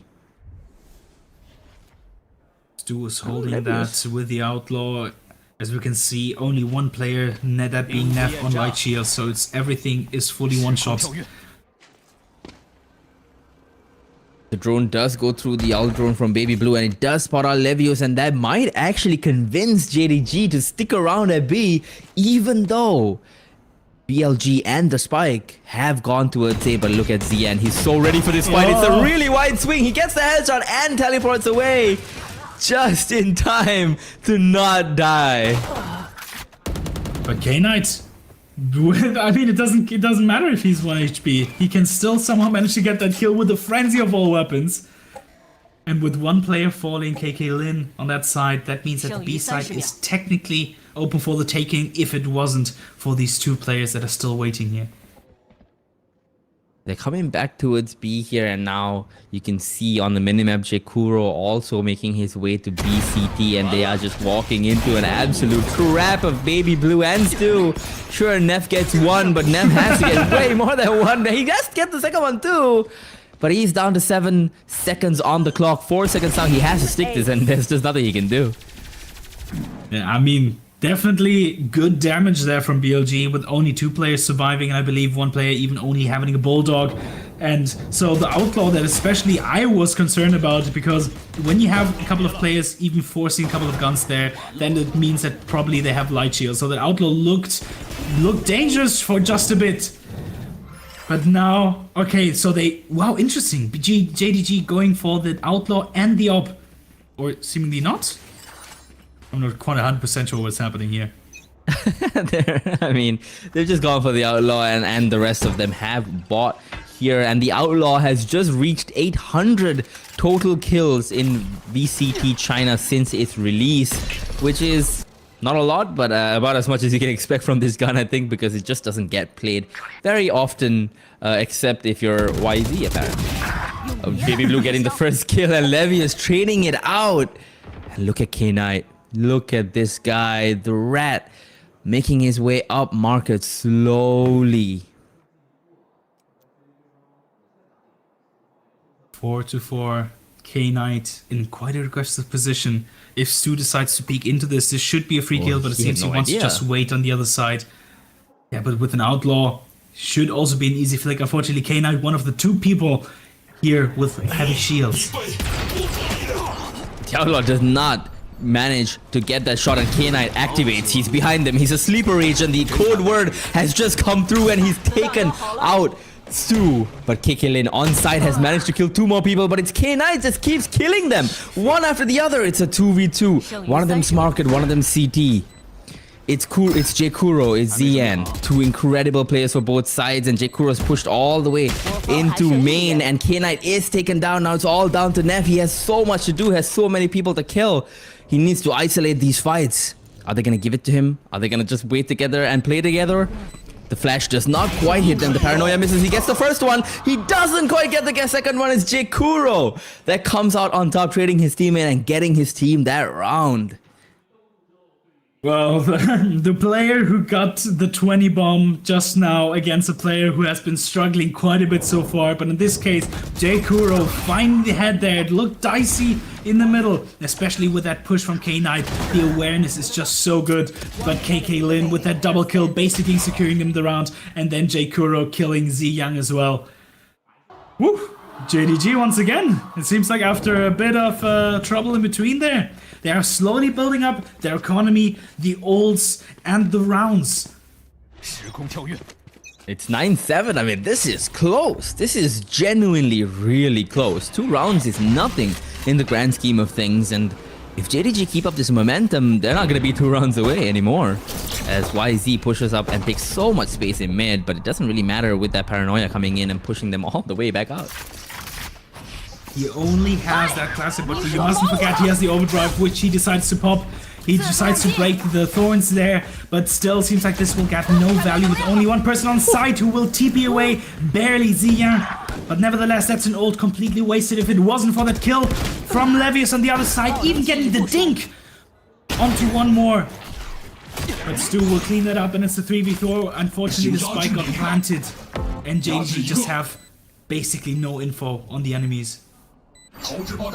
And they knew that Stu is now flanking, which means the more time Stu spends not flanking, the more they're gonna be aware that he's just done. He's gonna be coming through trees, he's gonna be coming through heaven, and that's exactly where Zian is. He might just get spotted out. He does, but damage not quite there. YZ though does manage to get a kill, and Rusia does as well, and it's K-Knight who's gonna close it out. An eco round, a force buy eco round for the side of BLG.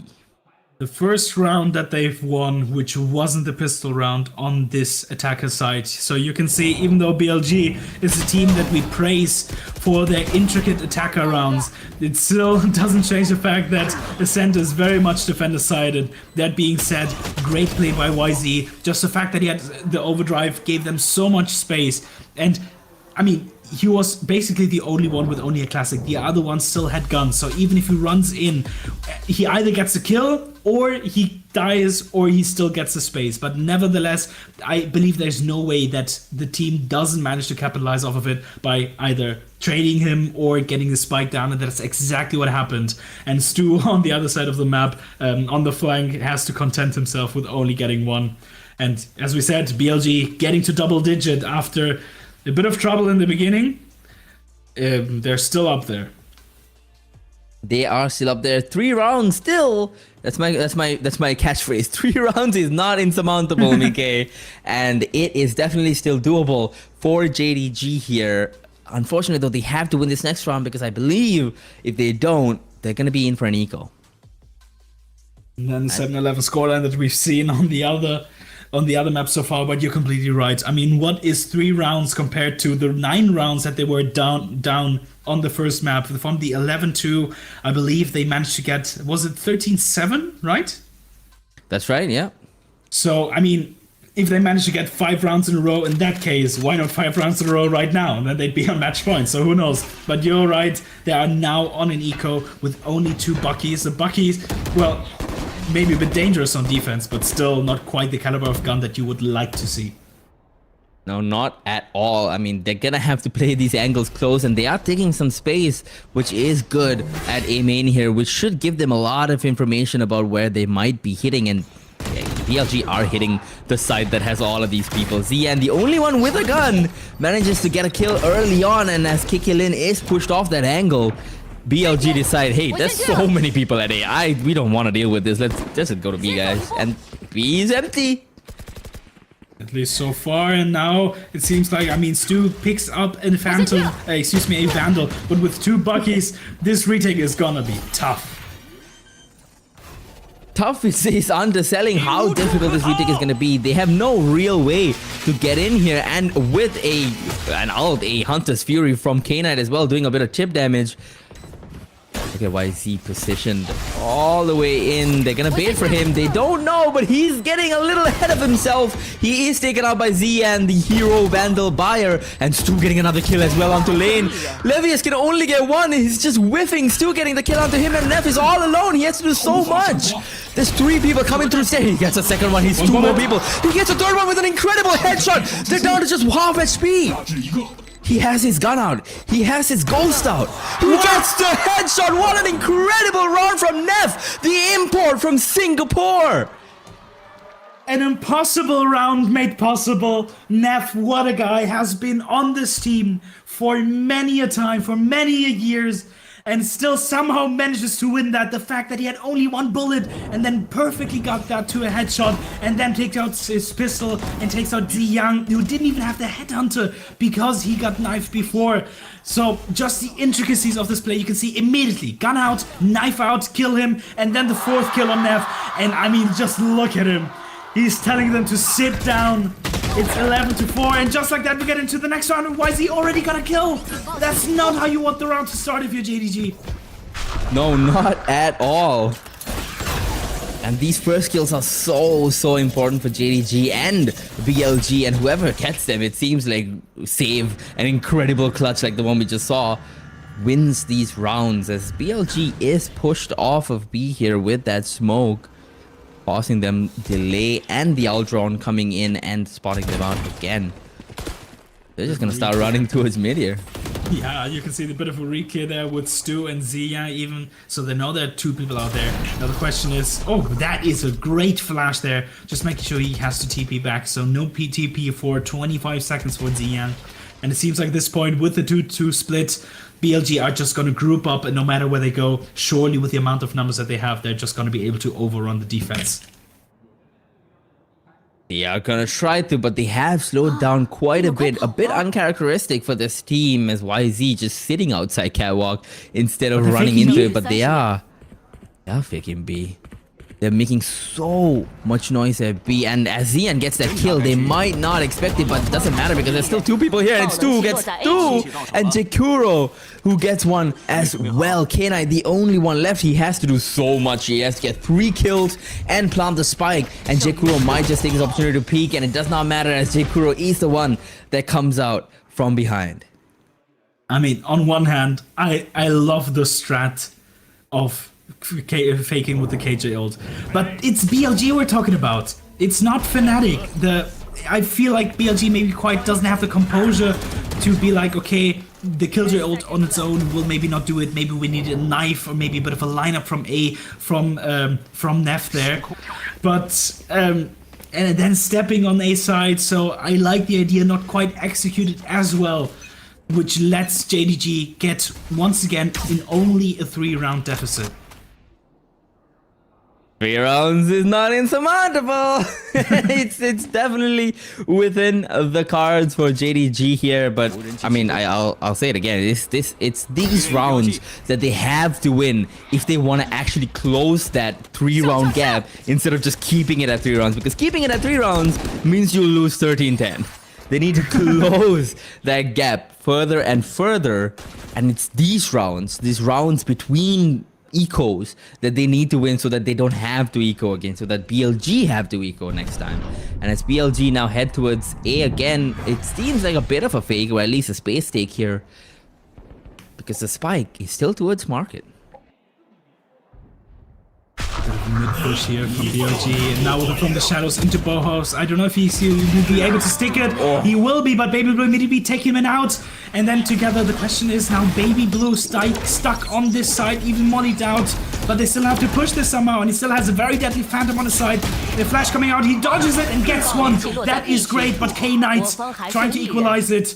But now Stu and K-Kalen in a 2v1 with the Steel Garden now coming out. YZ seemingly no chance with only a You can't pick that up. You cannot pick that up. I mean, you can, but it won't make a difference. Stu down to 1 HP. I don't think that would have made the difference, but still, Stu running in with the shorty. And JDG, well, we've gone from 3 rounds to 2 rounds. I think 2 rounds is insurmountable. You think? Yeah, okay, GG's. Unlucky. Unlucky for JDG, you did your best. But I mean, if it's only 2 rounds, then suddenly, if they win that, it's only 1. And then suddenly, you're somehow back to equal footing. And especially if it's against an eco, well, and with an outlaw against Ziyang, just having the awareness of being like, well, they cannot full buy, so an outlaw here would be amazing, especially on an agent like Chamber. I love this guy. Yeah, I mean, look at BLG taking that timeout. They are getting a little worried because, yeah, 3 rounds was insurmountable, but then 2 rounds is now. The game is fully on. This is fully on now, because 2 rounds is just 1 round and then an eco round, right? And then it's even.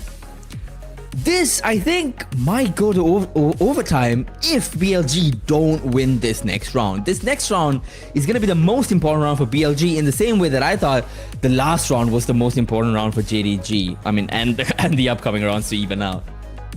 Screw overtime. If they manage to win this round and then the next one, and then they're back on an eco, it's 12-11.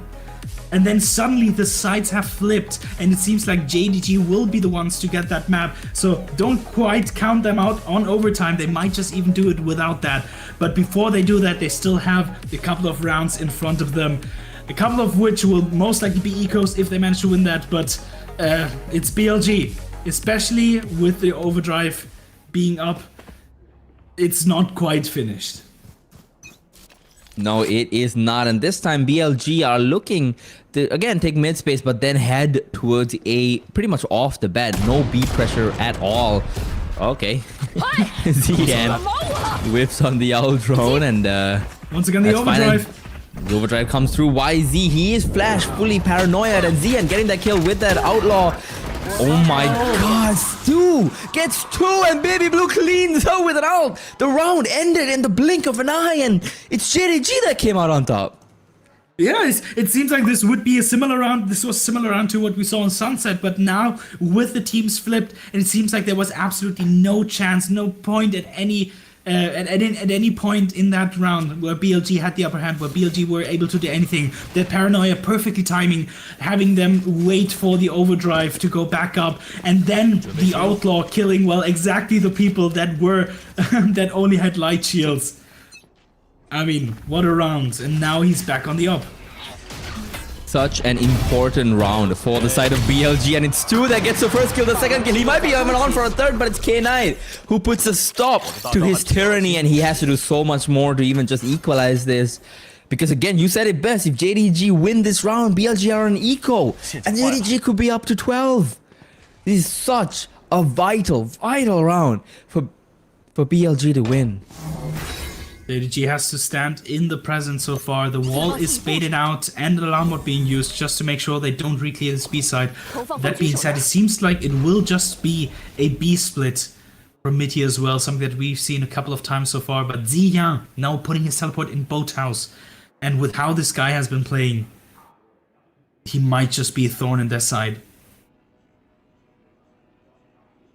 It is a 3v4. It is entirely possible with only 2 people here on site. They could be overwhelmed here, and it's gonna come down, I think, mostly to Ziyan. Oh, look at Kikilin. He might just push out and get a perfect timing here. Kikilin does push out. He does get a timing onto Rusia. He does get a timing onto K-Knight. He might even get a timing onto Levius, but it does not matter.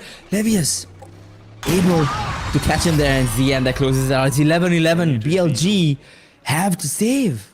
They're gonna try their best not to, but they're gonna have to. 1-1-1-1, and now you don't have the luxury of the overdrive, which means that they're basically fully on an eco.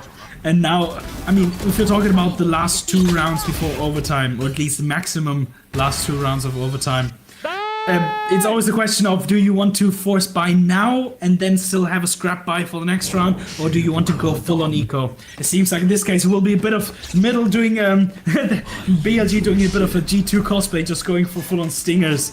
I wonder how that'll work out.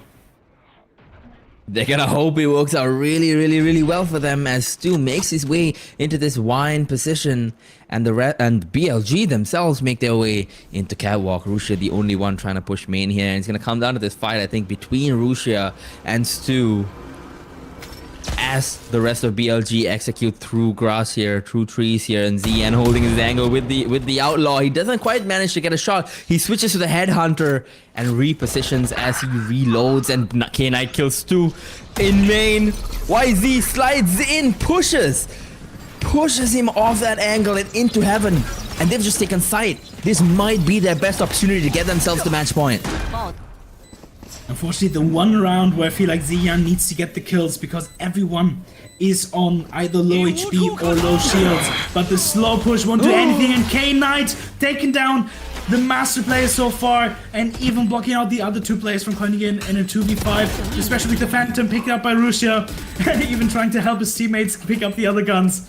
And, well, that's what these are one of the rounds where sometimes, well, you missing a couple of shots there is just unfortunately the difference.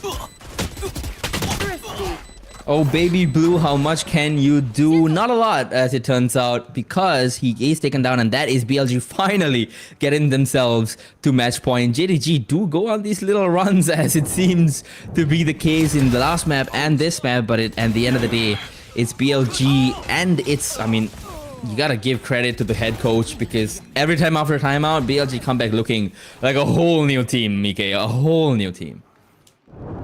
And 12-11, JDG looking a bit maybe disorientated there after that round. As you can see, Stu on 29 kills, almost a 30 bomb. The problem is that won't make a difference if they don't manage to win this round. Baby Blue breaking that turret to stop Z1 from being revealed, and it's a beautiful shot. I believe that was a 1-tap, but Nev gets one back. I'm not 100% sure about that repeat.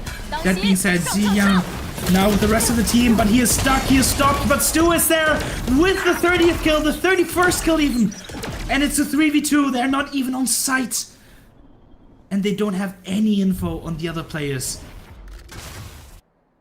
Stu dropping 31 to keep his team still in the race for ascent here. And look, it's Neff and K9. We've seen them in clutch positions before, and if they make their way to A little bit faster, they might be greeted with a pretty much empty site, or at least a site with just one person in it, and that could be the key to bringing this round back and finishing this game and map off. But look at the amount of space that Stu has taken. They know they're not coming to B. Makes you wonder why they're not quite rotating to A yet, but it seems like they're confident enough that they can win this 2v3. And now Stu behind has to be careful of how much he's gonna step. The Flash not finding anyone because it's a bit in the cubby there. And now he has to use the KO just to stop them for a bit. But now, once again, as we said a couple of rounds before, they can just wait it out. It's Neff and K9. Neff watching main and K9 watching heaven. The smoke does go through, but it doesn't quite land, I think, the way that he wanted to, unless he wants to jump down into it. But even so, there's a little bit of a gap here. And it's Stu that actually makes the first move. He drops down first. Neff getting the first kill. Neff getting the second kill onto Stu. He's only got one more. He just needs to get one more. He switches to Shorty. Neff, he's behind you. Neff, kicking Lin, the smartest player on the side of JDG, the rookie, takes them into overtime. As close as it could be, from 4-4 to 12-12. Quite a bit has happened in between, but it doesn't matter. The fact stays still the same. We're heading into overtime. We are heading into overtime. What an incredible round. It got so close. It was one kill away.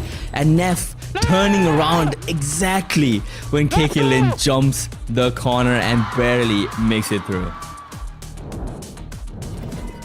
You can see how elated the entire team is of getting that round. And well, 11-2 is quite different to 12-12. Oof.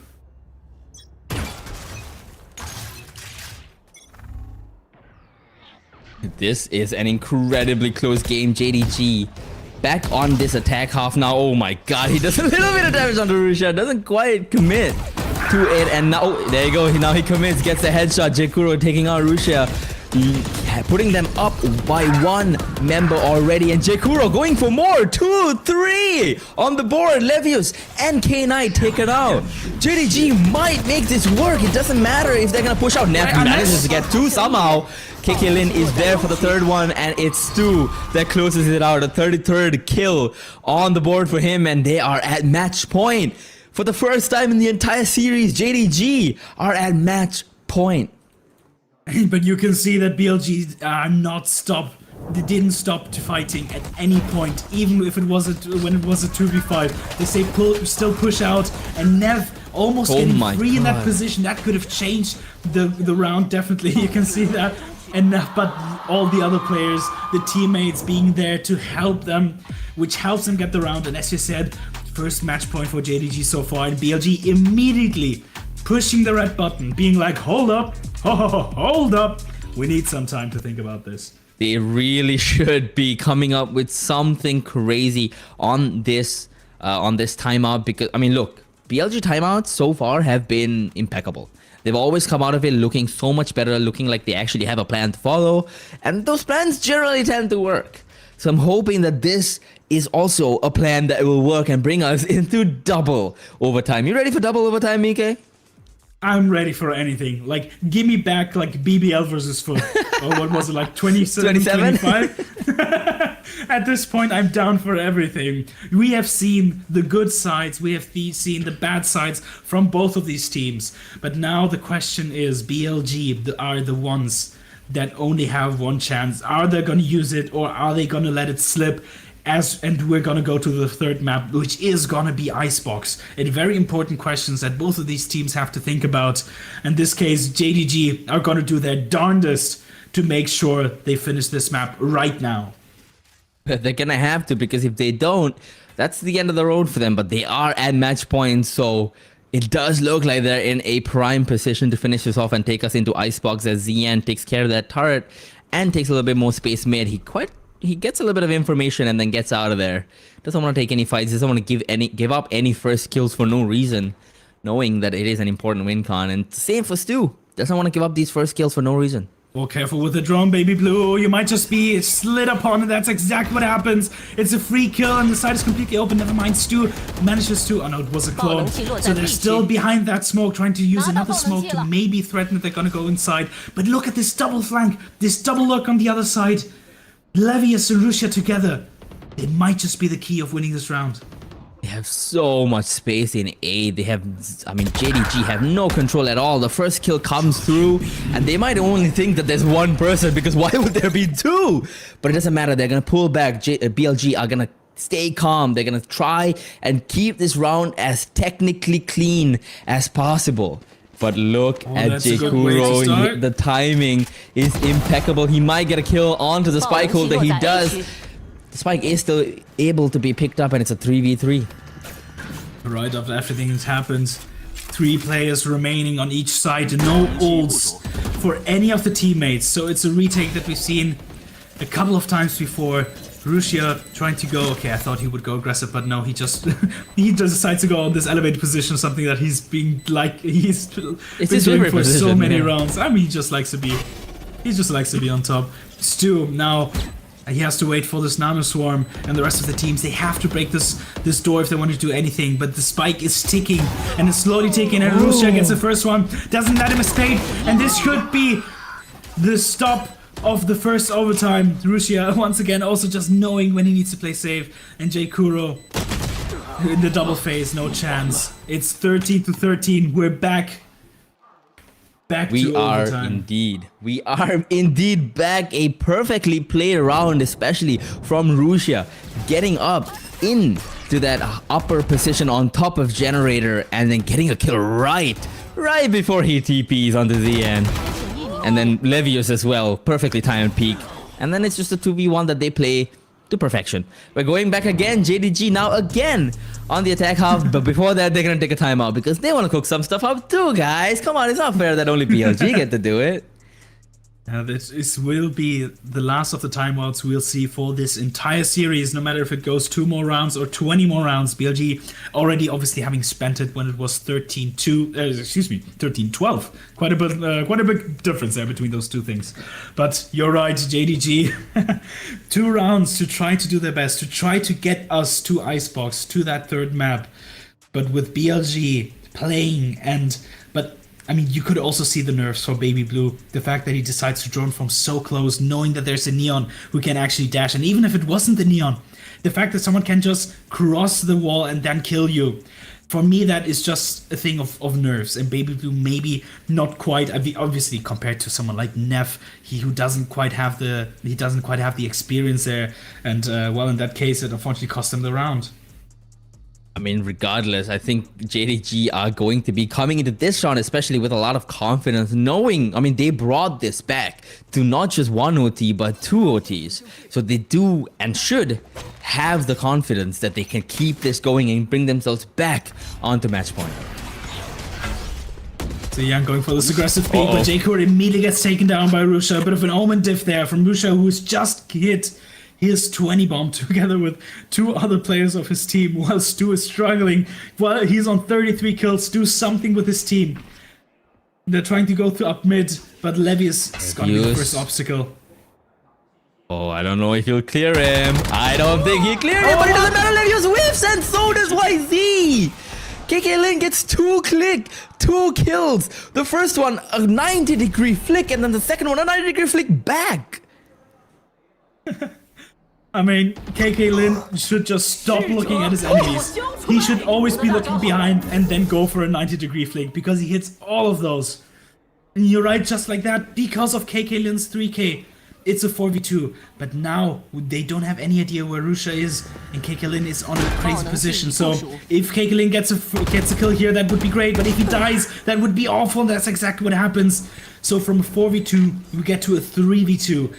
And well, still difficult, but doable. With ZN in this angle, it's going to be so hard, but he does whiff though. That is a massive shot to not hit. And as Rusha jumps down, he doesn't quite get the kills. Stu, the one that does, and Stu gets another one. That's 35 kills. You were asking him to get more. He might hit 40, man. He might hit 40. I believe he got 7 kills in the first map, and now he's on 35. which, considering it's only been 26 rounds, once again, like basically 1.5 kills every round, which is crazy. Beautiful flick from Rusha, but when we have to talk about flicks, just look at this. I mean, KKLN just needs to look straight. He doesn't need to clean corners because it doesn't matter where the enemy is. He's just gonna flick to them. Come on. The entire team jamming there, and Stu especially, as you said, on that 35 bomb already. And JDG on their second map point in BLG. Can you take out a rabbit out of a hat? Because if not, we're going to Icebox. They're gonna have to, and KKLN, oh my god, I'm still in that last round. What an insanely talented player mechanically. But now BLG, like you said, they really need to get this through. And look at Ziyan. He might just be caught out there, and he does teleport away right before he is caught. And YZ triggering that wall to prevent any shenanigans from the side of JDG. 1 minute left, 1 minute between either a third overtime or that we're going to Icebox. A dart being thrown, but doesn't quite reveal anything as he gets quickly broken. Now Ziyang has to back off, and it seems like BLG will want to go for this B side. But look, once again, the double up on tree that we've seen once before. Buddy, they get spotted. There's someone in main. Spots there. Stu. Spotting out one person, and then Stu position also given away, and Jakuro jumps down with the shorty getting 2 kills, and there's Jakuro getting even more. Now his Vandal in hand.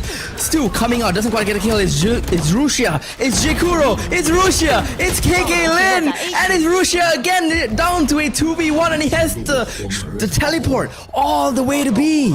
He can get the plant down. He has to 2v1 this. Left in a 1v2, only a TP, only one smoke, which he decides to use immediately on the side of stairs. And Ziyang, unfortunately, only with the op, so maybe he's the one that wants to run in with the hopes of Baby Blue trading him out. That being said, he still has his TP and he still has 3 headhunter bullets. You can see JDG are biding their time.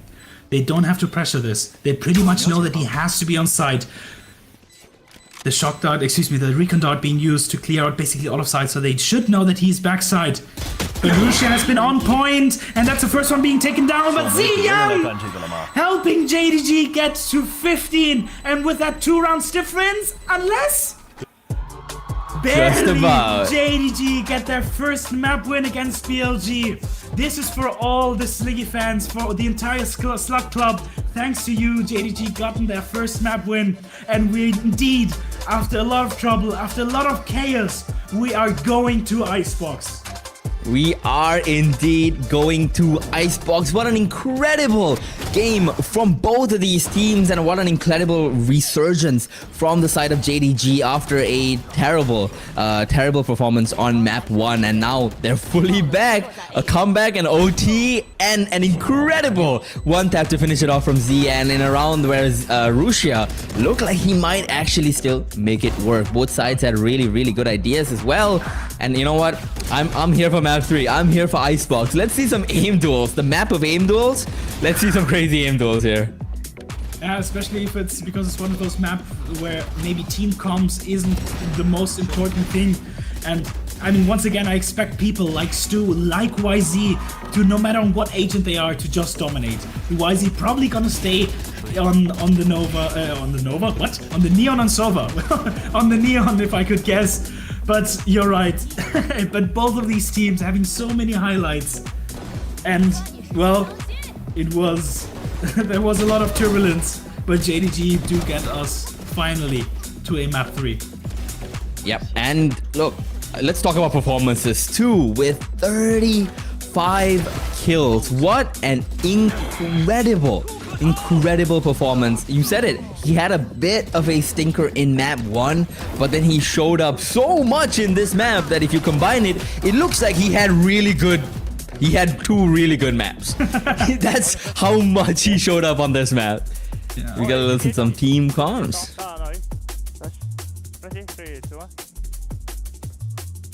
没人，假 T。我闪一下，我闪一个。前提在跟闪到，中了局。先把飞机开了。I can flash mid。压下。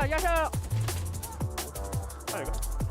过边。飞机，我过来了。四场。I can bind for you later, OK？ 哦，白记，我还没有提前。I can bind him, boy。我们 TP 了，我们 TP 了，是不是？跟我掰。来看，我点了。我有水抗。我架 T 出来了。死了 ，BT 一个。你出来了吗 ？BT 一个。没出来。对，我下包。来。前什么后 step？ 对，6 plan。咱避风2个吗？一个。刚才退不了。下完3秒我可以补枪。逼通一个。I hold CT。好，I hold CT 了。来。拼后面。hold。Nice。 You could hear the comms there. Interestingly enough, quite a lot of English there, obviously because of Stu, the only Korean player in the otherwise Chinese team. And talking about Stu, the MVP of this match, even with more ACS and more damage per round and a higher KDA than YZ on the last map. So he definitely showed up. He definitely showed you what's up. And what a way to show these guys, hey, I might have not had the best kills or the highest amount of kills on the first map, but I showed up for the second, and I'm basically the reason why we even get to map 3. Yeah, and Russia with 26,000 ACS now. I'm just kidding. I just realized. I mean, 26,000 kills. Oh, that's right. 26,000 kills and 21 deaths. Insane KD. But no, he was so impactful. Yes, they lost in a very narrow game, but still incredible performance from Russia here, keeping his team and honestly, almost winning that last round as well. It was a 2v1. He brought it down to a 1v1. Couldn't quite make it over the finish line, but who did make it over the finish line? Zian, your guy, Zian. Yes, he didn't top frag this game, but man, he still had an incredible performance. And look, the first kills matching the first rounds for both of these teams, exactly like it did in the first map, now it's 2 maps, so my sample size is double. Should be telling you that, hey, look, both of these teams are so reliant on these first kills, and as long as they build around getting those first kills, they're in a really good position to win any of these games. Yeah, and I mean, 15-13, maybe not quite the most convincing map that we've seen so far, but it doesn't matter. I mean, when Stu drops like so many kills, he just helps his team get over the finish line. At this point, I can't even speak anymore. My brain is so mush from Stu getting so many multi-frags. But you can see, and at this point, I expect the emotions to be completely flipped. JDG is now, I mean, they're probably feeling so great for this icebox, especially if Stu can continue his run of dominating as the duelist. Yeah, on the other hand, look, it was a really close game, even though it was JDG's map pick. So I think BLG are still going to be feeling really confident going into Icebox, and we'll have to see how that goes. But before that, we'll take a quick little break. Make sure you share this stream with everyone that you know so that we can get the word out about Project Horizon. But thank you for watching, and we'll be right back. Don't go anywhere. That's not a bye. Don't go anywhere. We'll be right back with Icebox.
Welcome back. We've had one not so banger map and one incredibly banger map. And now we're here in map 3 Icebox, where JDG continue to take on BLG. What are we thinking, Mike? What are we thinking? I don't know. I'm going to be honest, my brain has been pretty mush after that second half, that second map. So many things have happened, and the contrast between having one half that was completely dominated, one half that had a huge comeback, and then two halves that have been so close to each other. The fact that we're now going to Icebox, I don't know if I'm gonna expect a JDG stomp, a BLG stomp, or if we're gonna have another like triple overtime game. At this point, I don't even know, but I'm still along for the ride. I only want two things. I want YZ to pop off, and I want Stu to pop off, because I want to see that duelist matchup. And then obviously people like K-Knight, people like Russia, but even KK Lin, who has had crazy kills on that previous map. I just want to see these guys have a good time, no matter what happens. Yeah, absolutely. And you know, Icebox is a map that we haven't really seen much from either of these teams. Yeah, we've seen it a couple of times, but we haven't really seen it much recently at the very least. And as we head into Agent Select, we see that Harbor comp coming out from the side of BLG, which was used by Nongshim earlier today in VCT Pacific as well. And I mean, I'm not too sure about it. I think I prefer a Sage on this map, but neither side have gone for a Sage. Yeah, I mean, and look at the comps. It's basically, apart from, as you said, that double controller where Ziyang decides to go for the Omen and Rushia decides to go for the Harbor. Apart from that, it's a very familiar comp that we've seen many, many times before. And I love this. They're both the star duelists on that Jet, an agent that we haven't seen from both of these teams in this matchup before. And so I'm expecting a lot of anime battles on either side. But apart from that, it's a comp we're very familiar with. And as I said, the strats are not going to be that crazy. The maps, not the map select, but the comps are not going to be that crazy.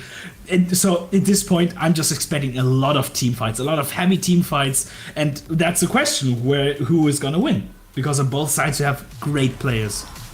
Yeah, absolutely. Last time we saw BLG on this map was at EWC against Carmine Corps, and they did kind of get blown out, but to their credit, they did beat a G2 without Leaf. So they do have the capacity to come on swinging on this map. As for JDG though, it's a complete mystery as to how well they'll do here, but I'm guessing we'll find out pretty soon as we head into this pistol round here.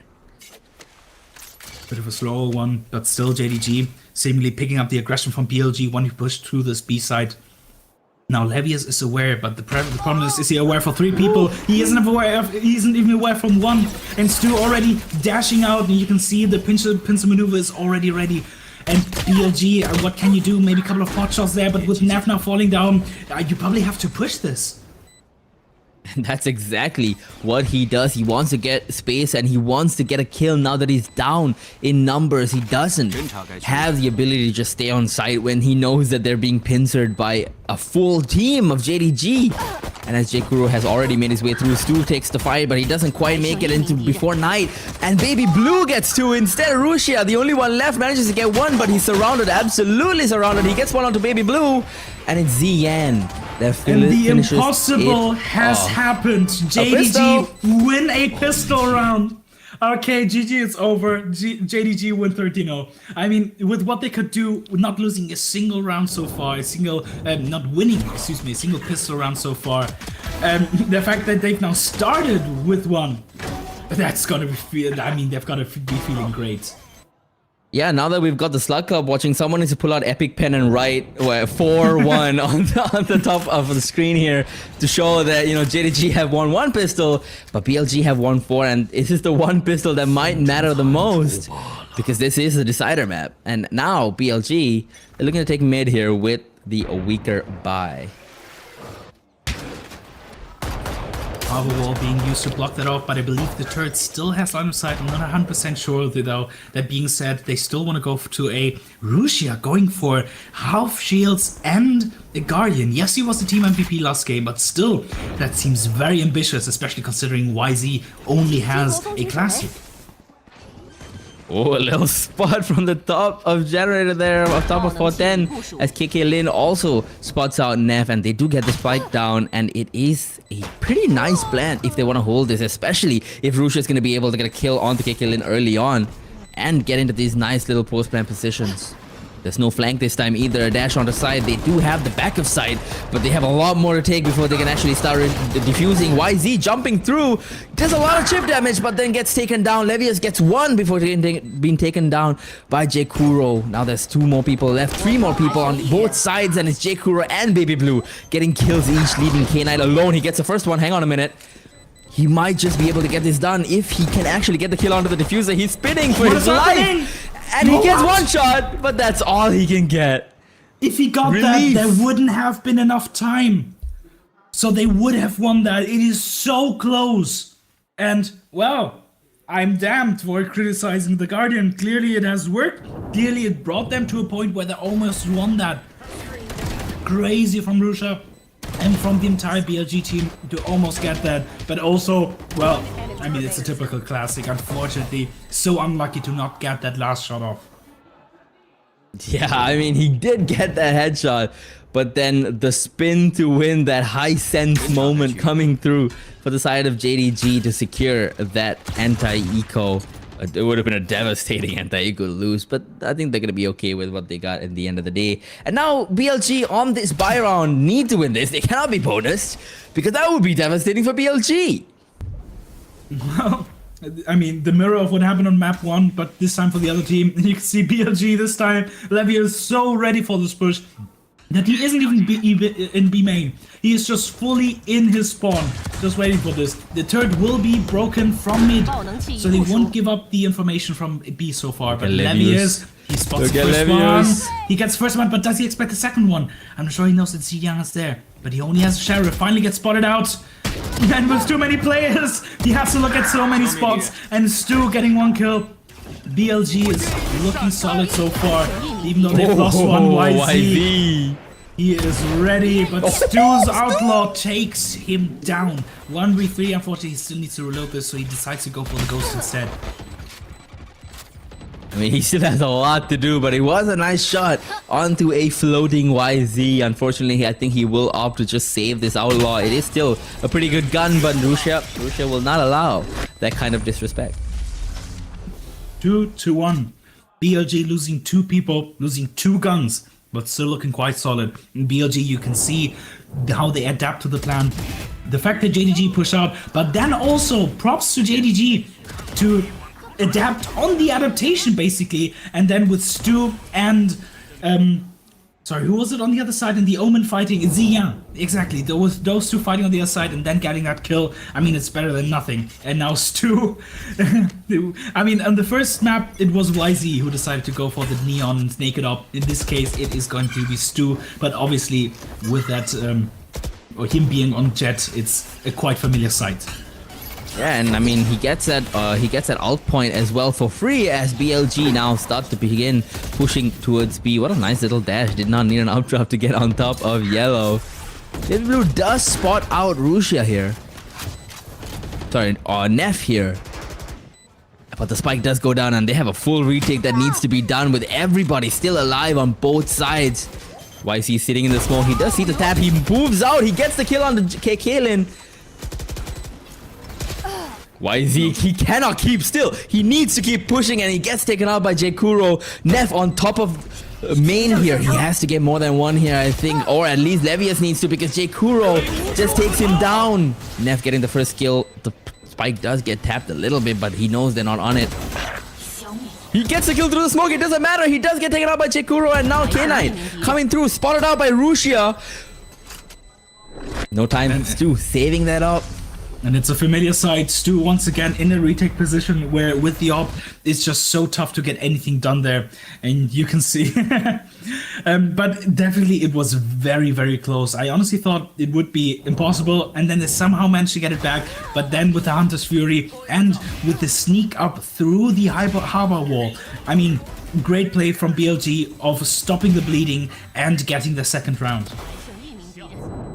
Yeah, absolutely. I mean, they needed to get that second round if they want to stay competitive in this, because they don't want to win just the anti-eco or the bonus and then go right back to losing.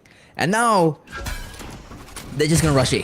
They're gonna rush A knowing that JDG have the much weaker buy, except for Stu, who I guess they've read is at B, and as they go faster and faster, this site does get to be stacked up a little bit here. They use the drone to clear something out, but the spike will still be planted. No way to stop that. Maybe a bit of pot shots, but still. Rusha getting the one on Ziyang. Maybe a bit too overeager there, but he had to try it and go for something. And Rusha on that top side, but I don't think, I mean, Baby Blue getting that kill with the Sheriff would be crazy. Yeah, that's exactly. And once again, a familiar sight. Stu in a retake position with an op, where seemingly he can just not get any value. And it seems like, unfortunately, so far, we are seeing the Stu from the first map and not from the second. Oh, it does not matter. K-Knight is so fast. Sees J-Kuro as he gets up from that crouch position and just takes his head off. And Stu will try to save this up, but he might not be able to, thanks to Levius and his incursion into B here. Oh, Levius. There it goes. There goes that op that he so desperately has been trying to save for 3 rounds. And BLG have once again taken the lead for the first time in this series since OT, in a sense. This Stu and op thing is something that, I mean, at this point it's difficult to say, because on one hand he's just not getting any value. On the other hand, it's seemingly they're always hitting the side where he's not at, so he doesn't even have a chance to get a kill or to get a frag. And you can see JDG maybe even telling Stu to stop playing the op seemingly for so far, but they decide to go for this first timeout.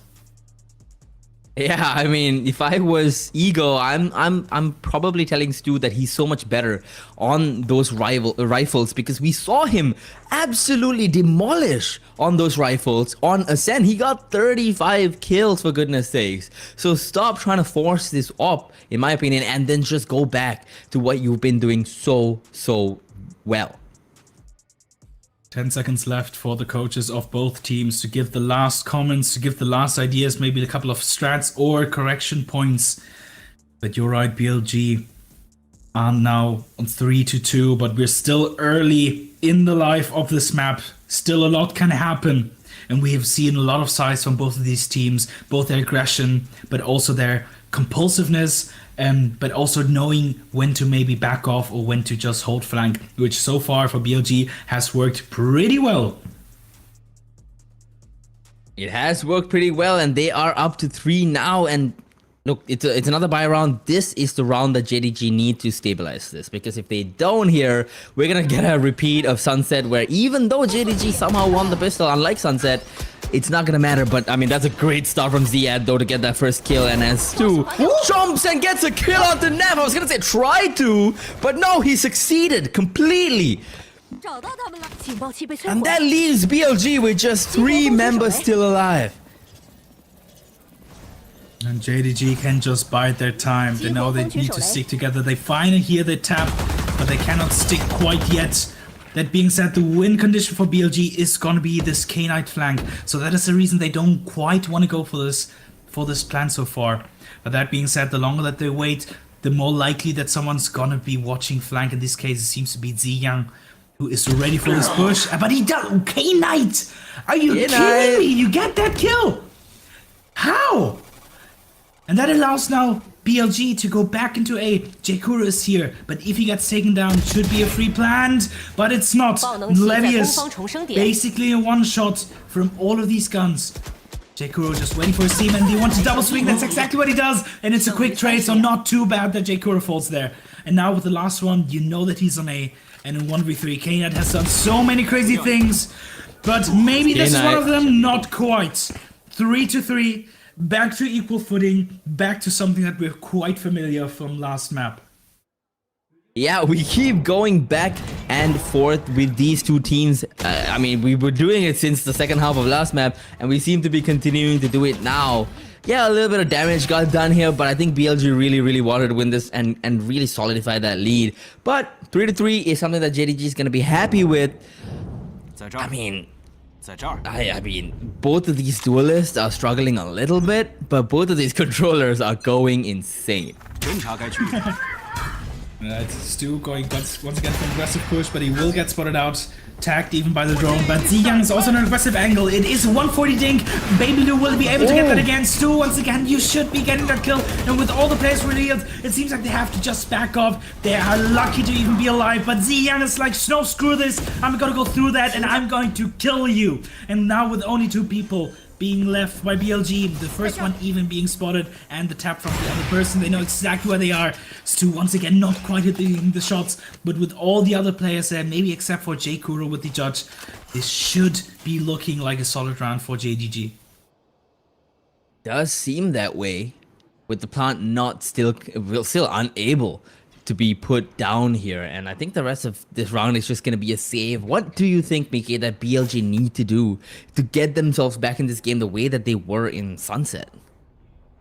It's difficult to say, because even though, I mean, if Stu was getting all those kills, I'd be like, okay, you need to use more util to even get Stu off all these angles. But in this case, it's not Stu, it's everyone playing off of him. And now breaking those crossfires is going to be very difficult. You can see the shock darts just trying to go there to delay the plant, and K-Knight is going to go for the plant on top, which technically is spammable, but maybe not quite sideline ready there.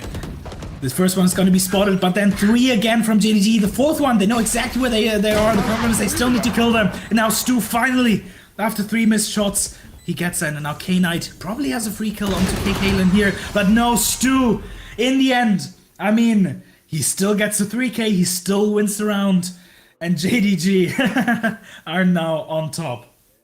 There, he heard you about the up, man. He heard you. He heard you. And he just said, you know what? Let me show this guy, Mike, was it? That I am capable of this. And I mean, he is looking so crazy right now.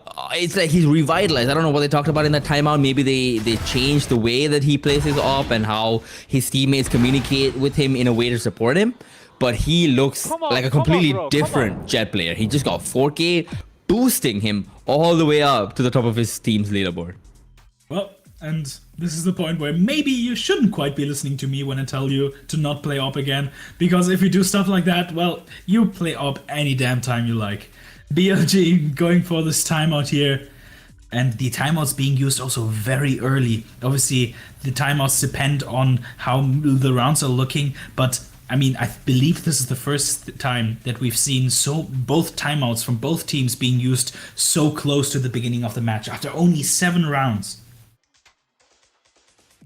Yeah, that is 2 timeouts, and I mean, it's a testament to how close this game has been for 2 maps now. Both of these teams, I mean, I think it started out with Sunset, where BLG had so much confidence, especially when they were taking those fights, because they maybe didn't think of JDG as a worthy opponent. But after that Ascent game, you can tell the amount of respect that both of these teams have for each other has increased 2-fold, 3-fold, because they're so much more careful when they take these fights, especially if it's a 1v1 duel, because they know that both sides can absolutely shoot back and demolish you if you give them the chance to. Yeah, and to quote a great philosopher, you get shot, you die. And these people are pretty damn good at shooting. Stu wanted to go for that angle, he gets spotted out by the turret. Luckily, no one from BLG decides to peek this. He decides to break the turret and just dash away for now. So at least one danger thwarted from BLG so far.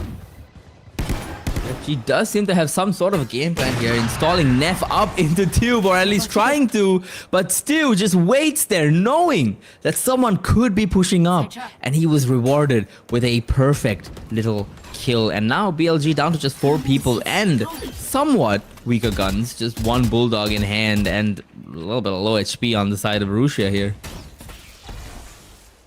Damage coming through. Try to go for that plant, not quite yet with the decay. Obviously, in the end, it doesn't seem to have done any damage so far, but it doesn't matter.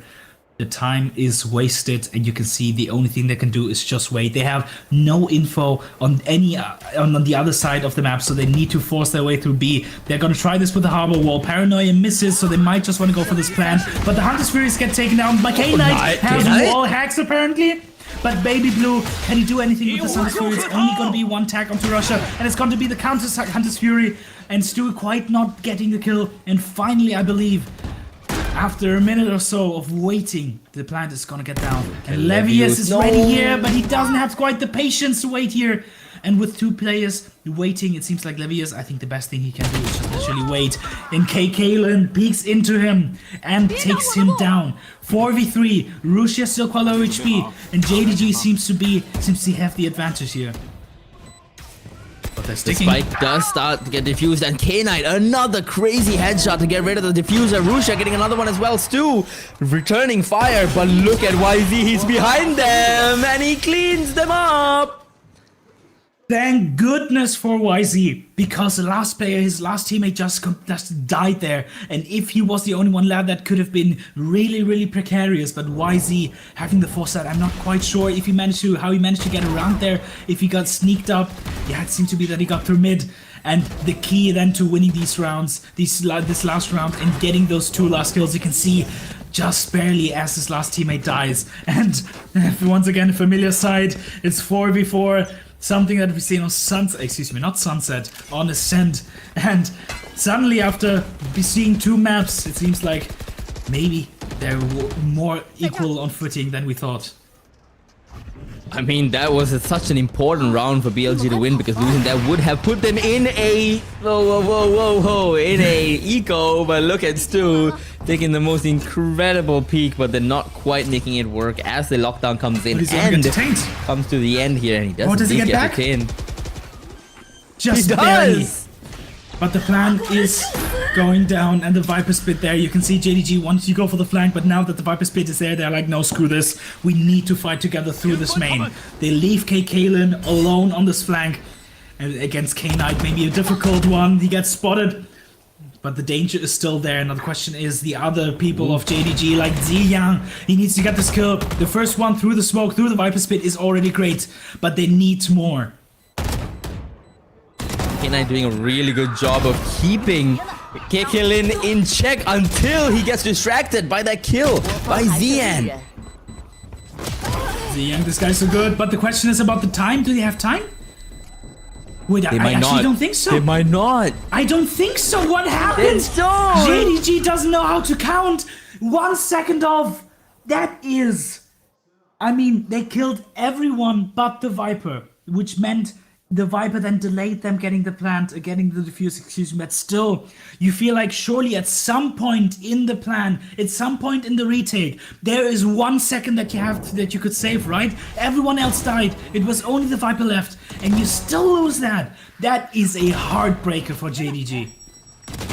With all of the effort and all of the kills that went into that round, to lose that, I mean, they're gonna be at least happy with how much they saved, which is, I think, actually with 1 gun. But take that back, they're not gonna be happy with that at all. And an early kill for K-Knight, but they might not check Zian here. Doesn't matter, Neff does check Zian, and he even gets a kill through the smoke onto Stu. 2 people left on the side of JDG with just sheriffs in hand. Okay, at what point do we 1 person left with the side of JDG with sheriff in hand. I think 2 or 3 of those kills were through a wall. Shameless from BLG. But still, and I mean, we just saw a snapshot of the BLG we saw on Sunset on the first map, where it's seemingly they just dismantle the defending setup and then get the plant for free. And you can see the first kill there. Got the kill on Jet and on Killjoy. You can see both of them through the smoke, so also a bit unlucky there. And they have secured at least a 6-6 half for the next half, and now JDG just has to try their best to somehow tie this back up. BLG are celebrating the premiere of Superman with their own X-ray version coming out in this map here. There's a lot of rounds now racking up for BLG, 2 ahead. Can they make it a 3rd one? And they are walking into Ace 2 up here. They don't want to give him any dry peaks. That would be scary. Uh-oh. 2 already, no dash. But you can see BLG that take their time. I wouldn't put it past YZ to give this guy a dry peak.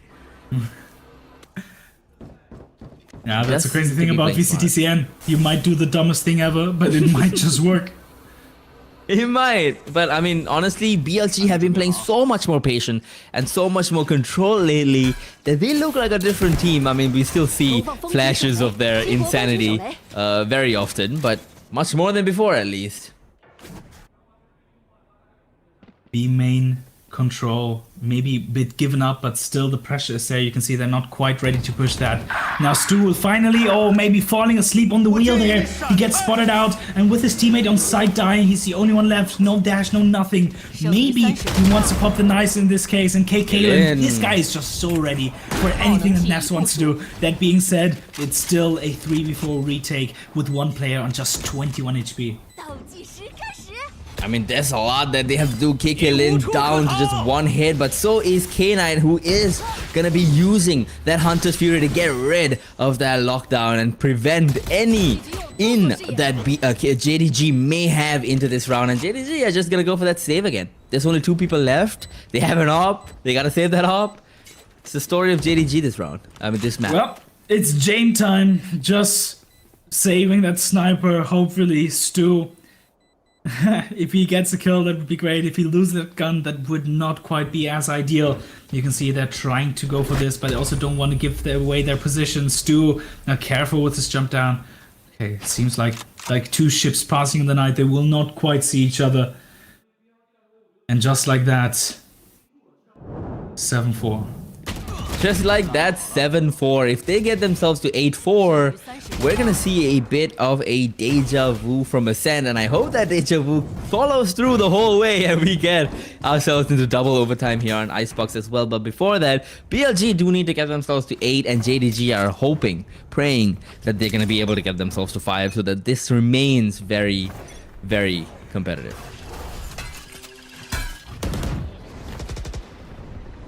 Stu once again, familiar side here, trying to go for that crazy peak, crazy aggressive one. In this case, okay, Lucia's head, Levis' head will be seen. Baby Blue trying to go for some pot shots, but nothing quite yet. They're not, and Stu still holding this belt angle, and as KK Lin gets a lot of information that they're still all the way in A lobby and might even be rotating. And if they do rotate, they're going to be walking into a site with just one person, as Stu double backs and goes back to A as the call comes in that they may have not left A. Look at J-Kuro, he's holding yellow. J-Kuro has to go down here, but it's actually KK Lin that goes down in mid instead. Neff taking care of it, and they're gonna go back to A. Now that the mid kill has come through, they're comfortable going back to A, but they don't know that they're walking right into this op, but it doesn't matter because Yob walks right into Levius, just as J-Kuro walks right into YZ. That might just be the round done once again, as just 2 members remain on the side of JDG. Okay, but it's Baby Blue and he gets the first kill though. He has to get so many more. He's here alone on side. J-Kuro still at B, and that is actually the round done, Mike. Yeah, exactly. Ziyang, the only one left. Yes, yes, from the shadows, but does it even matter at this point? I mean, Baby Blue, props to him. He had to stand his ground. He had to stop the spy from coming down with any possibility. The From the Shadows even cancelled, and with YZ just toying with him. Ziyang will not tolerate it, but he is still down to 30 HP in a 1v3. And he has to do a lot here, and he doesn't quite get anything done as 3 members remain on the side of BLG alive. Well, that's a really, really good recovery into that half on halftime now at 8-4 for the side of BLG. Finally figuring out how to deal with the oppressive Stu op that funnels them into the rest of oppressive JDG. And once BLG had that figured out, they started to bring this back fully in their favor. Now 8-4 was the halftime score on Ascent as well, Mike, and if you remember, if you don't have the memory of a dead goldfish, you'll remember that went into overtime, double overtime. So JDG should not be counting themselves out just yet. I mean, if I had a penny for every time that JDG and BLG went 4-4 on a map, and then BLG won 4 rounds in a row to finish the half 8-4, I would have exactly 2 pennies. which, to be fair, isn't a lot, but it's weird that it happened twice. So, a familiar sight here for BLG being up with now 4 rounds of a difference in JDG. The question is, of course, can they keep the pistol round win rate from Icebox here, or will it just go? Don't be on your phone. You're watching Masterpiece. Kids these days. Yeah, but the question are if they win the pistol or they go back to losing it like the last couple of maps before. Yeah, look, I mean, Icebox is an attack-sided map, so I do have some faith in JDG. But you're right. I think they do have. Dude, I feel like I'm in deja vu. I feel like I'm in a loop. I've said this in 3 maps now, but they have to win this pistol. They have to win this pistol, and then if they do, they can carry that momentum through attack side on an attacker-sided map. That could be their road to salvation here. But it all starts with that first round. Exactly, and I mean, to be fair, they could also win lose the pistol and then win the second one, but obviously that's not quite a play that you can guarantee, especially on this level, especially against a team like BLG. So you're right, 1 round at a time. So far, the biggest thing is winning this pistol, and after that, you can do whatever you want, but this is the first priority. This is a first priority, and here we go. We have to see JDG really come out swinging on this half. Otherwise, I think we are in for a bit of a disappointing half again. But let's hope for the best, just like we did in Ascent, and we will get it done. As they do stack up here towards B side, though, to start off. And Neff, look at this guy's position. This guy wants to get an early pick. He spots a leg, and he gets right out of there, and he calls his team, hey, they're here. But BLG doesn't move. And they're doing it perfect. Yeah. And JDG, I mean, they know that JDG isn't quite the explosive team, especially when it comes to these pistol rounds. So with 4 players on A, once again, this just seems like a perfect read. I don't know if they managed to like go through VODs, because you can see they're just not moving. They're statues on site. They are statues on site as J Kuro comes in. He is spotted out. He doesn't know where to look. And YZ gets the first kill. Bebu trades it out, and Rusha gets a second kill for the side of BLG. It's going back and forth. Zia and Levius, they're all getting killed. Zian getting another one, and he gets another one again. It's a 1v1. It's Neff versus Zian. Viper versus Omen. Controller. The controller. Zian manages to pick up the the ghost. The op would be quite weird in this pistol round, but nevertheless, he's left in 1v1. He's been so good, but Neff is ready for it. Neff, the IGL, the unstoppable object. What? Okay, my brain is mush, but you can see what I'm talking about. Neff just so good for this team, and seemingly whenever he needs to get a kill, he does exactly that. I mean, this guy's calling has been impeccable. His shots have been impeccable. What an incredible player for this team. Yes, he's not always the flashiest, but even while taking on the primary calling responsibility, he's doing all of this. And when he's the last one left and he doesn't have to call anymore, it's like he gets unlocked. You can still see though JDG, they know that they can win this eco. They have done twice before in this series, so they decide to go for 3 sheriffs, and those sheriffs, depending on who they are on, are known to be able to do a lot of damage. They have to do so much damage here to bring themselves back into it, and YZ spotting out the shoulder of Baby Blue here and noticing that they might just be here, and he asks for the owl drone, which actually doesn't see anybody because he gets shot down. Lin, a familiar side, trying to go for this lurk, but with only a classic, seems like he wants to wait for his team. J Kurex, that's exactly what I was talking about.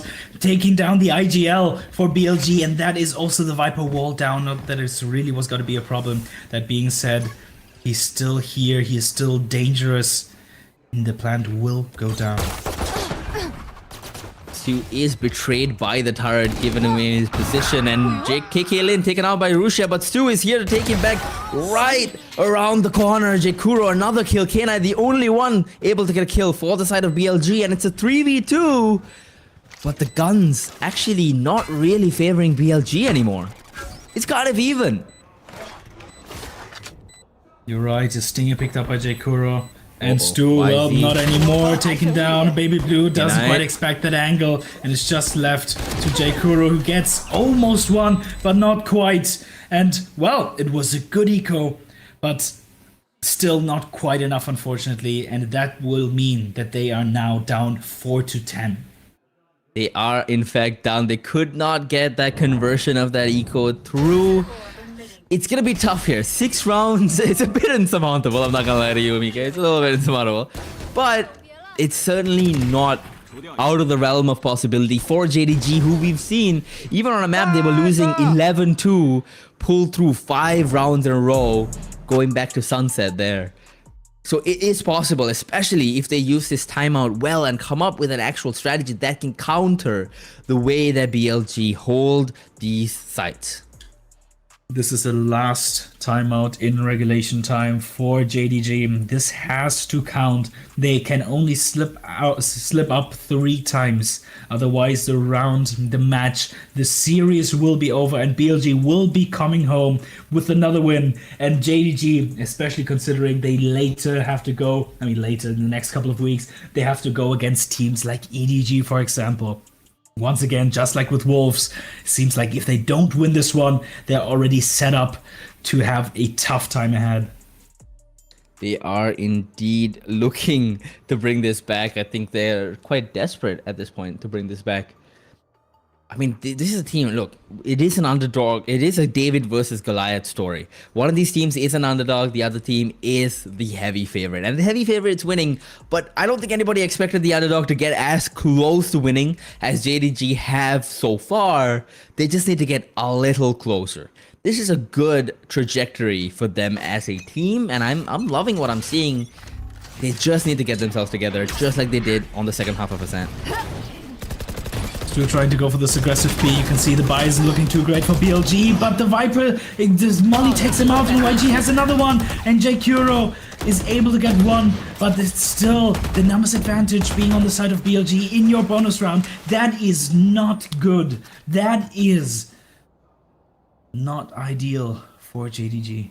No, not at all. 4 members left on the side of BLG and only 3 left on the side of JDG, but silver lining, JDG do have the much better guns in this scenario. They all have rifles, whereas BLG has just one Bulldog, the only gun really capable of fighting a rifle here. But it might not matter because Rusha gets the first one and Kikilin does trade him out, but that is still a kill. It's a 2v3. YZ, the Bulldog holder, going around. He might have a timing here. They're not expecting him to make such aggressive plays, but it's YZ, guys. It's all he does, and it works out perfectly. And this seems like a deja vu on map 1, the first couple of rounds that we saw. In this case, it's not K-Knight, it's YZ with a beautiful wraparound. And now that it's 4-11, and I believe that JDG are back down to an eco, or maybe a sort of half buy. This looks like the beginning of an end. The beginning of an end of a crazy series. But it seems like so far BLG is still quite a couple of steps ahead of the enemy. Yeah, absolutely. I mean, JDG had really good ideas on Ascent, but they seem to have run dry at this point as BLG seem to be making all the right plays, all the right calls, and all the right shots to get themselves in really good positions. Russia especially has been so unbelievable for this team across all 3 maps. I think he might actually be one of the best controllers in the world right now. JDG pushing through. Yes, they got a lot done here. This one-way, not really a one-way. Kind of like a little afro. Yeah, but they're still just waiting. JDG biding their time. Stu with this Guardian, technically the only rifle on this entire team, has to try to go for anything here, but the problem is he does not have dash, so therefore he doesn't want to go through the harbor, and without any flashes apart from the paranoia, which doesn't cover too much ground, it's going to be difficult. Now finally with the cloud burst and a molly there, they decide to go through here, but the problem is as soon as the Viper wall falls, so do the players of JDG, because YZ is cleaning up. It doesn't even matter if he only has a classic. A couple of big kills back from JDG, but in the end it will be the same old story. KK Lin in a 1v3, and he will manage to get no one. 12-4, match point for BLG. Match point indeed, and that's 8 full chances to not just close out this map, but to close out this entire series, despite a very close second map. Map 1, map 3 so far, I mean, has not seemed very close, and at this trajectory, it seems hard to bet against BLG going into what is potentially the last round of this series. Ball by on either side, but when it comes to ults, obviously BLG have the advantage with the not calculus, with the knives and the harbor ults. Levius taking it back a bit, but YZ with that push has to be careful. KK Lin, 3 people pushing out of A. Well, he gets caught by the drone. They might not know. No, he spotted him. He came out. Not quite the time you want to see him, with 2 players immediately falling. Ziyang is left there with 3 people, and the spike is even down. Stu, the great player, the MVP from last map, has to somehow pull a rabbit out of a hat, but he won't be able to do so. And after an arduous task, after 3 maps, after a fake comeback, after in double overtime game, BLG are on top, come out on top. It's 2v1, and they get their well-deserved win. They do get that well-deserved win. They struggled a little bit to close it out on Ascent, and they couldn't. And JDG, I mean, look, I think everybody expected this to be a 2-0, and the maps that BLG did win, they did win very, very convincingly in a way that I think everybody expected. But that Ascent, I mean, that Ascent was a thing of beauty. A little bit of a scrappy game, but still a thing of beauty from JDG. And I think they're going to be very proud having taken a map off BLG, and I think they should be confident going into the future games in VCT China. Exactly, especially on the sand, on a map that had so many unknowns before this game, and now the fact that they even won that means that JDG have the talent, they have the strats to completely show what they can do on one map. The problem is, obviously, unfortunately for a best of 3, we need 2 of those, so not quite enough to get Bilibili Gaming here. I love the color matching, the 2 coaches outside with the black shirts, and Bilibili Gaming saying thank you to the fans and winning this best of 3 against JD Gaming. I think Bilibili are gonna win champs just because they have the best design. Yeah, it's like a tier list, but instead of how good the teams are, a tier list of how much you like the sweaters. We get to see a few highlights here as the series comes to a close. And I mean, let's talk about a few of these incredible players. YZ, incredible. Rushia, incredible. Genuinely, I think one of the best controllers in the world right now. Reminds me of Mindfreak back in their 2023 run, even back in 2022. On the other side, yeah, K-Knight, oh my god, K-Knight. And even on the other side, Stu, 35 kills on Ascent, that's incredible. You can ignore all of his kills on every other map, and it still sounds incredible that he had that across 3 maps. And then on the other side, obviously my boy Yizang playing so well. Unfortunately, not quite enough, but also, I mean, we have to talk about Stu here. Unfortunately, he didn't quite manage to turn his monitor on for the 3rd map, but the 2nd one was a masterclass from him. So, the JDG, if you weren't sure about the caliber of players that are here, you can be sure now. You can absolutely be sure now, and I think, I mean, looking at the way BLG played, especially Sunset. Nope, let's listen to some voice comms. 可以气球，黄箱没人 ，B 又是放倒。黄箱，前进点，过黄箱了吗？对，不能差先能过。中路有一把狙，小心黄箱能过。人啊，下包吧，太难过了。我没抢，没有。能下吗？能，手法有大，我要先夹击。等会，他用那个什么了？飞地都堵了，不行，我在帮你2楼。就等16码大墙，我们再继续打好吗？可以。看个屁股可以吗？谁们人能不能去绕后啊？去个绕后呗。这样正面打赢不了了。可以去绕个中，我觉得。那可以这样吗？我可以插大。别听我说，露露先在后面断着，我们一会儿3个人在这里打了之后，我跟露露去断中路，我先封。来，我先画大墙。我射箭。来。去下包。下包。去下包。我保你下包。混死一个，没事。我去找机会了。我绕中路了，我要射城区了。卢小来下包，我射城区。下包。中路区。下包。打不到剑，打不到。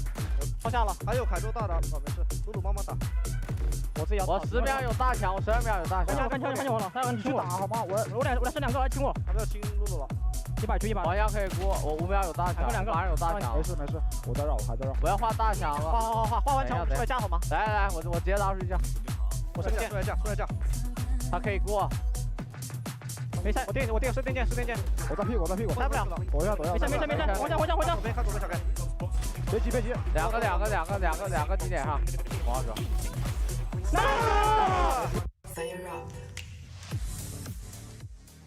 Yeah, I mean, BLG, you can listen to the comms. It was so great to see, like, the entire round. I love this from VCTC and being able to have a little bit of a snapshot from the team. And YZ, deservedly so.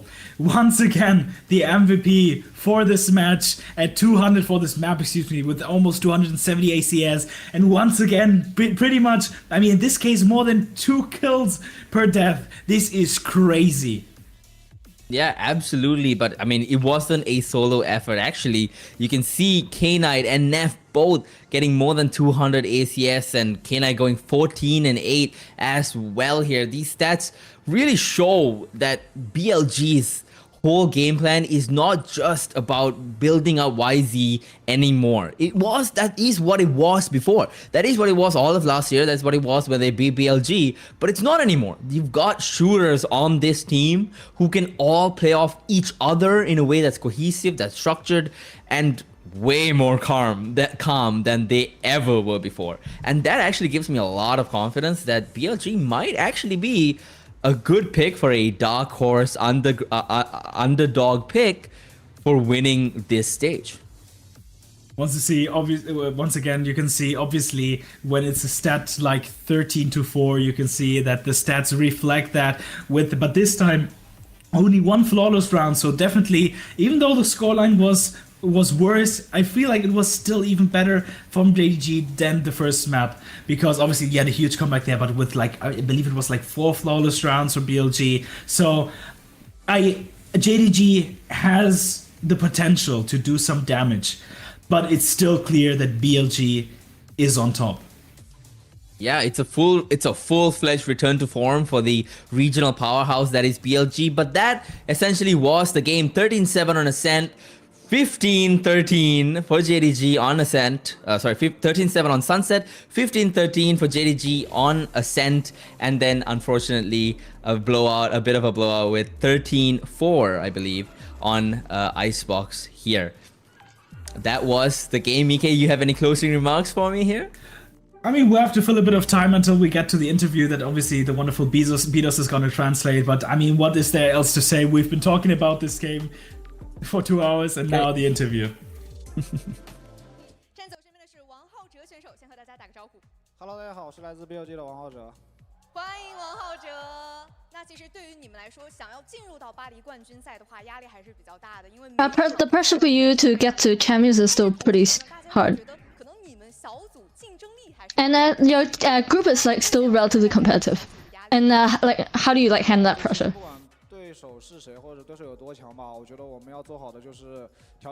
And they say the most important thing is to adjust the mentality, just no matter the enemy.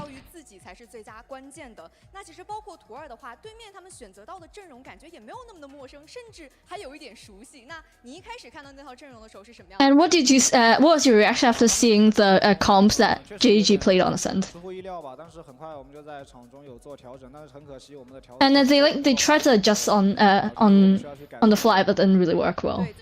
最重要的还是慢慢的去找到自己的不足，然后去改进嘛。那其实现在感觉越来越多的队伍，他们都更加去乐意尝试上博乐这个英雄了。你会怎样去看 And what do you think about the teams that are more willing to try Chamber? 就是很多队伍都有自己比较适合自己的打法吧。然后其实像这个英雄，我去年也用过嘛。And he says I've used this agent quite a lot, and so yeah.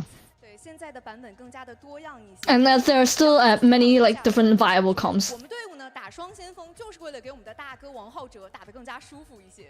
那对于队友的支持和信任，你有什么话？ And what do you want to say to your teammates who support you in game? 队友一直在后面为我默默的。And there's just thank you to like my teammates who've just been like throwing you to, like behind me. 状态也不是很好嘛，然后也挺对不起。And he's like he feels sorry for like his performance on map too. 对，同时你其实为队伍也做出了非常多的奉献。那最后有什么话想说吗？就谢谢大家呢。And thank you to everyone who's like here at the arena and supporting us. 谢谢大家一起来支持。然后今天外面下雨了，大家回。And like telling everyone to like be careful because it's raining outside. 期待你在接下来的比赛有更好的表现。 And that's it for the interview. 那我们今天的采访到这里就全部结束了，接下来我们把时间交还给解说。Thank you, Beatos, as always, for translating the interview. You can see he was definitely confident about prepping them and waiting, even apologized. So my humble king is still there. But that is it. After a long and arduous time, after two very interesting matches with two interesting outcomes as well, maybe one we would have expected and one we definitely did not expect. This is the end of the day. Obviously, tomorrow you can still tune in. We're going to have two games that are going to be Tyloo versus Tech and Trace Esports versus EDG, especially that Trace versus EDG. That is something that I'm definitely looking forward to. But until then, you're going to have two amazing, I mean, probably four amazing casters. But this is goodbye for us. I've been Itsumiike. Cats, do you have any, the other way? Do you have any closing remarks? Yeah, absolutely. Guys, thank you for watching, and make sure you share the stream with everyone that you know that is interested in VCT China. All your support means a lot to us, and we all do this because we love your support. Thank you for watching, and we'll see you guys next time.